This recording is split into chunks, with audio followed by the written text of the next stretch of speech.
Tonight, under the lights at Sandown Park, history will be made. The stage is set for the grandest race in Australian greyhound racing, the Sportsbet Melbourne Cup. 8 of the fastest, most formidable greyhounds in the country. The ultimate test of speed, stamina and heart. Tonight, Sandown Park is the epicentre of Australian greyhound racing. The trainers, the owners, their hearts racing just as fast as their athletes. Every corner, every stretch of this track is their chance to make history. A $1 million purse, 515 metres from the moment the lids fly, one chance to secure eternal glory. The moment is theirs to claim. The 2024 Sportsbet Melbourne Cup. Live and free right now on racing.com.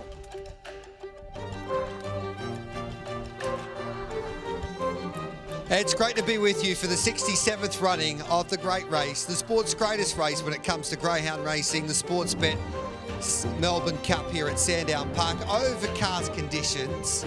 And let's hope the rain stays away. It's been a wet and wild day in Melbourne town, but tonight the action will be hot on the racetrack because in the 67-year history of the Melbourne Cup, the great history of this great race, we've never seen a field that's been as good as the one tonight after those heats last week. We've also got the Bold Trease and a terrific support card. Let's welcome in the team here on racing.com for the Sportsbet Melbourne Cup night. James Vandermart, hello to you. G Hall, great to be here. Great to see those shots as well. The car park already full, people rolling in, and we're still a mile away from race number 1, about 20 minutes from the first race. But I think you'll speak to just about every greyhound participant. They'll all say that tonight's race, the Sportsbet Melbourne Cup, is the pinnacle of the sport. I know we've got races like the $1 Million Chase, like the Phoenix, which we'll cover next up on the Dream Chasers, December 21. But this is the race as a breeder, as an owner, as a trainer. You want to set them up to win a Melbourne Cup. And this, I'm happy to say, is the best Melbourne Cup field I've seen. So much speed, there's class, there's the proven performers, explicit big energy,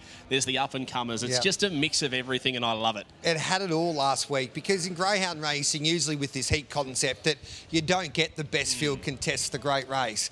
But this year, Mitchie Abaya, it's Derby Day last week for greyhound fans with the heats of the Melbourne Cup and the Bold Trease, but it lived up to all those expectations. I think it exceeded them with some performances there that, like a Sunset Frazier, that left everybody speechless after what he did to win his heat. Yeah, it did, and the great thing about it, it was one of those sort of nights where the expected did happen. We saw explicit get through, and then the unexpected, obviously excavation gets beat. You got big energy getting through, and obviously the Greenos done a fantastic effort to get him back to where he was. So there's so many stories. You got the up-and-comers and epitomise, etc., etc. Buddy Manali makes it again. It is a real class outfit tonight, and as James said, early speed. I've had so many people say to me who's going to win, and I honestly couldn't confidently say who I think will win because there is so many different scenarios the way it could go. Splinter's eBay. Yeah, I can't believe you're sitting on the fence. I'm with big energy, I said. But I'm saying, I'm not saying chips in big energy because it's not one of those races. I reckon he nearly can't win it, big energy. No, I honestly reckon he'll really struggle to win it now, from box 7. We'll dissect the Melbourne Cup as the night goes on, but one family that knows how to win the Melbourne Cup are the Thompson family. Tonight they're looking for their 5th cup, and they're a great story. Jason Thompson was self-taught. He's turned into a genius, and he's partnered up beautifully with his wife, Shona, who's also won a Melbourne Cup. And we caught up with the Thompson family recently as they prepared to try and win their 5th Sportsbet Melbourne Cup.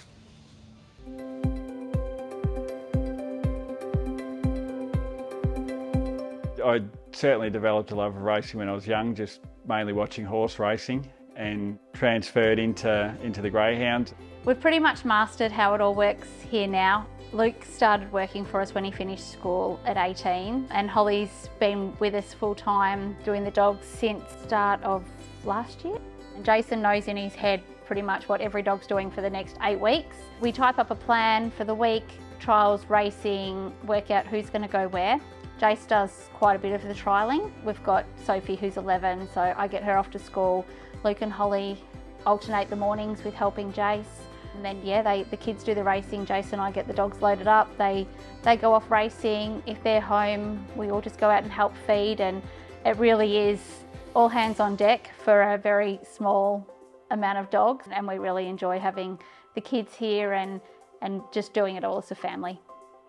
Ben, being the eldest, He was with us with the dogs for a very long time. I worked full time when Ben was little, so he was always with Jason, trialling, racing, everything. He didn't really leave our side. He handled Got a Moment when she won the Melbourne Cup back in 2012.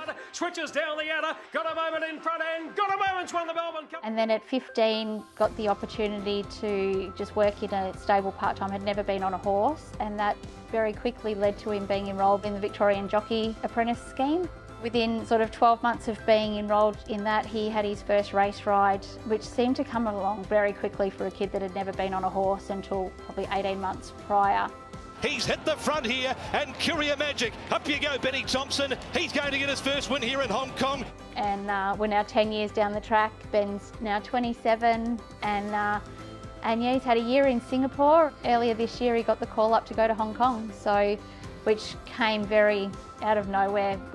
It was always Ben's dream to get to Hong Kong, but not often do your dreams get to come true. Light of Fire was 30 years ago. I was looked upon as very, very young to have a dog of the calibre of him, particularly even lining up in a Melbourne Cup. To win the race was great, but you sort of, on reflection, you probably take it for granted a bit. Got a Moment, just a beautiful dog. We had no expectations with her when she arrived, other than she was perhaps looked upon as a country cup dog. Number 2, that's official now. Number 2, Got a Moment, has won the TAB Melbourne Cup. Black Magic Opal began fast, then Proven Matty, but Black Magic Opal has the Melbourne Cup. Probably never forget him, because although we had to buy him to get him, we bought him with really good friends of ours, Surgeon Bill Bacilli, and actually in mind of potentially winning a Melbourne Cup. He was a superstar, that dog. 2017 was a pretty strange year for us. A lot going on, and I'd taken over the training of the dogs not long before the Melbourne Cup, and our roles really reversed. Jason was no longer outside. He was taking the kids to school and doing school lunches, and I was trying to navigate my way through. It was all sort of a bit of a, I don't know, it just seemed like a bit of a dream. Aston DB was favourite and lived up to all expectations. The favourite swung for home clear. It's Aston DB's TAB Melbourne Cup. To think that it was possible for me to win a Melbourne Cup, I think it's possible for anyone to do it. He's still here with us now, and it's hard to believe it's 7 years ago that he won the race, and he's definitely left his pedigree on the racetrack, and to have a finalist this year with Miss Envy. He's a very good dog, Joey the Jet. I thought his heat run was, for a dog that's 23 months old, very lightly raced. It was unbelievable run. Joey took the lead. Joey the Jet got clear by 3. Joey the Jet, what an effort. He's a dog that got a lot of X factor about him, and certainly a real Melbourne Cup dog that, drawn where he is I think going to be a big player. To think that we've got Explicit coming through. I'm pretty biased towards this dog. I think he's an absolute superstar. I sort of don't say that about many dogs. I thought his heat win was exactly what he needed to do. Racing, Explicit jumped well, got clear air. He will lead. Explicit is motoring off the back. Explicit won by 6. He's that sort of dog. He's just a fierce competitor and a terrific chaser. So I think his box draws, I think it's really good. I'm more than happy with where he's drawn, and I think all the speed's underneath him. Now going into another Group 1, it's a big thrill.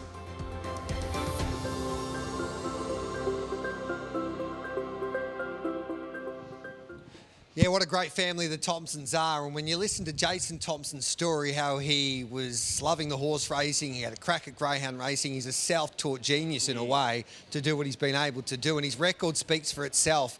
He's a Hall of Famer. He's won 4 Melbourne Cups. Well, the family's won 4 Melbourne Cups. They're looking for their 5th tonight. And can they do it with Joey the Jet and Explicit? Explicit, I think everybody thought, and he was the all-in favourite before the heats last week, he's the best dog in the land. But to be the best dog in the land, you need need to win a big grand final, and there's no bigger grand final than tonight's Sportsbet Melbourne Cup, James. Yeah, 100%, but he has had the misfortune of drawing awkward traps in most of the races that he's been in that have been his grand final, the $1 Million Chase, the Top Gun, and now the Melbourne Cup box number 6. And I honestly think Joey the Jet's the best chance from the kennel, just off the inside, just to hustle through. And if you reverse the draw, Explicit's $1.55 for mine. If you put Explicit in one and have the 6 with Joey the Jet, I honestly think Explicit goes around at an odds-on price. So I've got no doubt he's good enough to win the race, Explicit, but he has to do it the hard way, whereas Joey the Jet has been gifted a little bit of a head start, I think, with that inside draw. But you mentioned it, Team Thompson, what an extraordinary training operation to have won their first Melbourne Cup. Jason's at 1994 with Light of Fire. 30 years later, he's still relatively young too, Jace. He's still training well. The whole family are on board, and I think they're a huge chance to claim another Melbourne Cup. And Benny Thompson's one of the nicest young men that you'll ever come across. Obviously, he's representing Australia in Hong Kong at the moment, and as that story showed just there, he's a kid going places, and at 27 years of age to get a contract at Hong Kong, he's going to have a big career. Here's the field for the Melbourne Cup.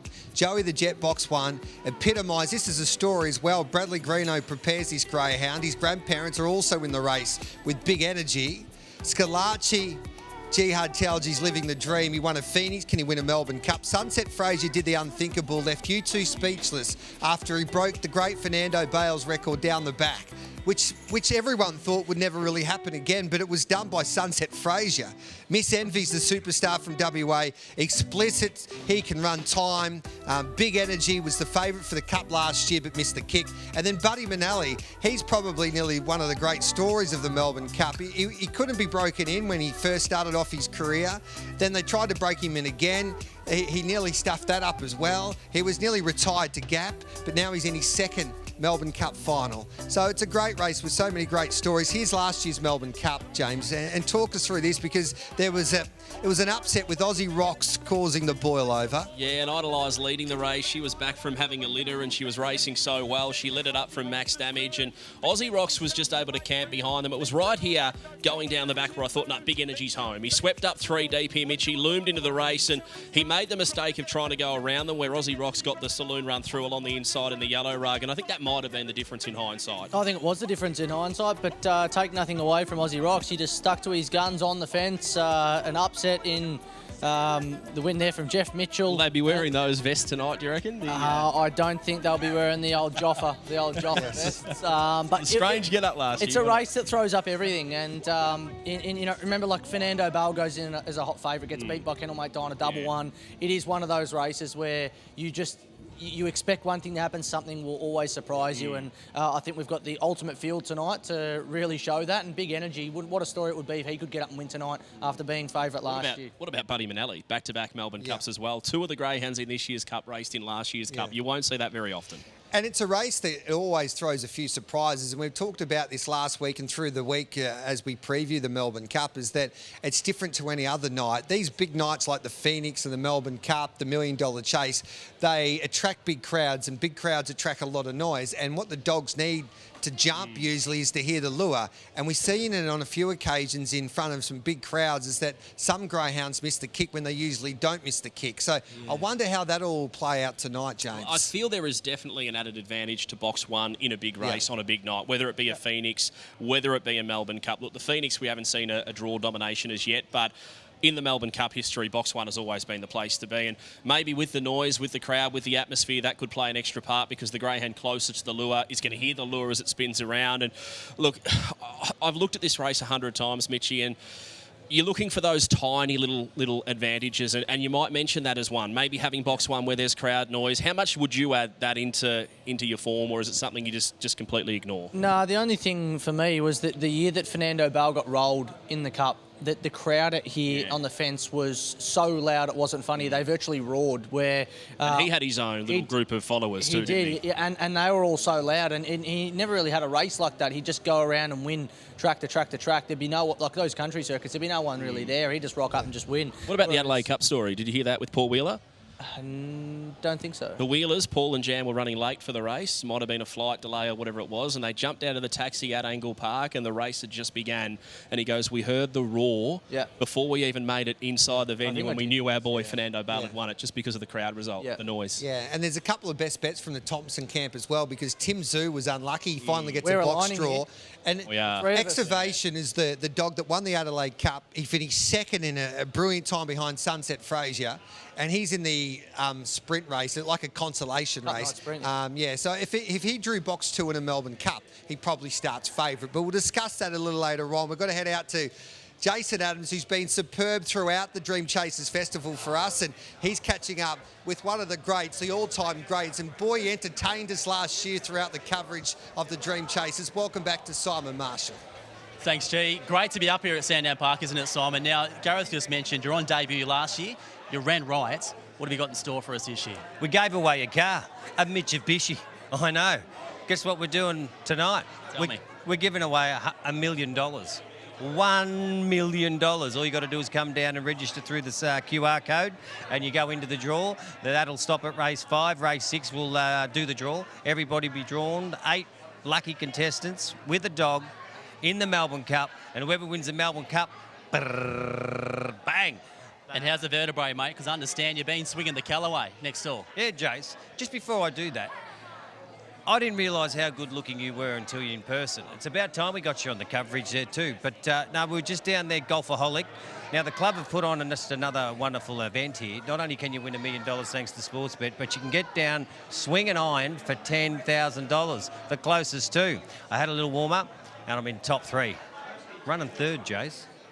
This bloke is the man. And I tell you what, behind the camera, there's plenty of people. There's a big crowd. They're not here for me. They're here for you, mate. So make sure you serve it up tonight. One last question. Race 1, number 6, I think it is. Kenya Diversion.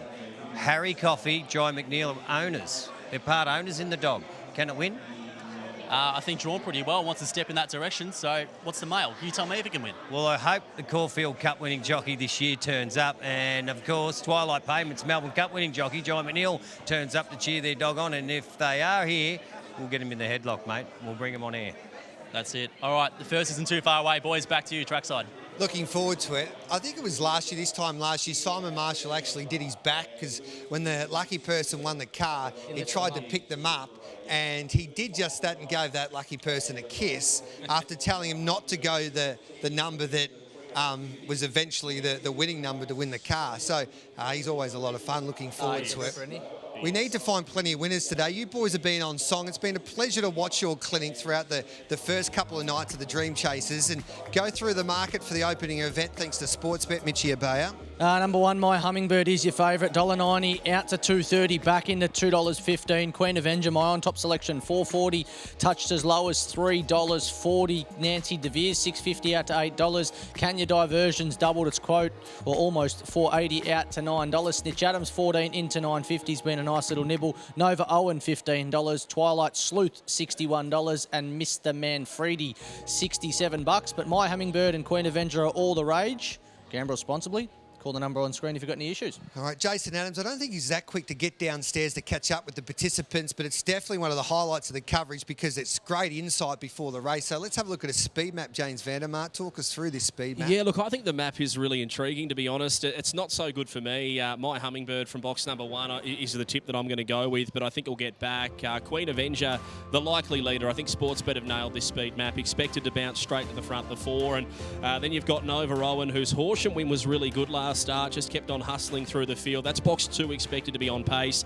Nancy DeVere for Daniel and Bev Powell, they're airborne at the moment. They had 5 winners when they brought 5 dogs out to race last week. So they're in hot form. Box number 3 should be on speed, but I think the speed map's everything here because I'm going to give away my selections nice and early. Yes, Jace is just about ready to go, but I'm 1-4-2-6. I'll be keen to see if our man Jason Adams can catch up with Paul Bartolo because this dog could be a Group 1 700-metre dog down the track. Take it away, Jason Adams. With Guru Gerald Lenigan, Kenya Diversion. We just heard there's some keen, interested owners. How well does he go? Yeah, he goes nice, actually. He's a little bit slow to begin. Very strong, so we think he'll get a bit further than the 500. But, yeah, he's a nice dog, and, yeah, he has got some very interesting owners. In his last start, he looked a step right a tad. Does that mean box 6 is good for him? No, he actually wants the fence. So, yeah, he'll run a good race. He'll be in the placings. Good luck to everyone involved there. And Paul Bartolo, this girl here, she hasn't been getting away that well. So what's your expectations tonight? Just hoping she gets a clear run. She'll go good if she gets a clear run. Ability-wise, she can absolutely win the race. Yeah. I'd like to see her lead, see what she runs. Quite confidence there from Paul Bartolo, guys. Thank you very much, Jace. What about, hey, Mitchie Bay's declared one here early doors, gambling responsibly, 1-800-858-858. Yeah, I like the 4. I reckon the 4 goes straight to the front here. Queen Avenger, straight to the front. Got beaten by Highly Connected, who's a really smart pup coming through. So I reckon the 4 straight to the front, first past the post. Simple thing in greyhound racing is find the leader, find the winner, isn't it, most of the time? Well, I'm finding the back marker to find the winner. My Hummingbird, I clocked her running 10.45 home here about 2 or 3 runs ago. If you run home 10.45 here, you're screaming out for 600 plus. So I'm not sure if tonight's going to be the night, but I think from box 1, she can hold her place 3 back the pegs, if we're talking harness racing terms, and just needs the seat apart a little bit turning for home, and she'll be thumping the last 100 metres, number 1 on 1.426. If you're around the Sandown Park region, or if you're around Melbourne, jump in a car, get to Sandown, because you can turn up and win $1 million. This is the $1 million wheel tonight. Dan Hibbett's the voice of the Melbourne Cup. He's ready to go for the opening race. Good evening, Dan. Who's won 2 in a row at Bendigo and Shepparton. And it is coming to town for the first time. $9 also, Kenya Diversion, who has won the 1 race. Set to go for the first of the night. Melbourne Cup night. Set and away, and beginning well was Queen Avenger, trying to push through as My Hummingbird, and the favourite drive through. Nancy DeVere was third. Next on the inside was Nova Owen. Behind them was Kenya Diversion. Around its outside, Mr. Manfredi, Twilight Sleuth, and Snitch Adams is at the rear. The leader was the favourite, My Hummingbird, and it's 4 in front. Queen Avenger trying hard. Nancy DeVere was third. Then came Mr. Manfredi, but My Hummingbird right along the rail is clear, and the first favourite is home. 7 lengths over Queen Avenger. Third across the line was close. We've got Nancy DeVere on the inside, Mr. Manfredi. Kenya Diversion was next, further back Nova Owen. Then came Snitch Adams and Twilight Sleuth. And the time on the first, well, it might have been a little bit wet, but the track's still in beautiful nick, 29 and 36. Good performance from the winner, My Hummingbird. How encouraged are you to see her get away the way she did? I'm happy, but the box 1 gets them out too, so I wish she can keep jumping like that all the time. That would help. With one like her with so much of ability, what's next? Could be anything. Don't know yet, because she's 2 months too old for the laurels. So I'll just put her in a grade 5 here or Sandown, Meadows. So do you anticipate you might get more distance out of her? She'll run 600, because her brothers can run 600, but it's up to John Carruthers to see what he wants to do. He's the owner. And with a famous history in the sport as well. Yes. So I'll listen to him. He's probably won more group races than me. Well, you've got the night off to a fly, mate. You won the first Melbourne Cup night. Good job. Thank you. Thanks. Paul Bartolo set.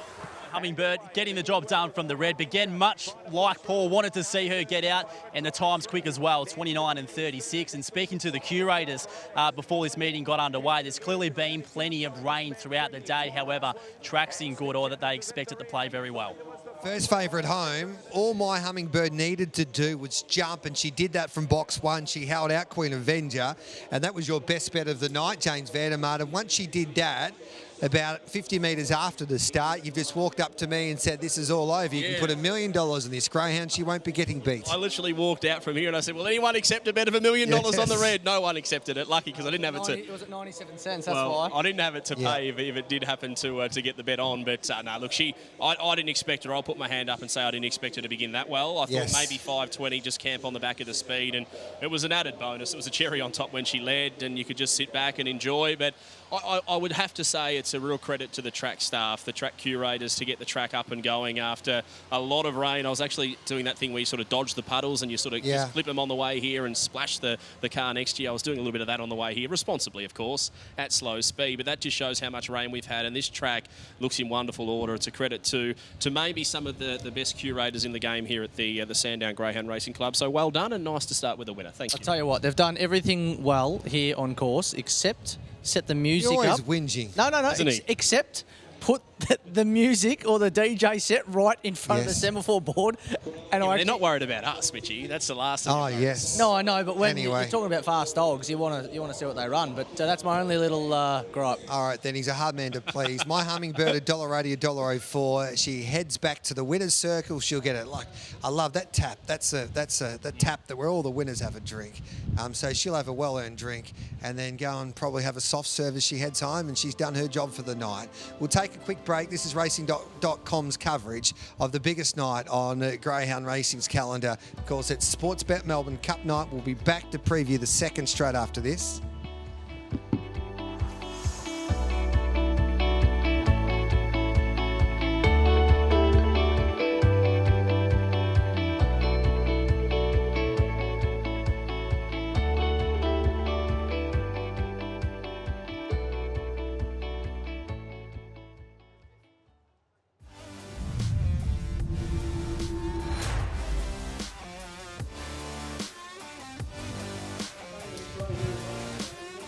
Welcome back to the coverage of Night 3 of the Dream Chasers Festival, live on Racing.com. It's Melbourne Cup night, and that was the first race. Results there with My Hummingbird leading all of the way for Paul Partolo, as you were mentioning just before, James Vandermaat. He's Quinella the Melbourne Cup before. He knows how to master this night of the Yeah. year. He had a Quinella with Betty's Angel and Miss Minnie Mouse. He's always been one of the best trainers. I reckon almost one of the most underrated trainers, because he's always produced, in particular, big race winners, and he cares for Ritza Piper when she comes down. And he's been very, very good over the years, probably the last 20 or 30 years, of winning Vic Breeder finals for maiden dogs. So he prepares them at their first start. There was a dog, I think, from memory, called Fast Indian, and I'm probably showing my age, 2000, maybe one, I don't know, a long, long time ago. That long ago? Maybe not that long ago, but it was a while ago either way. And I think he came out and broke 30 seconds at the Meadows on debut. Like, he's just continued to produce fast dogs. And from my memory, I can only recall two trainers who have been able to Quinella the great race. Yep. One of them being Paul Bartolo, the other being maybe the greatest Melbourne Cup of all time, Fernando Baldina double one with Team Daly going toe-to-toe. But a credit to the Bartolos too, because they've never been a numbers kennel. They've never been a huge kennel. So to only have a small team and then Quinella the greatest race, that's an enormous achievement. June 06. Okay. It's a while ago. Yeah. 18 years ago. You're about, what, 10? 15. Okay. Ollie. I'm catching you. Yes, slowly but surely. Do you like playing golf? Oh, You're yeah, a I do. golfer? I love it, but I just don't get the time to play it anymore. I've got a 4-month-old and a 4-year-old and 4 dogs. Mate, you put them on the buggy and you go around. That's all you have to do. Well, the little bloke, he hits them further than I do. No joke. Mitchie Bay, do you play golf? Not really. When I get the chance to go and have a hit, I enjoy it, but I don't really get a chance to go that often. I think you can win $10,000 as a golf competition. We're about to go and have a chat with the superstar Mark Allen, who's catching up with Simon Marshall, but we'll get to them in just a moment. This Melbourne Cup field, we talked about it from the top just a little bit, but it's one of those races where no one has a clue what's going to happen in the first 50 metres or so, because they're so quick to that first turn. And we saw a replay of last year's Melbourne Cup, and there was trouble. And if you're a betting man, I know which you two are, there's going to be a strong possibility that tonight that there'll be trouble once again. Well, there's a nice little entree, I guess, a little tease as to why people should stay tuned to the Racing.com coverage, because I will be heading to the Plasma a bit later on as the night progresses. And I tell you what, I found the winner of the Melbourne Cup. I have to do a little bit of research. There's a bit of Plasma work. I'm going to rub the screen, and I'm going to show you what the dog in box number 2 does early, and I think it is the key to this year's Melbourne Cup. Okay. All right, look forward to that. Outside of the Melbourne Cup, we've got the Bold Trease, and that's the feature for the stays. But what's your best bet on the program? Race 1, number 1. Yeah, I know you were going to say that. Now, you meant to say when you arrive on set today, my best bet comes up in the first race, race 1, number 1. But honestly, you mustn't have believed in your best bet. No, what I did, we actually have Molly Haynes or Molly Shaw and the team out the back. Connor, they request our tips on about Thursday. So by the time we get here, I forget who my best is, because there's so many. And to be honest, my best bet is My Hummingbird, been and gone. My second best bet was Highly Abrasive, been and gone because it's scratched. The roughie is race 8, number 8, Motion Sensor for me. My papers are going everywhere, but that's all right. My long shot is race 3, number 3, Raining Fire. Place heavy bet, so 1 unit to win, 4 units to place. And now Tim Zoo goes from off the canvas, and he now takes the place of Highly Abrasive. So there's my best for them. I was telling Mitchie, I was saying I'm a greyhound expert now, on radio, I said, I've got a multi for you, unbeatable multi. Timzu into Excavation. I don't know how that greyhound can get beat drawn 2 in a consolation of the Melbourne Cup when he would have started favourite from that draw in a Melbourne Cup after the way he was the second fastest time last week in the heats, and he doesn't get a start. That's how the Melbourne Cup heats work. And Kenya All Class, I think, can be a place. Like it probably wins, but I think it's a great place bet. Yep. I feel like Kenya All Class is probably going to go around unders price-wise, so he's not one I'd throw into a multi. Okay. I'd be really keen on the Tim Zoo. I'm Tim Zoo. Yeah, Tim Zoo multi. I think base it around him. Look, it's a great race too, the Sir John Dillon, and I actually love the fact that the Sandown Club have now made this on Melbourne Cup night, because I think as a punter, when you go to a Melbourne Cup night and you can have the Melbourne Cup, the Bold Trees, and then the undercard, I guess you could call it, where you've got the Sir John Dillon, you've got the Vic Bred Series for the maiden greyhounds, you've got the 1-4 win, which carries great prize money, race 4 as well. So there's such a good support card, and this for a $5.95. I mean, you've got Hector Forley in there, you've got Zipping Kai, who won the Hume Cup, Tim Zoo, Ethanol Volume Succeed. That's the only thing. I reckon Tim Zoo's flying. I think he makes a statement tonight. He gets picked for the Phoenix. Yes. He's the left of centre Phoenix dog, but it's not an easy race to win, so he could get beat tonight, but I'm going to back him in. Same race multi of the night falls in that race. And I tell you what, if Ethanol Volume stayed in, I would have been 10 times more confident. Because it would run off on the first turn, Ethanol Volume, create a path for the 2 and 1. Yeah, that's the way I'm liking. Well, the Melbourne Cup's always going to be the highlight, but not far behind the Melbourne Cup is the time-honoured Bold Trease. This is for the stays, and one of my favourite greyhounds, the greyhound that was transcending the sport about 6 months ago. This time last year, he started to really announce himself. Well, he probably already announced himself. His name's Palawa King. He got beat as an odds-on favourite in the heat, and then he did this, James Vandermeer. Do you know what he reminded me of, G. Hall, last year? He reminded me of Kanya Amy this year. Okay. Disappointing last week. We all expected was going to win, and then 7 days later he comes out, he makes a statement, staves off Ritza Piper, Zohar Bale and Maureen Susie, and that was the race where if you had good Top Gun form, you came to the Bold Trease and you performed well, and there's only a few greyhounds tonight that are coming off that form line, and that's why I'm leaning to Kenya All Class. I think the Top Gun winner, if you can win a hand-picked field, you're a big chance to win a race where you have to win your way through. I love the theatre that Jack Smith, who's based at Forbes, he's trained a couple of crowd favourites like People Dogs in a way, and Feral Frankie, who had some cult following in New South Wales, in fact, all around the country, and also a greyhound, of course, like Palawa King. Jungle Juice. Yeah, Jungle Juice. He says, mate, he's got a way of he's getting just them. the people's champ, Jackie Smith. But I don't know if he was talking to Corey Smith or was it yourself, and we were getting stuck into Jack saying, like, how could you get beat as a $1.40 favourite in a heat and then go and do what that dog did in the final? And he said, Gareth or James or Mitch, whoever he was talking to, I forgot about it last year, I forgot who he was, but he said, well, you don't win big grand finals a week before the big dance. That's 100. That's what Kanya Amy is going into this year. You know what I'd love to be? I'd love to be Jack Smith's mechanic. Yes. I reckon the mechanic is making an absolute squillion off our man Jack Smith, because I don't reckon we've ever seen a greyhound trainer who lives in the middle of the outback effectively in Forbes, who will race at Albion Park on the regular, he'll race at Wentworth Park, he'll race in Melbourne, he will go anywhere on the East Coast. We just don't see it as often as we do with Jack Smith. He might be a bit of a NBA basketball sort of setup and have his own helicopter. Well, you'd have to think so, but he could afford it. What about the story of Miss Esme? The car broke down and some random guy drove him to the track. Unbelievable. And he won a $500,000, actually his partner to the track, and they won a $500,000 race with some random taking the dog to the track. I just love that story. Fair sling. Yeah. You'd hope. I tell you, should have been more, I reckon. Let's head out to Simon Marshall's, catching up with Mark Allen to tell us all about this golf competition here tonight at Sandown. Okay, thank you very much, Gareth. Here we are down in amongst the people, and I've got some very, very special people with me tonight, dressed up in the beautiful colour purple. Reece and Scotty have joined me. Reece, welcome. Thanks, Simon. Wonderful to be here tonight, mate. Thank you very much. I'm going to ask you a heap of questions as to why you're here. And Scotty, you're connected to the Greyhounds. Tell us how. Yeah, so I grew up with the Greyhounds. I trained the Greyhounds, and my dad has a runner tonight in race 3. Oh, good. Give us the mail. Box 5. Yeah. Should go good. All right, we can win. Yeah, maybe. Has to come out. A little bit tardy early, but if he gets a little bit of room, should go okay. Because we want to make some money and then we want to donate. We're riding for Lucy, and Lucy was a young girl, unfortunately passed away with brain cancer connected to you, to your heart, and you're riding from Melbourne to Adelaide, so we need to raise some funds. Is that what we're dressed in the purple for here tonight, mate? Yeah, that's what we're here for, Ride for Lucy. My niece passed away when she was 8 from a rare aggressive cancer called DOPG cancer, and it's cancer of the brainstem, prevalent in children, and once diagnosed, they only survive 9 to 11 months.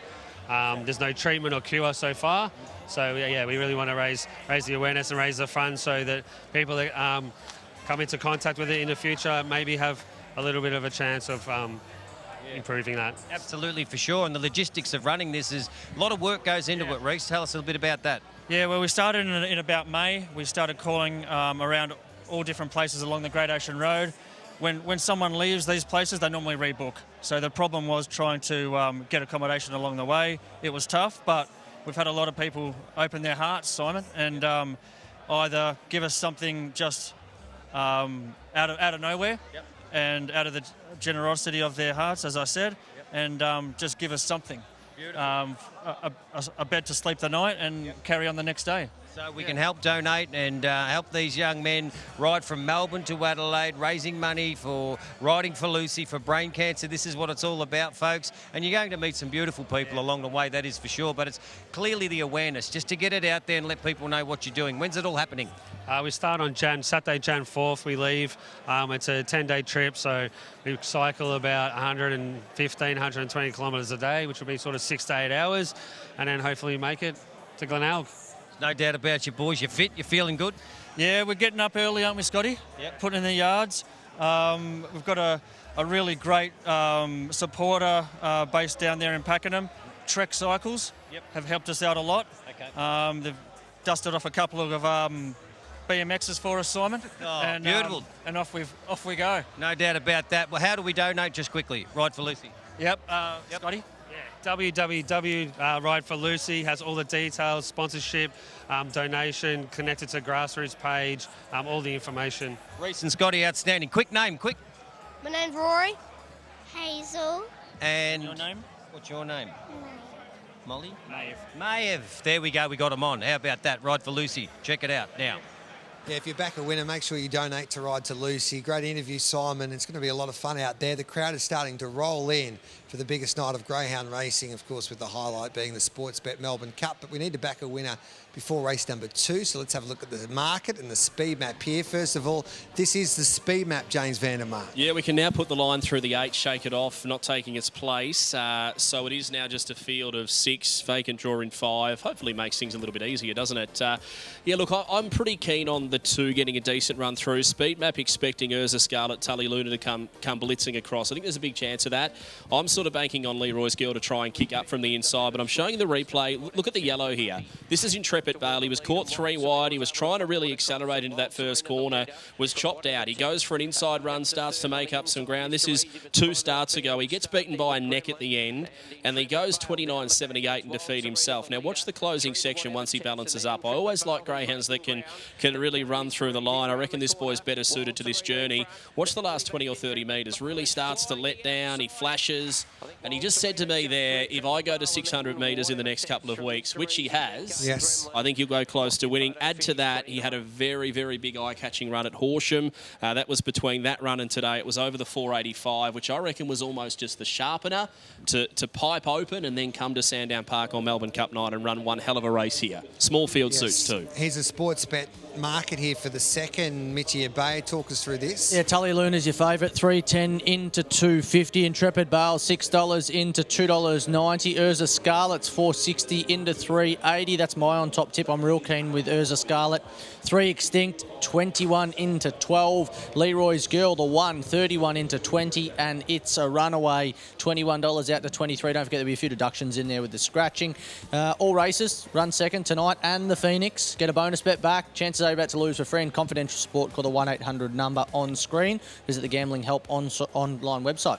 Jason Adams is a busy man. He's out and about catching up with the handlers before this second race at Sandown. I am. I'm with Brett Mackey, who's got Urza Scarlet. And Brett, the last time I was standing next to this girl was Top Gun night at the Meadows. Holly Thompson was handling on your behalf. In the background, you're stuffing your face with a feed. Understand you were injured. Why are you back handling? Because I was out of action at that time, but the back's all good now, so we should be right.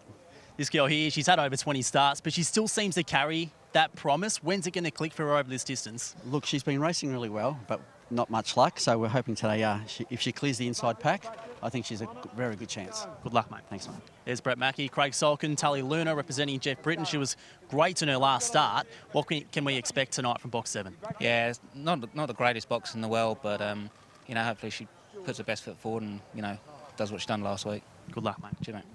There's Craig Solkin representing it, Jeff Britton. I'll head down to the far end of the yard, speak to John Delaroche. John, you've got Extinct jumping from box 3. He's a better chance of your 2? Yeah, for sure. She's just a little upcoming girl. But he's a bit slow, this bloke, and he likes to use a bit of the track, as we know. So if she can get to the front, I know it's a hard race. You've got a couple of good dogs in this one. It's a big step up in class. But, yeah, hopefully she can hang on if she gets to the front. And just an extension to her as well. It was only a couple of months ago she won at the Meadows at odds at $100. Did you have anything on? Had a little couple of dollars, as they say. A bit of money for kibble. But, yeah, no, we went well. So please. Might be more tonight. Good luck. Thanks very much.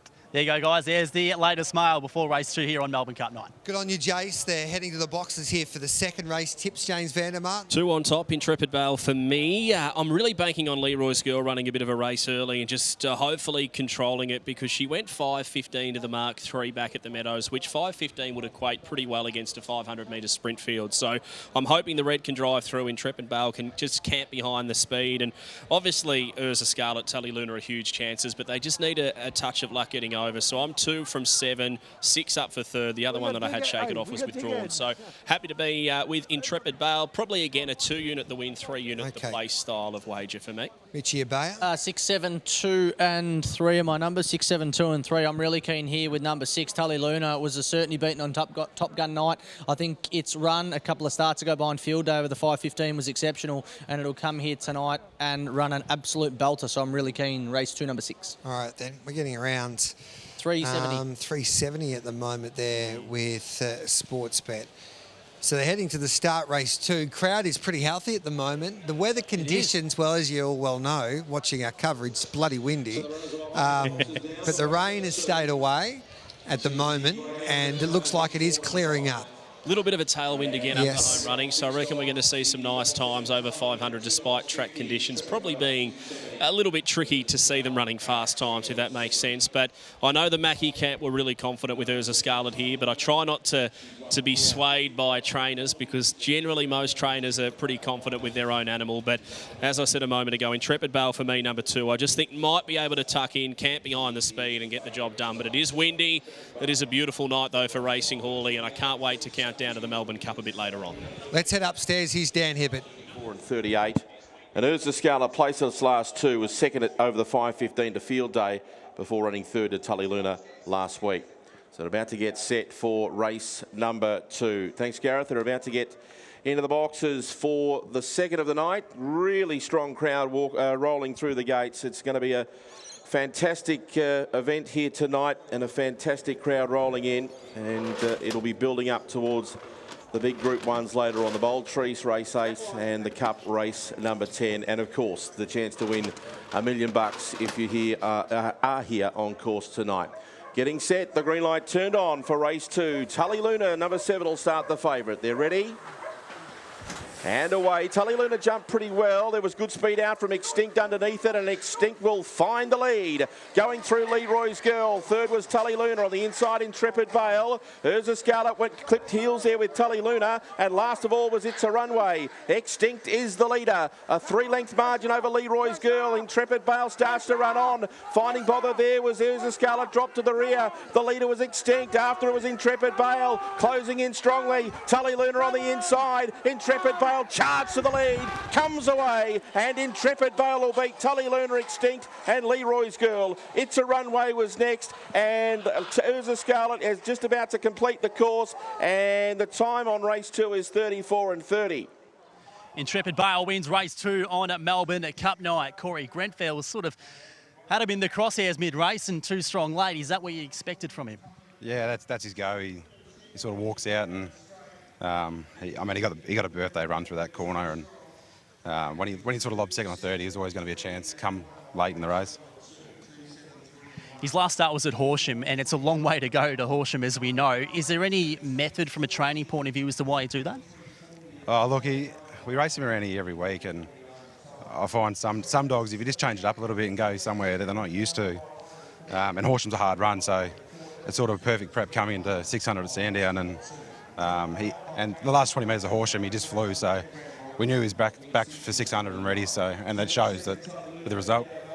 The boys were trying to get a gauge on the track and what sort of times to expect throughout the night. Given there has been a lot of rain, he's gone 34 and 29. Is that what you expect from him?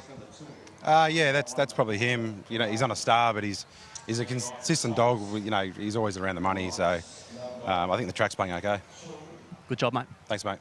Corey Grenfell there, guys. Intrepid Bale wins the second here on Cup 9. Corey Grenfell, very good trainer, along with Samantha, of course, and Intrepid Bale had to barge his way through in the early stages here, James, as Extinct got away. Talk us through this race. He did get a little bit of a buffet going through that first corner, but he just got into the nice place following the red. That's what we were hoping for, and we see Urza Scarlett take a nasty tumble, so hopefully she's okay after that fall down the back straight. But, yeah, looking at Intrepid Bale, he was just camping right behind the right dogs. Extinct had the lead, and when he was sitting second or third down the back, it was just a matter of sitting back, watching and enjoying, and Jimmy Vandermart's 2 out of 2, boys. Bang. Oh, the little self-congratulator. Yes. Unbelievable. You've been dominating. Intrepid Bale about $2.80, $1.40. Tally Luna second. Instinct was back in third. We'll take a break. We'll come back with plenty more. This is the Sportsbet Melbourne Cup night. You're watching us on racing.com.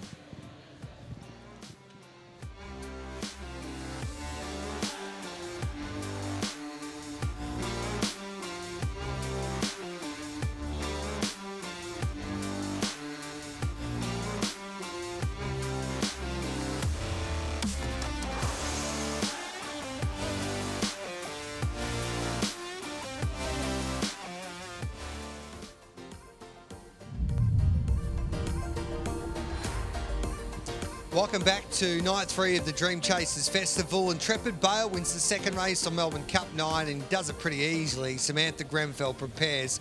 $2.80, $1.40. Tally Luna second. Extinct looked like it was going to be hard to catch as they went down the back there, but faded to finish third. Then Leroy's Girl was back in fourth. So 2, 7, 3 and 1 the numbers there after the second. I walked into Sandown Park tonight, and Mitchie Abay's old man's a legend. He works at the Sandown Club, and he said, Gareth, I've got one for you in the third. Best bet. I was up in the morning and I was doing the form, and Raining Fire will miss the kick slightly, weave its way through. Can't miss a place, he said, Gareth, and there's a strong possibility to win. I think it's around $6.50 with Sportsbet, Mitchie. And they tell me your father is a far better judge than you. Yeah, some would say so. Yeah, it's not hard after the way I've started, but yeah, look, it's been a massive run. Its last couple of starts off wide draws, boxes 6 and 8, comes down to the fence. It was going 2 to the Greyhounds 1 last week. Who was out in front? I think it was Nell De Vere. Yeah, Nell De Vere. Who was and it down the back. It absolutely showed a turn of foot. So I can see why it's into its right price now. It did open overs. I think that's the risk now is the price. I'd still be wanting about $2.50 to place because it will be back. It will be requiring a little bit of luck, and we always see some real top-line talent come from this series. $15,000 to the winner for a young dog series, and you're going to see some fast dogs. The wraps on Nell De Vere are enormous. The wraps on Pearl Noir, if you go back and watch her replay on debut, there was next to no room early. She didn't begin that well, and then all of a sudden it was like she hit a button. She just exploded. She's got a huge engine. I reckon she'll be over 600 as a start, 600-plus dog down the track. And Extreme Wheels is the opposite for the Greenos, just sheer early speed. We'll be trying to carve across and find the lead, and if you are backing Raining Fire, it's going to be one where you're going to have to hold your breath for the first 100 metres and just hope that he can lob like Intrepid Bale did and just get to second or third down the back, and you know he's got the biggest finish in the game from this field. So this is night 3 of the Dream Chasers Festival. Then we have a couple of weeks off and we look forward to Phoenix night. Now, who's got the most to lose tonight regarding an invitation into the Phoenix? The Phoenix is Greyhound slot race. It's been going for a few years now. I think there's still 4 spots left. Big Energy Sportsbet signed this week. Yes. Surprised me a little bit that they were willing to lock him away so soon. Obviously, let's say Epitomise comes out, wins the Melbourne Cup and goes $28.95. Do they maybe regret that decision? No, I don't think so. I think that they would have been in talks with the Greenos for a long time, especially with where she's fast, obviously winning the first 2, and they would have got a pretty honest opinion of who's going who's the faster dog out of the two. I think Epitomise is an up-and-coming star, but whether he would finish off that 5:25 at the Meadows, as well as Big Energy, who's won over 600 or race over 600 metres. So I think that would be the push coming from the camp. As Simon Marshall would say, get someone in a headlock. I might do it to Mitchie and say, well, he won the Great Chase Epitomise there, and I thought he was pretty good at the Meadows, and I reckon he's only got stronger since then. The Great Chase is a bit different. Yeah, I know. You know who I reckon the dog is that's got the most to lose tonight? Who? The dog who's got, I think, the most prize money going into tonight Melbourne Cup. It's Scalacci. Yeah. If he runs, I reckon he'll get the job done with Ladbrokes. They'll go with him again. Even if he bombs out tonight. My mail is Ryan Stanaway's on the table there, who's the boss of the Ladbrokes slot, and they went with Scalacci last year. They were nice. I think they were the first slot holders to go with their dog. They went with Scalacci. Everybody was laughing at them, saying that he can't win. They went far too early. He's out of form. He wasn't jumping before the Phoenix last year, and then he jumped from box 7 and led them a merry dance. He drifted out to 20-1. So I think his Melbourne Cup heat victory got him into the Phoenix. I think you'll see Scalacci in the Phoenix. I think he deserves his place, and I think that Ladbrokes, being big on the media front that they are, they'll love the storyline of effectively what Wow She's Fast was able to do. Have they not locked away a slot yet? I don't know. I don't even know who. No, they haven't locked away. They haven't locked away Ladbrokes. But the other runner that I reckon could make or break tonight is Sunset Fraser. If he does what he did last week again, and he somehow finds the front and he goes 18:35, I would. If I was Ladbrokes, I'd almost jump ship. Like I would be just doing whatever I can to try and get him. And to be honest, I reckon the 3 or 4 that have locked away runners thus far would probably be sitting there going, "Gee, it'd be nice to have Sunset Fraser." The thing is that the part we don't think about in all of this is, yes, we look at the greyhounds and say, okay, well, this greyhound's going better than Sunset Fraser's gone quicker than Scalacci last week. But Scalacci's already got the job done at the Phoenix. He's been so good to Ladbrokes. Wow She's Fast was so good to Sportsbet, and they went again. They could have easily said, no, we'll go elsewhere. And I think that they have to go with Scalacci, even if he's a 2 lengths slower dog than Sunset Fraser. What about Lakeview Emily, boys? Yeah, we'll talk about her in just a moment, because Simon Marshall's yelling at me. He says, I got Mark Allen with me and one of the Thompson members as well, and they're playing a little bit of golf tonight at Sandown Park. Oh, g'day, boys. Magnificent start to the night right here at Golfaholic, where we're just pinging the club out, going 100 metres and see who can get closest. And there's nobody better to educate us than Mark Allen. He's the best in the world when he was playing, particularly the bunkers, the short game. Marco, welcome. Nice to see you, Simon. Always good to be around when there's a Melbourne Cup on. Yeah, big setup tonight. Lukey Thompson's with us too. He's got the top 2, Explicit and Joey the Jet, in the feature tonight. That is the Melbourne Cup. And Lukey, you love the golf. Yeah, love me golf. It's my favourite pastime outside of the dogs. I kind of, with the dogs being pretty full on, you need something to kind of, take the time up, and that is the golf, and yeah, love it. What's your golf handicap? Currently off 3 at the moment, so I'm looking to try and get that down to scratch, but the lower and lower you go, the harder and harder it gets, unfortunately. Favourite golf course? Kingston Heath. Played there a couple of times, and yeah, it's magnificent. Right, Marco's had a couple of swings. What are we looking at here? Well, it's a 100-metre shot. It's a 100-metre shot, no wind, off the mats. This is my bread and butter, Simon. This is where I used to make my money. Righto, we got $10,000 up for grabs, and the closest 2, we actually got to get it in to win the 10. So here's Marco. He's got a nice sand iron in his hand. Swing! Look at that, straight down the barrel. Just watch this streamline. Straight for the centre. It's got a kick, it's got a kick, it's got a kick. So Marco, what was the go there? Why were you short? Wrong club, sand iron instead of the pitching wedge. Otherwise, that was spot on. Now, you better think closely about this one, young fella. Now, Lukey, what would you do with $10,000 if you happen to win it? I'd probably go straight to my bank account so Mum can look after it, because if I got a hold of it, it would be gone pretty quick. So she would look after it and, invest it somehow. I was hoping you'd say put it on Joey the Jet in the Melbourne Cup. Explicit 2, we'll talk to you about that. Right, you're up. What club you got? I've got an approach wedge, so let's see if that's enough. Here he goes. He's off 3. His hobby is golf, and his spare time, he's had a good look. What about his stance, Marco? It's very, very good. Last time I saw this kid play, he actually won the long drive on the day, so hits it a mile. Wow. He's got connection. That's going down the guts. At it. Too big. I told you he hits it a mile. Goodness gracious me. Do you want to change a club really quickly while I talk to Marco? Go up there and grab the ball quick. Come on, Luke. We want you to win this. Now he's got 2 in the He's got 2 in the Melbourne Cup tonight. We'll talk to him about them, the top 2 in the market, explicit.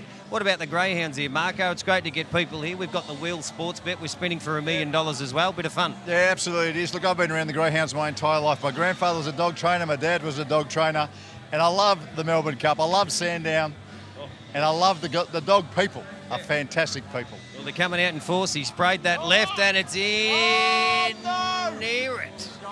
That's much better. Club selection, Marco. He's got me. All right, Luke, you've got Marco. You're not going to win the 10,000, but how did it feel? Yeah, no, that felt club all right. I might take that one home with me. So, gave it a little bit of a shot. So, yeah, no, it was good. Good. Okay, the preparations for the big one tonight, obviously the Melbourne Cup, explicit, and also Joey the Jet. What about the 2 dogs? Can we split them? No, I can't split them. They're both as good as each other. Joey the Jet's probably got the better box, but explicit on his night is probably the best dog in the land, and hopefully can show that tonight. This is what he lives for. He's had a swing in the club. We're all split up. Marco, you going to stay around for a while? I'm here all night. Cannot wait. All right. Pop on down. Sandown Park. We're here all night. Good on you, Simon. Love Luke Thompson's swing. Good golfer. Yeah, Very he looks good like golfer. he's a very handy golfer Yeah. there. Wouldn't want to take him on for any cash there, so we've got to keep an eye on for Luke Thompson. But he was hitting them beautifully out the back there at Sandown today. Now, we know that James Vandermaat, he loves the plasma, and he's about to have a chat about one of the big chances in tonight's Sportsbet Melbourne Cup. It's one of the up-and-comers he's about to have a chat about. Yeah, it's almost tempting just to analyse Lukey Thompson's golf swing there, to be honest. I did know that he went to Germany for a contest over there, a competition, so he can play. Everybody's been saying, Jimmy, if you're to buy a new car, it's all about getting the keys. And the key to this Melbourne Cup is the key to finding the winner. Not sure how that makes much sense, but anyway, here it is, epitomised. Box number 5, all right? Have a look at this. Runs with great early speed, but watch this bit through the corner. Just sits 1-2 away from the rail. Let's have a look at the head-on footage. Box number 5 jumps well, comes across, but doesn't want to be under the lure. There is space through that first corner. There is space again on the inside of epitomised down the back straight. There is space again as we go down the back straight under epitomised. Now, as I said, the first bit didn't need to make any sense because this does for mine. Epitomise again off the rail. Now, if you do the form, one of the most simple ways to do form is take a look at box number 2, and if it's going to use a little bit of the track, it doesn't have to be a wide runner. As long as it's using a little bit of the track, you're creating space for the dog in box number 1. Now, we all know that Joey the Jet is perched up in box number 1, and I don't think he's got the speed to push underneath and lead Epitomise at the first corner, but I do think Epitomise is the key to the race. We'll hold the other 6 greyhounds off the fence, and then Joey the Jet will say thank you very much for that $500,000 first prize. And I reckon Jason Thompson might even give boys 20 or 30,000 after to the connections of Epitomise just to say thank you. Yeah, it's a fascinating first run to that first turn there. Mitchie Bay. I don't know if you found the keys yet, James. They may never. They gave the car away last year, Jimmy. Yes. Let's have a look at race number 3 because Mitchie Bay's old man's got a special coming up. Here is the market. What price are we getting for Reigning Fire? This is the market. Extreme Wheels is your favourite. $3.10. Pearl Noir, $3.40. Noel De Vere's on the drift, $2.80 at the $3.70. Reigning Fire, $8 into $6.50. Been really well back to get about $1.90 to play Star Opal. Has some specking, 14 out to 16 back into 15. Hammer on Tommy, $17. Nosy Bluey, 27s. And From the Ghetto, $35. Extreme Wheels is your favourite though. Don't forget the promotion. All races run second. Get a bonus bet back. Chances are you're about to lose for free. And confidential support, call the 1-800 number on screen. Or visit the Gambling Help online website. Let's have a look at the replay here because we've got the speed map and then we'll have a look at the replay before race number 3. Talk us through this, James. Yeah, speed map with the 4 going out fast, the 6 going out fast. There's speed everywhere as you'd expect in a race like this, a maiden final. So you do expect the speed's going to be good through the first 100 metres or so. My race number 3 has disappeared. So, boys, I'm not having the best 2 minutes here. But what I will say, though, as we look at the speed map, 3 Reigning Fire will be out the back. Nell De Vere Extreme Wheels for mine are the 2 two that are just going to dash forward and set the tempo. But I reckon, boys, Raining Fire could be the key to this race. And what I was getting at before is if a car hasn't got keys, it won't start. So if you don't have keys to a car or you don't have the keys to a Melbourne Cup, you won't find the winner. Yes, Mitchie, you talk me through this one, mate. You seem to know what's going on. Box 8, look at the turn of foot here. Leaves some pretty handy grounds. Look at Pill Noir, yes, got checked there down the back, but the turn of foot from Raining Fire was very good. That's Noel DeVere out in front. Has made up serious ground, and this ground out in front is not slow by any stretch of the imagination. He sees Nosy Bluey in its sights and goes straight past it as well. So I think the run of the 8 was phenomenal considering bombing the start. Gets drawn down near the fence tonight. It's still making ground going past the post. It'll run 600 on its ear, but tonight is the big one. Where does it get to on the first turn? Is there space? If there is space, good luck to those leaders. And I think as well, boys, when you're looking at a replay like that, you look at the winners' times, the winners' section, 18.88 down the back, 29.57. Nell DeVere's not stopping. So it's not a deceptive one where you go, gee, it looks probably better than it was. I think Raining Fire was definitely eye-catching. The only concern I have, boys, is that is it going to be a bit of a money-munching type of greyhound that's always getting back and always needing luck? And I'm not sure if the draw is perfect for him because I would have loved there to be speed in 1 and 2 where we could tuck in and follow, where we might be jostling for the same position though as the 1 and the 2. But hopefully I'm wrong because everyone seems to be on it. The Star Opal went 5.12 last week and did use a little bit of the track through the first turn. Nell DeVere Extreme Wheels 5.0s though. They cross. So we're on Raining Fire here. So what's the best possible outcome? It does what was that thing in race 1? My hummingbird it just went straight. That won't happen. No. If that happens, I'd be very surprised. To be honest, I reckon the Red's got more ability than it's shown in its first 2 starts. And maybe we bank on Amron Tommy putting it all together at start number 3. He's had 2 goes from box 1 though, and imagine having 3 starts in your career and you've drawn 3 box 1s. In a series like this. But that's the key. If the 1 and 2 can kick up and hold a place and then we can tuck in, well, then the 3's a massive chance. You've been around greyhound racing for a long time. This is a maiden final, so they're lightly raced greyhounds. If they miss the kick, like, say, Raining Fire did there the other day, can they all of a sudden work it out pretty quickly and then jump? Or is that going to be the way that he goes about his business? Looking at the replays, it seems to me more of a lack of real acceleration for the first 20, 30 metres. So it's not like he's missing the kick as the lid's open by 8 lengths and you go, well, look, with another 10 starts, he might start to time that better. I just think he's bred, look, by Barshabal Suntory Rose. Jeff Britton, he's a master of, I reckon, 600-plus dogs. So there's no doubt down the track that that'll be his pet distance over a lot further than 500 metres. But if you're hoping to get that 650 tonight, you're just hoping he lobs in a place. There is one positive. Well, one thing you can bank on. The bad draws. First 2 start. What numbers? 6 and 8, Mitchie. Evens. Goes to an odd draw tonight. Might have a bit longer in the boxes to settle. Yep. And it may well work wonders. And you're drawn closer to the fence too. Yeah. Working well together, aren't we? We are. Perfect. Whoever's handling the 3, go and just inspire it somehow, Jason Adams, Raining Fire. But we'll cross out to you. Even Paul Abella's there. He's just getting better looking by the day, that greyhound trainer. Of course, he prepares Star Opal. Jason, take it away. I'm with Bradley Greeno, who, of course, plays a big part in the Melbourne Cup with Epitomise and also Kennelmate Big Energy. But this girl here, Brad, in Extreme Wheels, she's replicated her time in her heat and semi-final. You know the difference between a good dog and a very good one. What's she like? She goes quite well, mate. I don't know if she's quite the top notch though. She's pretty good early. I mean, she'll need to do everything right early to lead this field. I know there's some pretty hot dogs in it. I'm not really expecting too much from her, but if she gets around that corner first, then she'll be a definite chance. Good luck to Bradley Greeno and also Greg Sprott, who owns Epitomise as well, and it's been a lethal partnership for a big period of time. Nell DeVere. Daniel Pell's a trainer. They call him Buddha. I'm told there's big raps on this girl here, but I want to hear it from the horse's mouth. What's she like? Yeah, she goes good. She does everything right, so fingers crossed. That's pretty tame. What sort of ability has she got? No, she's above average, but she'll need to be tonight. Good luck, mate. Cheers, buddy.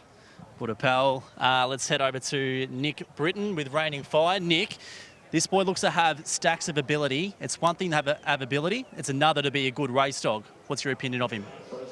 Yeah, well, he's shown great strength, not only in his first 2 races, but also in trials. But he's got an inside draw. Might not be great out of the boxes, but you'll see him coming home. That we will. That is Raining Fire. Let's go to Star Opal, Paula Bella. She's been supported at long odds. Is she a chance to win? Yeah, I think I got a big opinion of this girl. It might be not tonight, but in a few runs, they'll see how good she really is. Who's the main danger? Oh, 3, 4, 5, 6. A lot of them. 8, 1. They're all maidens. Anything can happen. Talking about splinters, good luck to Paula Bella. Let's go over to Daryl Holmes, who's got Pearl Noir. And Daryl, she was terrific on debut. Bit of drama in her second run. What does box 5 mean for her tonight? A very difficult box running for luck, Jason. Hope she's learned a lot from last week because she did a few things wrong. I was surprised how desperate she was for the fence. So needs to find a position early. You're not totally unfamiliar to this night, having had El Dorado in a final a couple of years ago. What about long term for this girl after tonight? Is she one people can follow? I think so. She can run. Like you and I? Thanks. Maybe not. There's the latest guys ahead of the maiden final. It's always so tricky, isn't it, going into these races? They've all got promise. Whether they turn up with it tonight, we'll wait and see. Maybe the most confident, Sarah, in those chats with Jason Adams. To be honest, Simon Marshall, when he come in and said g'day, he thinks he's a chance to win the golf thing upstairs. But you know, Lukey Thompson, he's actually got a simulator in his bedroom. Has he? At home. Yes. He reckons only cost about 15K to set up, so clearly they're going better than we are. Look, to be honest, I think they've all nailed it, to be honest. We heard from the Holmes kennel and suggesting, Daryl, that the draw makes it hard. It does for the 5, I think. So there's going to be luck required. They all can run a little bit, but I've settled on the 3 as my on topper, Raining Fire. But we see on the local tote into 420. I'm not betting at 420. There is no way I'm backing a back marker in this race at 420. No. So 3, 4, 6, 5 are my numbers. I'd be inclined, if I was forced to pick a very small each-way play, I'm not going to play this myself, but if you wanted to look outside that quartet, the 1 or the 8, I reckon they're overs. Raining 5 for you, Mitchie? Yeah, 3, 4, 2, 6 are my numbers. I made sure to remember what they were. But, yeah, I think that this greyhound's got a lot of ability. I think the draw tonight will be a massive plus. And I can just see it sliding up the fence when there's a little bit of trouble on that first turn and running on. This was my best roughie of the night, boys. It's into $4 from a double-figure price, and it's $1.30 the place. It's $6. Well, local tote, $4 now. Yeah. It was $6.50, $8.50. It was $8 into about $4 late, Raining Fire. Start's all important. These talented greyhounds ready to battle for this maiden series final. Here's Dan Hibbert for the call. They start to come through, and it's going to be, looks like it's going to be okay for the rest of the meeting after a bit of a wet start over the last 24 hours. Green light on for the GRV Vicbred Maiden Series final, set to run. Ready? And away, and Nell DeVere flew out from the blue and will lead by a length early over Extreme Wheels and Pearl Noir on the inside. They hit that first corner. Getting checked was Raining Fire along with From the Ghetto. The leader was Nell DeVere, a length and a half in front of Extreme Wheels. Nosy Bluey gets up to third, a gap Pearl Noir. Then came Raining Fire. On the inside was Amron Tommy, and then came From the Ghetto. Nell DeVere, the leader, gets away. Nosy Bluey to second, past Extreme Wheels. Nell DeVere in front, and Nell DeVere will win the maiden final by 3 lengths, drawing clear. Nosy Bluey second, Extreme Wheels was run third, and fourth in was Raining Fire ahead of Pearl Noir. Then came Amron Tommy, From the Ghetto, and Star Opal, and the time is 29:77. We spoke about the promise this girl has and the mail around about how good she is. Unfortunately, her trainer, Buildup, has gone in the opposite direction, but that was a good performance. And what I love about this, guys, is for Buildup, that mean a lot to win a race on Melbourne Cup night. It's the first of the features that we've got on tonight's program. And for a lot of these good greyhounds that he's had in the recent months, they've gone to trainers like Anthony Azzopardi. So for him to hold this girl, at least at this point of her career, and win a race on Melbourne Cup night, being a feature, as Jimmy mentioned earlier on, I mean, these maiden finals are targeted. So to take it out, big sign for this girl and what she's capable of long term. Brilliant performance by Nell DeVere. She does everything right. As Buddha Pell said to Jason Adams before the race, she led, and once she led, she was always going to be hard to beat. Nosy Bluey and also, of course, Extreme Wheels running big races, and Raining Fire, unfortunately, she missed the kick and runs fourth. That was always going to happen. Yeah, made up really, really good ground. I'm black booking a couple of runners out of this race, to be honest, and the reason Jace couldn't get a post-race chat with the pals is because they have runners that they own in the next, Gambella and Piebald, and obviously Buddha has to handle one of those with both of them trained by Anthony Azzopardi. But to be honest, I thought Raining Fire was good. It's just a greyhound that says, wait till I get over 600 metres plus. Like, I'd almost back him in to make a group final over the distance when he gets there. It might be 6, it might be 12 months away. The other runner that I reckon was really, really unlucky tonight that I'm putting in my black book, and my black book is full of runners. It is, like the Phoenix field that you've got. That is. 6,420 You know who I reckon dogs was the run of the race? Was Pearl Noir. because she began absolutely beautifully, almost got to second behind Nell Devere, and she was just dragged down from behind, lost all momentum, and off her debut run, 29.43, with such a strong last half of the race. I reckon if she got through to second, she wins it. But early pace wins races, boys. And if you go through the semi-finals, 5.04 to the mark, Nell Devere. The next quickest in the semi-finals was around 5.11 for Extreme Wheels. So one thing people at home that listen to the racing.com coverage might not understand is just how consistent greyhounds are. And we see it again. That was exactly one length in front at the first mark tonight. So the form lives true. I've got one here for you, Jimmy. I'll ask you the question now. Barring injury, Reigning Fire, Nell Devere, Pearl Noir going forward, who is the best dog this time next year? I would say Pearl Noir and Reigning Fire dead heating. No, Pearl Noir. I honestly think Reigning Fire will be a dynamic 700-metre dog down the track. I know there's a lot of water to go under the bridge, but Pearl Noir I think will be 600 plus as well. So black book them and say, wait till we get over a bit If more Reigning Fire took the fence run tonight, it's a different result, but instead went around them. Yeah. You can't win big races trying to loop the field like it did. He's got ability, but the rails run was there. But boys, at 16 to 1 or whatever he opened, you have a bet. I think when he gets into $4, $5, $6, you just let him go. Yeah, but he got in too short. But the problem is that now he's been the eye catcher. You're not going to get any value. No. I'm talking about not a punting perspective, as in a going forward perspective. Okay. All right, then let's have a look at the third. This is the third race dividends now. Devere, $4.60, $1.80. Nosy Bluey second. Extreme Wheels was back in third. Reigning Fire was fourth. We'll take a break. This is Racing.com's coverage of the Sportsbet Melbourne Cup.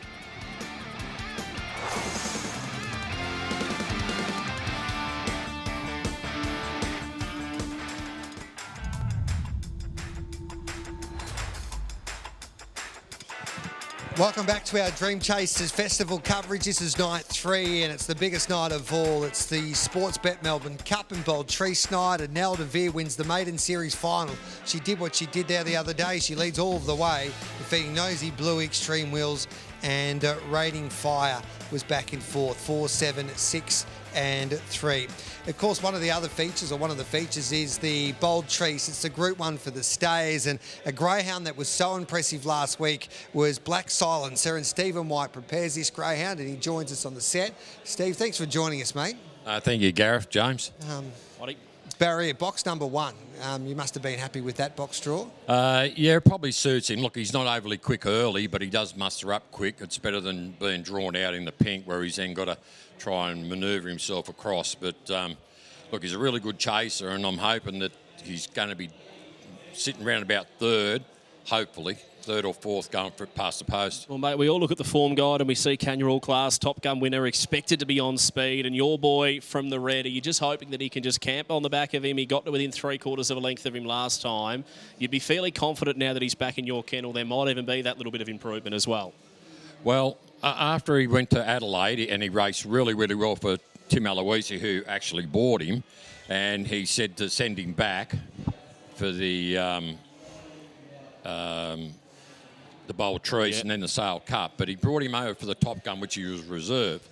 But he also had him in a grade 5, and he brought him back that same day, and he was just totally flat, and the run really flattened him. It took me 4 or 5 days to try and get him back to normal, so he went in a little bit underdone in my view, the way I work things.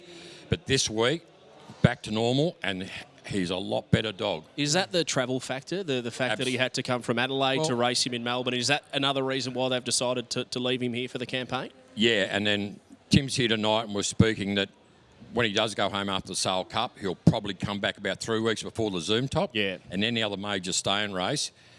You make mistakes, but you never do it twice. Yeah, otherwise they call you insane, don't they? Yeah. Yep, that's it. Just before we roll on, Hawley, I just want to pose the question too. What was the emotion, the roller coaster with this greyhound? Because you were training him, he was looking like developing into maybe one of the best stayers in the game. You then get the phone call that he's now sold and he's going to Adelaide, and then as it turns out, he ends up back in your kennel. Can you explain the emotion of that roller coaster over the last few weeks? Well, I had the whole litter can run 700. So I decided when Tim offered, and I offered big money for him. Yeah. So I sat down with Kerry and we discussed it, and we said, well, no, we'll sell him because we've still got Sniper. And Sniper's always been 6 lengths quicker than him. Oh. Here we go. But he's such a great chaser, Black Silencer, and he's very, very good in the field. But I wasn't going to send a hack over to Tim. Him and I've got a really good relationship. So he's offered to buy some other dogs as well as they come along. So I want to keep this relationship. And if they're good enough to come back to Victoria, well, I know they're going to come back to me. So, and if they can't come back to you, they'll come to me. Maybe. If they're Hillsville dogs. Hillsville dogs. So where will you be in the run? What's the ideal Ideal situation to run, be right on the back of Kenure Class? Ideally, I'd like to be sitting third or fourth, clear room at the winning post, and probably no more than 5 or 6 off them. Will he get that tonight, James? I think he can. I think he's going to be a really big chance. I'm not of too winning the sure race. what the 3 does. I'm thinking the 3 likes to use a bit of middle of the track. Not super quick early either. I guess for you, Steve, if you can just punch up to behind Canyon Class, you're in a beaut spot. But you gave a little entree, a little tease, I guess, to Lethal Sniper, suggesting that he might be 6 lengths better than Black Silencer. Now, he went around at his 700-metre debut last week, and he led, which I probably wasn't expecting he'd lead, and he maybe raced a little bit upside down. What did you make of that performance? And I was interested to see that you've re-nominated for tonight, so you obviously believe he's in form. Well, the thing with Lethal Sniper is he's a little brother. They're both 3-year-old, but he was out for 12 months all up. Yeah. With stopper tendon troubles. Then he had a hip support problem. The dog is a machine. Like he's broken the track record at Sale. He's gone 34 dead at the Meadows. He's gone 29.70 his first ever trial there. But to try to get him up to the Bold Trease last week, had it been this week, it might have been perfect. So you reckon he was a run short? I couldn't bring him here and give him a 700 or give him a run on. So I never got him through the pen. But when you watch the replay 10 times, he's eased going in through the pen.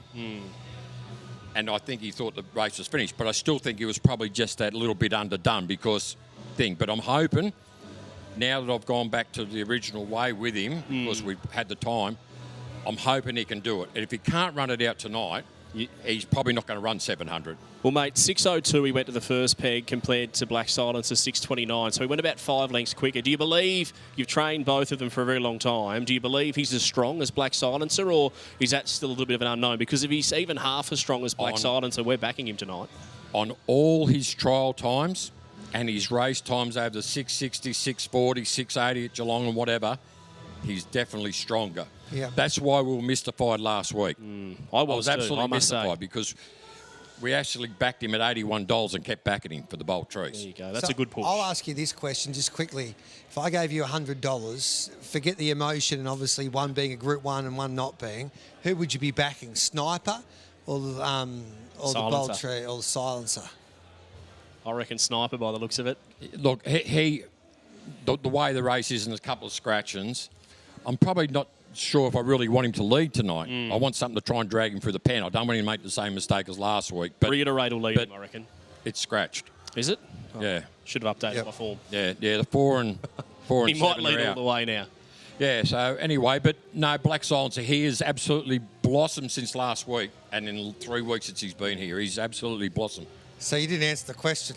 Back them both, I reckon. Okay, all up. All up. All right, Stevie. It's a multi. Great to catch up with you, mate. Hey, go and get that Group 1. We appreciate you dropping in. Right, thank Good on you, Whitey. There's Steve Thank you, White, guys. a very good trainer. And Mitchie Obey is ready to go. I think he's got a market for this upcoming race here tonight, which is race 4. Yeah, gee, this is a cracker of a race, this, mate. I think it's a Vic Series final, race 3 on the program. Gambella is your favourite as we speak, $2.70. Did open $3.30. Giacomo has been impressive to date through its career. $4 into $3.50. Marrakesh, trained by Anthony Azzopardi, $4.60 out to $4.80. Sharapova Stars, $9. Mapunga Rocky gets a run as reserve off box 4. It is $6 out to $9. Piebald, 11 into 10. Another dog for trainer Anthony Azzopardi. 2 Boo Hook, 67 into 35. And this dog I'm staggered at, Mayan Chief, $34 out to 51. You'd have to have a small nibble based on the fact that Love's being drawn down near the fence and is probably as fast as any of these greyhounds, but does a little bit wrong. Gambella's your favourite, $2.70. What a race this is. The promo, this is just as good. Run second in any race here tonight at Sandown Park or at the Meadows on the Phoenix. Get a bonus bet back up to your stake. Chance are you about to lose. For free and confidential support, call the 1-800 number on screen or visit the Gambling Help online website.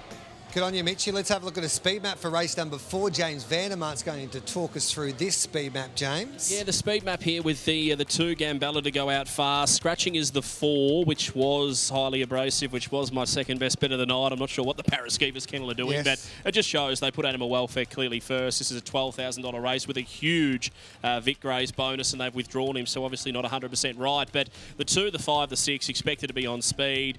I said that Anthony has a party combining with Bev and Daniel Pell with 2 runners. They've got 3 in it: Piebald, Gambella, and also Marrakesh, and they're all expected to go forward. So cracking race, interesting speed map, interesting race. I'm not super confident I'll find the winner, but I reckon Gambella's the greyhound to follow. There's been some really big offers in what I've been hearing. How much lately. are you talking? We're talking 100,000 for a dog like triple that? figures, triple Okay. figures, yeah. Big offers for Gambella. How much would you pay for him with Well, the prize money that you can win? I was going to say with either what I could afford or what I could pay. No, if I we're gave you an open checkbook. I was going to say, otherwise it's only $200, $300. But it's look, I don't know. I'm not a huge fan of female greyhounds, to be honest. Okay. I don't know why. I'm not sexist in any way. I just don't. I'm not sure on them. We've had a few where they come on season, so they can be 6 miss a bit months of and they race. do miss a fair bit of racing. Yeah. So look, but as a broody, if that's what you're looking at doing, I think it's a fair offer around the 100, Haven't you heard of 150. Well She's Fast and Fair? Yeah, no, I have. Yeah, there's been a few. I wouldn't train them, though. No.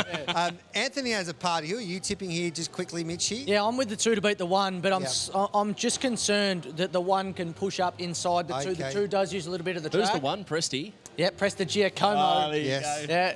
The great defender for the Pies. And I tell you what, Mayan Chief is one of the best $51 pops and $7 the place you'll ever see. And did I miss that? Oh, sorry, go. I was going to say, you won't see many dogs with 37 starts for 1 win going around in a race like this, but Mitchie's hit the nail on the head. He's a huge place chance. He wears the blinkers, and he might just follow them into another minor placing here, although it is a tough race. A lot of class in this Race 4, not race 3. I mentioned race 3 over there. Yeah, it's race 4. We're all over the shop today. Yeah, marbles. They had too much lollies over there. You did. And I forgot the memo for the beige jacket tonight. It's called Bone. Oh, Bone, the is Bone it? jacket, apparently. Jason, anyway, Jason Adams. Ask Anthony as a party who he thinks he'll win. Surely he's handling one of the dogs.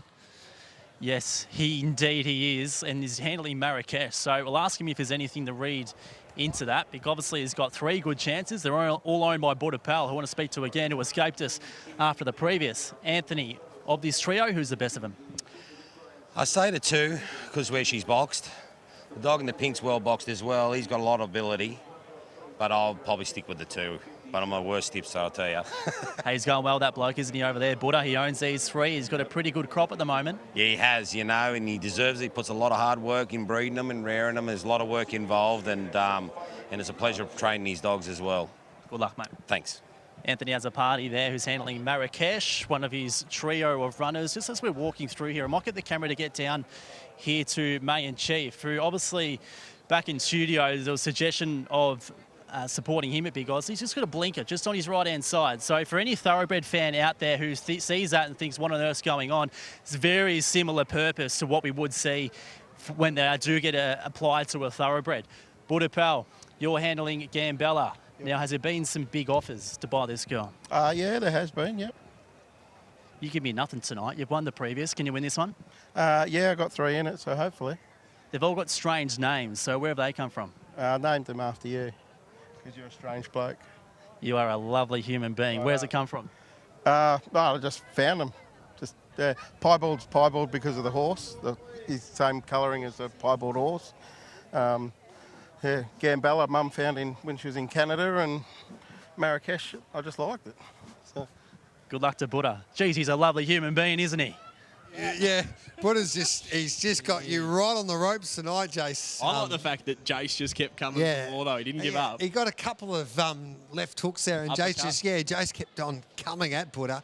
Anyway, good luck if Buddha wins the next race. And he's got a good chance. He's got 3 runners, of course, teaming up with Anthony as a party. So who are you tipping here, James? Oh, look, I'm tipping Jason Adams to have a bone-coloured suit on when the Phoenix comes around next, but not sure if that'll happen, boys. But I'm with the 4. It was scratched, so now I'm with Gambella, number 2.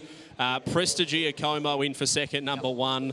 Number 6, Sharapova Star for the 3rd, and I've gone Marrakesh up for 4th. But pretty hard race. I just think Gambella's the greyhound with the most X factor that might go on. Mitchie, your numbers here, my friend? I'm 2 to beat 1 and 3, but I think that the Yeah, look, I think the 3 can run a place here, May and Chief.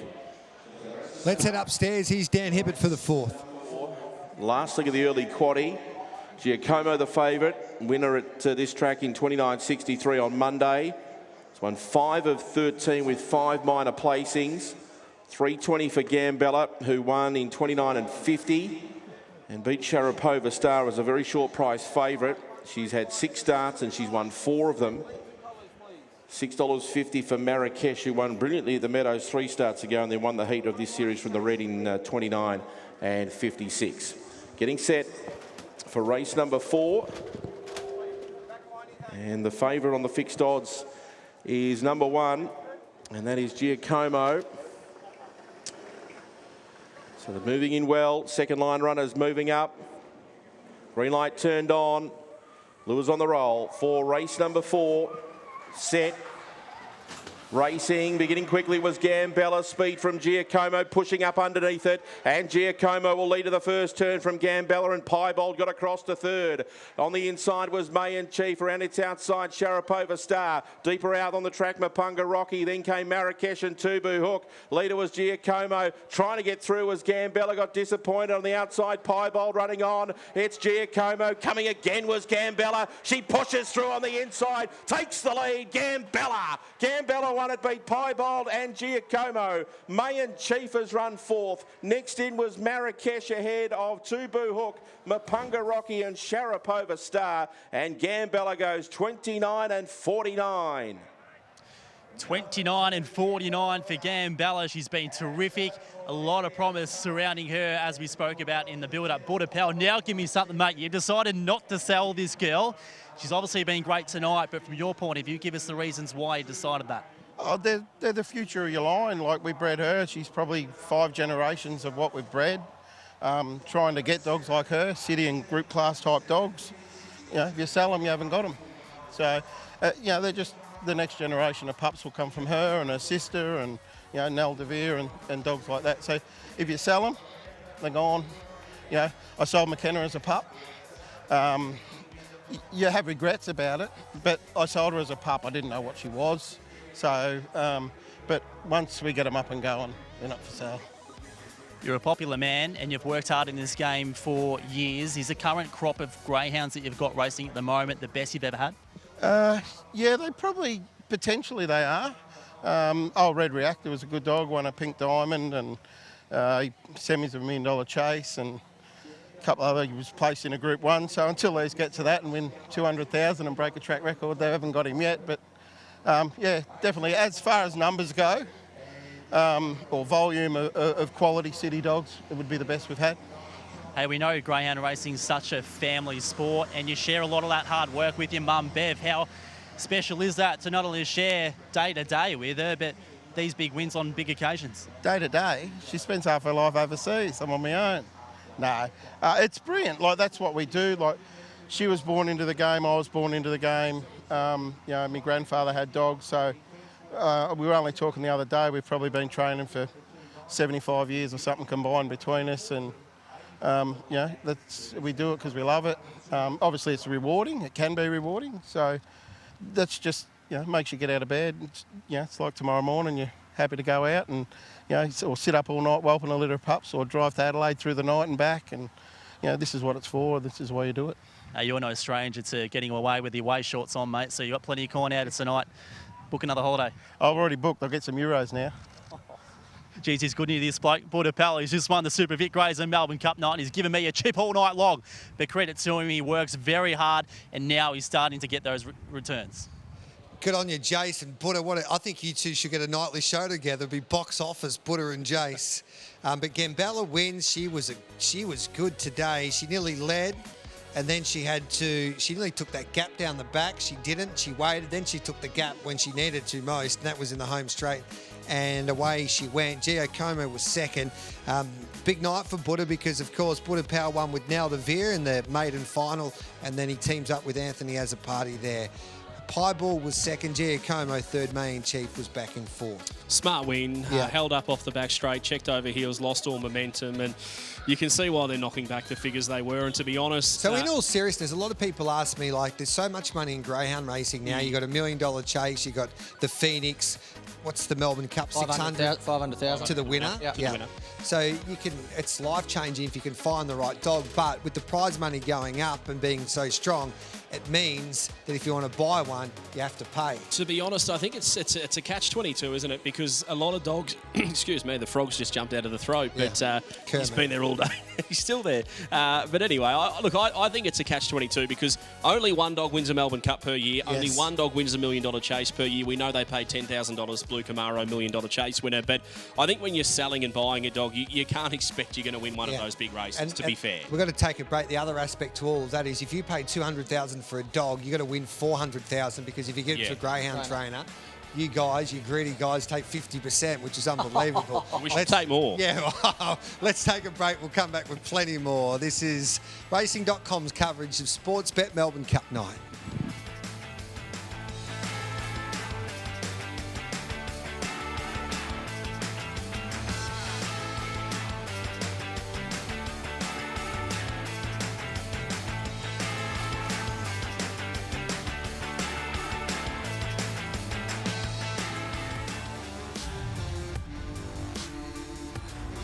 You're watching the Dream Chasers Festival coverage here on Racing.com. This is night 3 and this is Melbourne Cup night.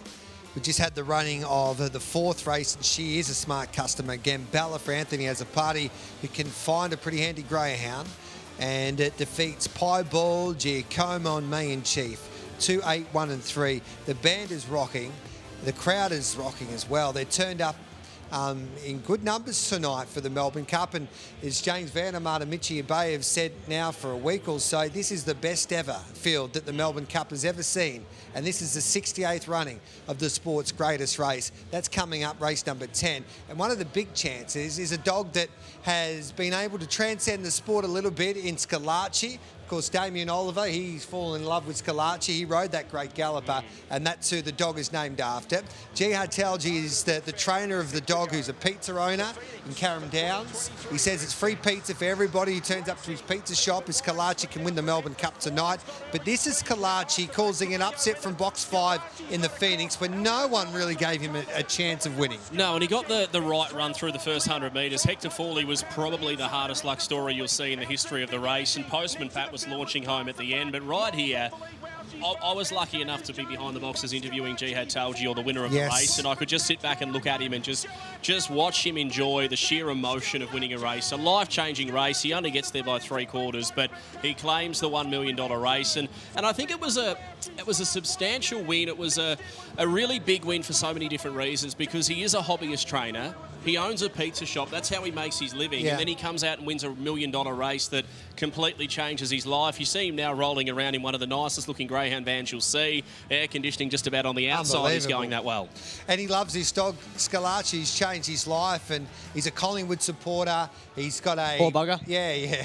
He's a good man, isn't he? He's got a man cave that's got Collingwood memorabilia everywhere. It's decked out in black and white, but he loves his dog, and this dog is a big-time play. When you have a look at his record, he gets the job done. No one gave him a chance in the Phoenix last year. Ladbrokes were the first to really pick him. He was flying, and then after they picked him, he went off the boil. He just didn't want to jump. He started 20-1 basically that night, and then he turns up here at double figures last week. No one gives him much of an opportunity to make it into the final. He jumps like he did in the Phoenix, and he leads them a merry dance. And Talji said after the race, the key to this dog is odd numbers. He is a better dog when he's drawn an odd number, because they are the dogs that are the second group to be loaded. Or the first to be loaded. So he gets his opportunity to jump from box 3 and settle and get going. See, I'm actually going to take Talji on. and say it's not so much the draw, the odds or the evens. I reckon it's what's drawn around him, because he's not a box rocket. He's never been a box rocket. He's a greyhound that begins with them and he accelerates. So let's say he jumps from box 5 and he's got a wide runner in 4. He doesn't get the chance to accelerate. We saw that week after week after week, and this is where I like to get a plug in for the Green Light on Racing and Sport podcast that I do. We cover everything greyhound racing. Coming. It's an original name. Honestly, I spoke to Jihad Talji a couple of weeks ago, and I said, if you look down the barrel of the camera now and the slot holders for the Phoenix are watching, what would you say to them? He says, honestly, the dog is going better than he was last year. And after he came out last week and won a heat of a Melbourne Cup, he broke the track record in a trial at Sales, so we knew he was flying. But I reckon his win in the Melbourne Cup heat this year probably proves he's in better form off that win than he was this time last year. A month ago last year, he was going better, but he tapered off over the Melbourne Cup, and then he was still able to win the Phoenix, Mitchie. So how would you rate Scalacci right now compared to 12 months ago? If he could win the Phoenix last year, he can definitely win it this year. Yeah, I think he can. I think he's one of those greyhounds that does need a little bit to go his way at the start of a race, and I get where you're coming from and get where Jihad's coming from as well, that, I think he thinks he goes better off an odd draw. He gets time to settle in the boxes, and then you're talking about that he has space. What's drawn around him gives him the space to hit top speed, and that happened last week. He got the right run at the right time last week, burnt around, and he could easily go out and run 29.70 again around the Meadows. There's no doubt about that. He says he's going as well. You take the trainer's word for it. So he's a dog that he's got great second sectionals. He just burns down the back, and they're the kind of dogs you win big races with. Do you know who was big last week in the Scalacci race? I've watched the replay a few times. At first, I was a bit disappointed with Blue Camaro, $1 million chase winner, and I watched the replay. He was right behind Scalacci at the first corner, got dragged down, clipped over heels, and then he got going again, and I thought, well, he's going to run second clearly, and he got dragged down again. So twice he lost momentum. Blue Camaro's worth following for the big ones. All right, then. Let's have a look at race number 5, because one of the best bets of the program, according to the experts coming up here. Talk us through this market here, Mitchie Abaya.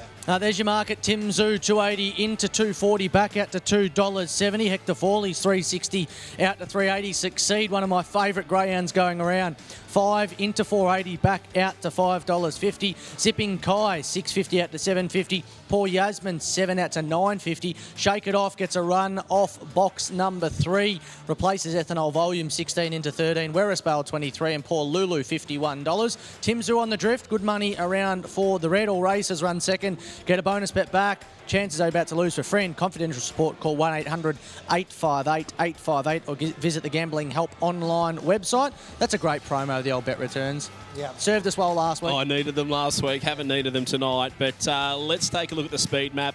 Poor Yasmin expected to go forward. I think she's a little bit hit or miss. 7 expected to go forward, Werrisbale. Hector Fawley's the interesting runner for mine. Box number 6. We heard on the coverage last week that in the shootout he had the muzzle lodged, hence he put in a bit of a stinker. He was back to his best last week with an eye-catching placing. Take a look at the pink here. Timmy Zoo last week in a heat of the Melbourne Cup. I reckon he'll be rolling forward. Yeah. Look at the acceleration after missing the kick and being taken wide. Dragged down through the first corner. Hasn't drawn an inside box since 1937 as Tim Zoo. Last time he did, he won at Angle Park in 29.93. Look at the dogs we're talking about. Miss Envy, Matlock, Warm Cockles, all top liners. And look at the closing section of Timmy Zoo. Jason Thompson, I had him on the Green Light on podcast once again. We get all the big names. That's the second time we've mentioned the pod. But he said to me, we're putting him 600, almost to say to the slot holders, let's see him jump to the front, just go 33.70, 33.80 and say, hey, if we draw inside, we can win the Phoenix, not just the Sir John Dillon tonight. Does he run 600 and does he lead? I think he leads and I think he wins. And Jason Thompson, I reckon he might not be handling, but we might get to Jason Adams to find out if they're still confident. Thank you. Going to speak to Ian Cockrell with Hector Fawley. He's going to alleviate himself, as Ian says, just hold up. So he's losing off about 200 grams, is Hector Fawley, which can only be a good thing going into tonight's race. Let's head down to the other end of the parade yard before we do get to Ian. Let's have a chat to Holly Thompson with Tim Zoo. Holly, it did look to be a very favourable draw with Ethanol Volume on his outside. Now that he's scratched, he's still as confident. I mean, he's been due, this dog himself's been due for an inside box. Hopefully he uses it to his advantage. I keep telling him that it's 600, so hopefully he's got the message, and hopefully we'll be smiling after the race. And for what reason do you handle him? Him and I, we've got a pretty close bond. As soon as he got home, him and I instantly connected, and when we were fortunate enough to get a share in the dog, me and my siblings got a percentage each, and I said to Mum when I got my percentage, I don't really want it, I don't need it, I'd give it to my son, and Ben did the same for his, so yeah, he's pretty special. Just for some insight on your son, is he 1 year old or so? He's 16 months now. He'll be at home sitting with his pop, watching his dogs, and yeah, loving life. Unreal, good luck. Thank you very much. Holly Thompson there, the latest on Tim Zoo and the backstory there. Let's get Robin Moore while we can. Robin, you're a trainer, no stranger to causing an upset. Can you do it tonight? Oh, we're just got to hope for a bit of luck, that's all. You never know. There's 8 dogs in the race. Someone's got to win, so we'll just hope for a bit of luck, that's all. Hopefully get around safe. That's the main thing. Indeed it is. Shake it off for Robin from the first reserve going into box 3 in the place of ethanol volume. Let's get a quick comment now from Ian Crockle. Ian, this boy Hector Fawley, we know this distance, this track is his bread and butter. He hasn't been over it for some time, so what sort of confidence do you take from getting him back over the distance? Yeah, his run home last week was out of this world, Jace, so done the speed maps, it looks good for him, so, you know, he gets every chance, no excuse. I've got some mail that your twin kids tonight in Taylor and Morgan are handling for the first time, but you haven't given them the job to handle Hector Fawley. How selfish are you? They're pretty selfish, mate, but we've got a point to prove, so we've got to make sure we get the job done, otherwise I'm going to cop it. Good luck, mate. Cheers.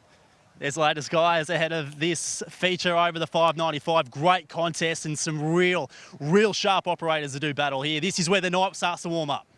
So Tim Sue's all of the rage here with Sportsbet Mitchie Abaya. What prize would you want to be taking?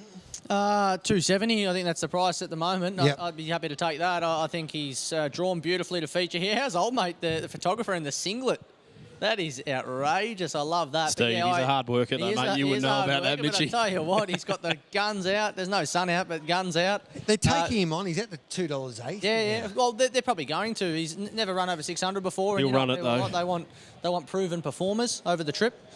All right then, James. What are you thinking here? I couldn't be more confident. I think he'll win 216 of my numbers. They're the big three. Succeed will come rattling home at the end. There's no doubt about that. But look, I'm pretty keen on Tim Zoo. I think he'll make his own luck tonight. Clear Succeed early and just burn through the middle. They'll probably have to call the fire brigade, mate, because there'll be sparks coming off this dog as he heads down the back. What's your same race multi here, Mitch? 1 and 2, both to run top 3.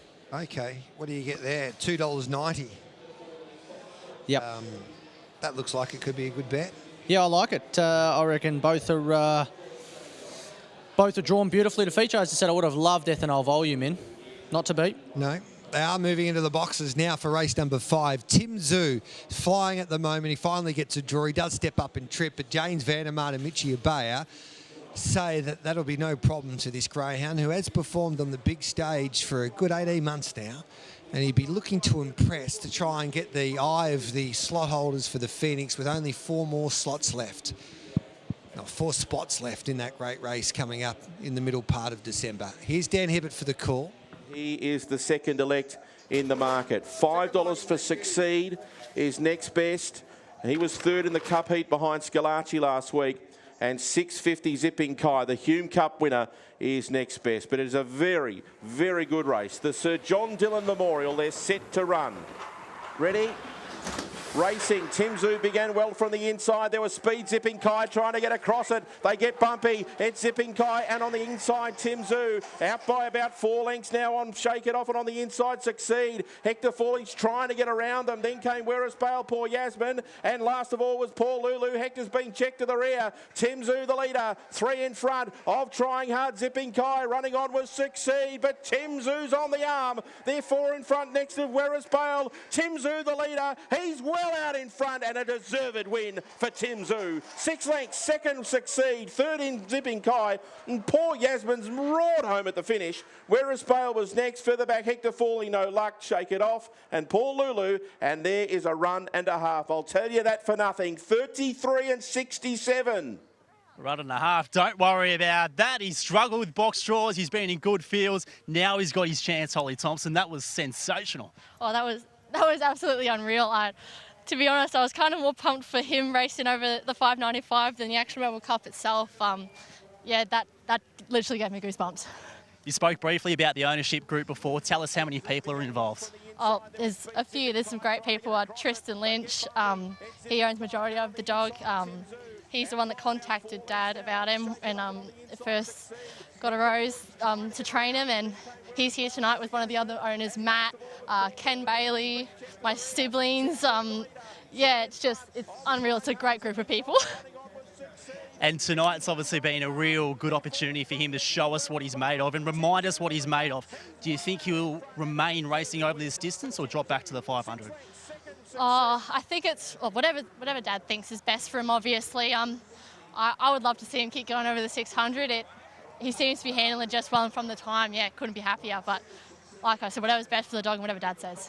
Well, one of the great 600-metre debuts we've seen for some time. Good job. Thank you, Jason. Tim Zoo, the winner of the John Dillon, guys, that was sensational. Talk about debuts over 600 metres. That is exactly the way you do it. That was brutal. Love the comments from Holly Thompson after the race that gave her goosebumps, and she was looking more forward to watching Tim Zoo step up and trip than her Melbourne Cup hopefuls a little later on. But he's a real deal, Timmy Zoo, and he's, as Holly was pointing out, he's owned by a big group of young people from Shepparton.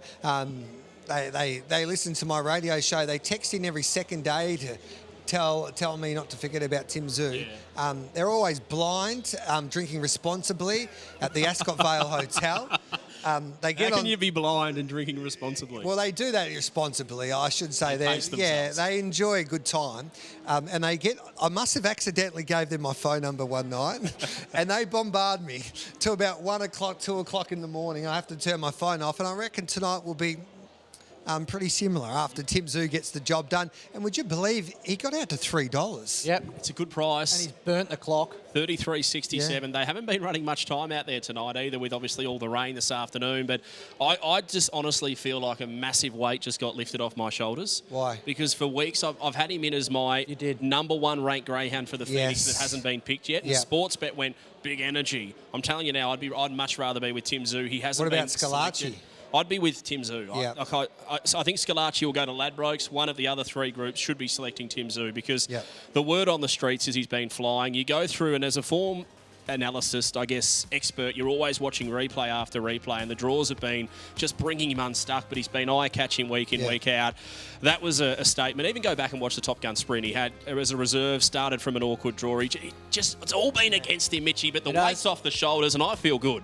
I feel ready to party. So you should. They go, woo! That's what they do. I don't know what that is. Well, I think so. Mitchie, that's disappointing tipping by you, really, because it was a great same race multi, but any chance Tim Zoo to win and succeed top two instead of going the soft option top three? A bit more confidence in your own form.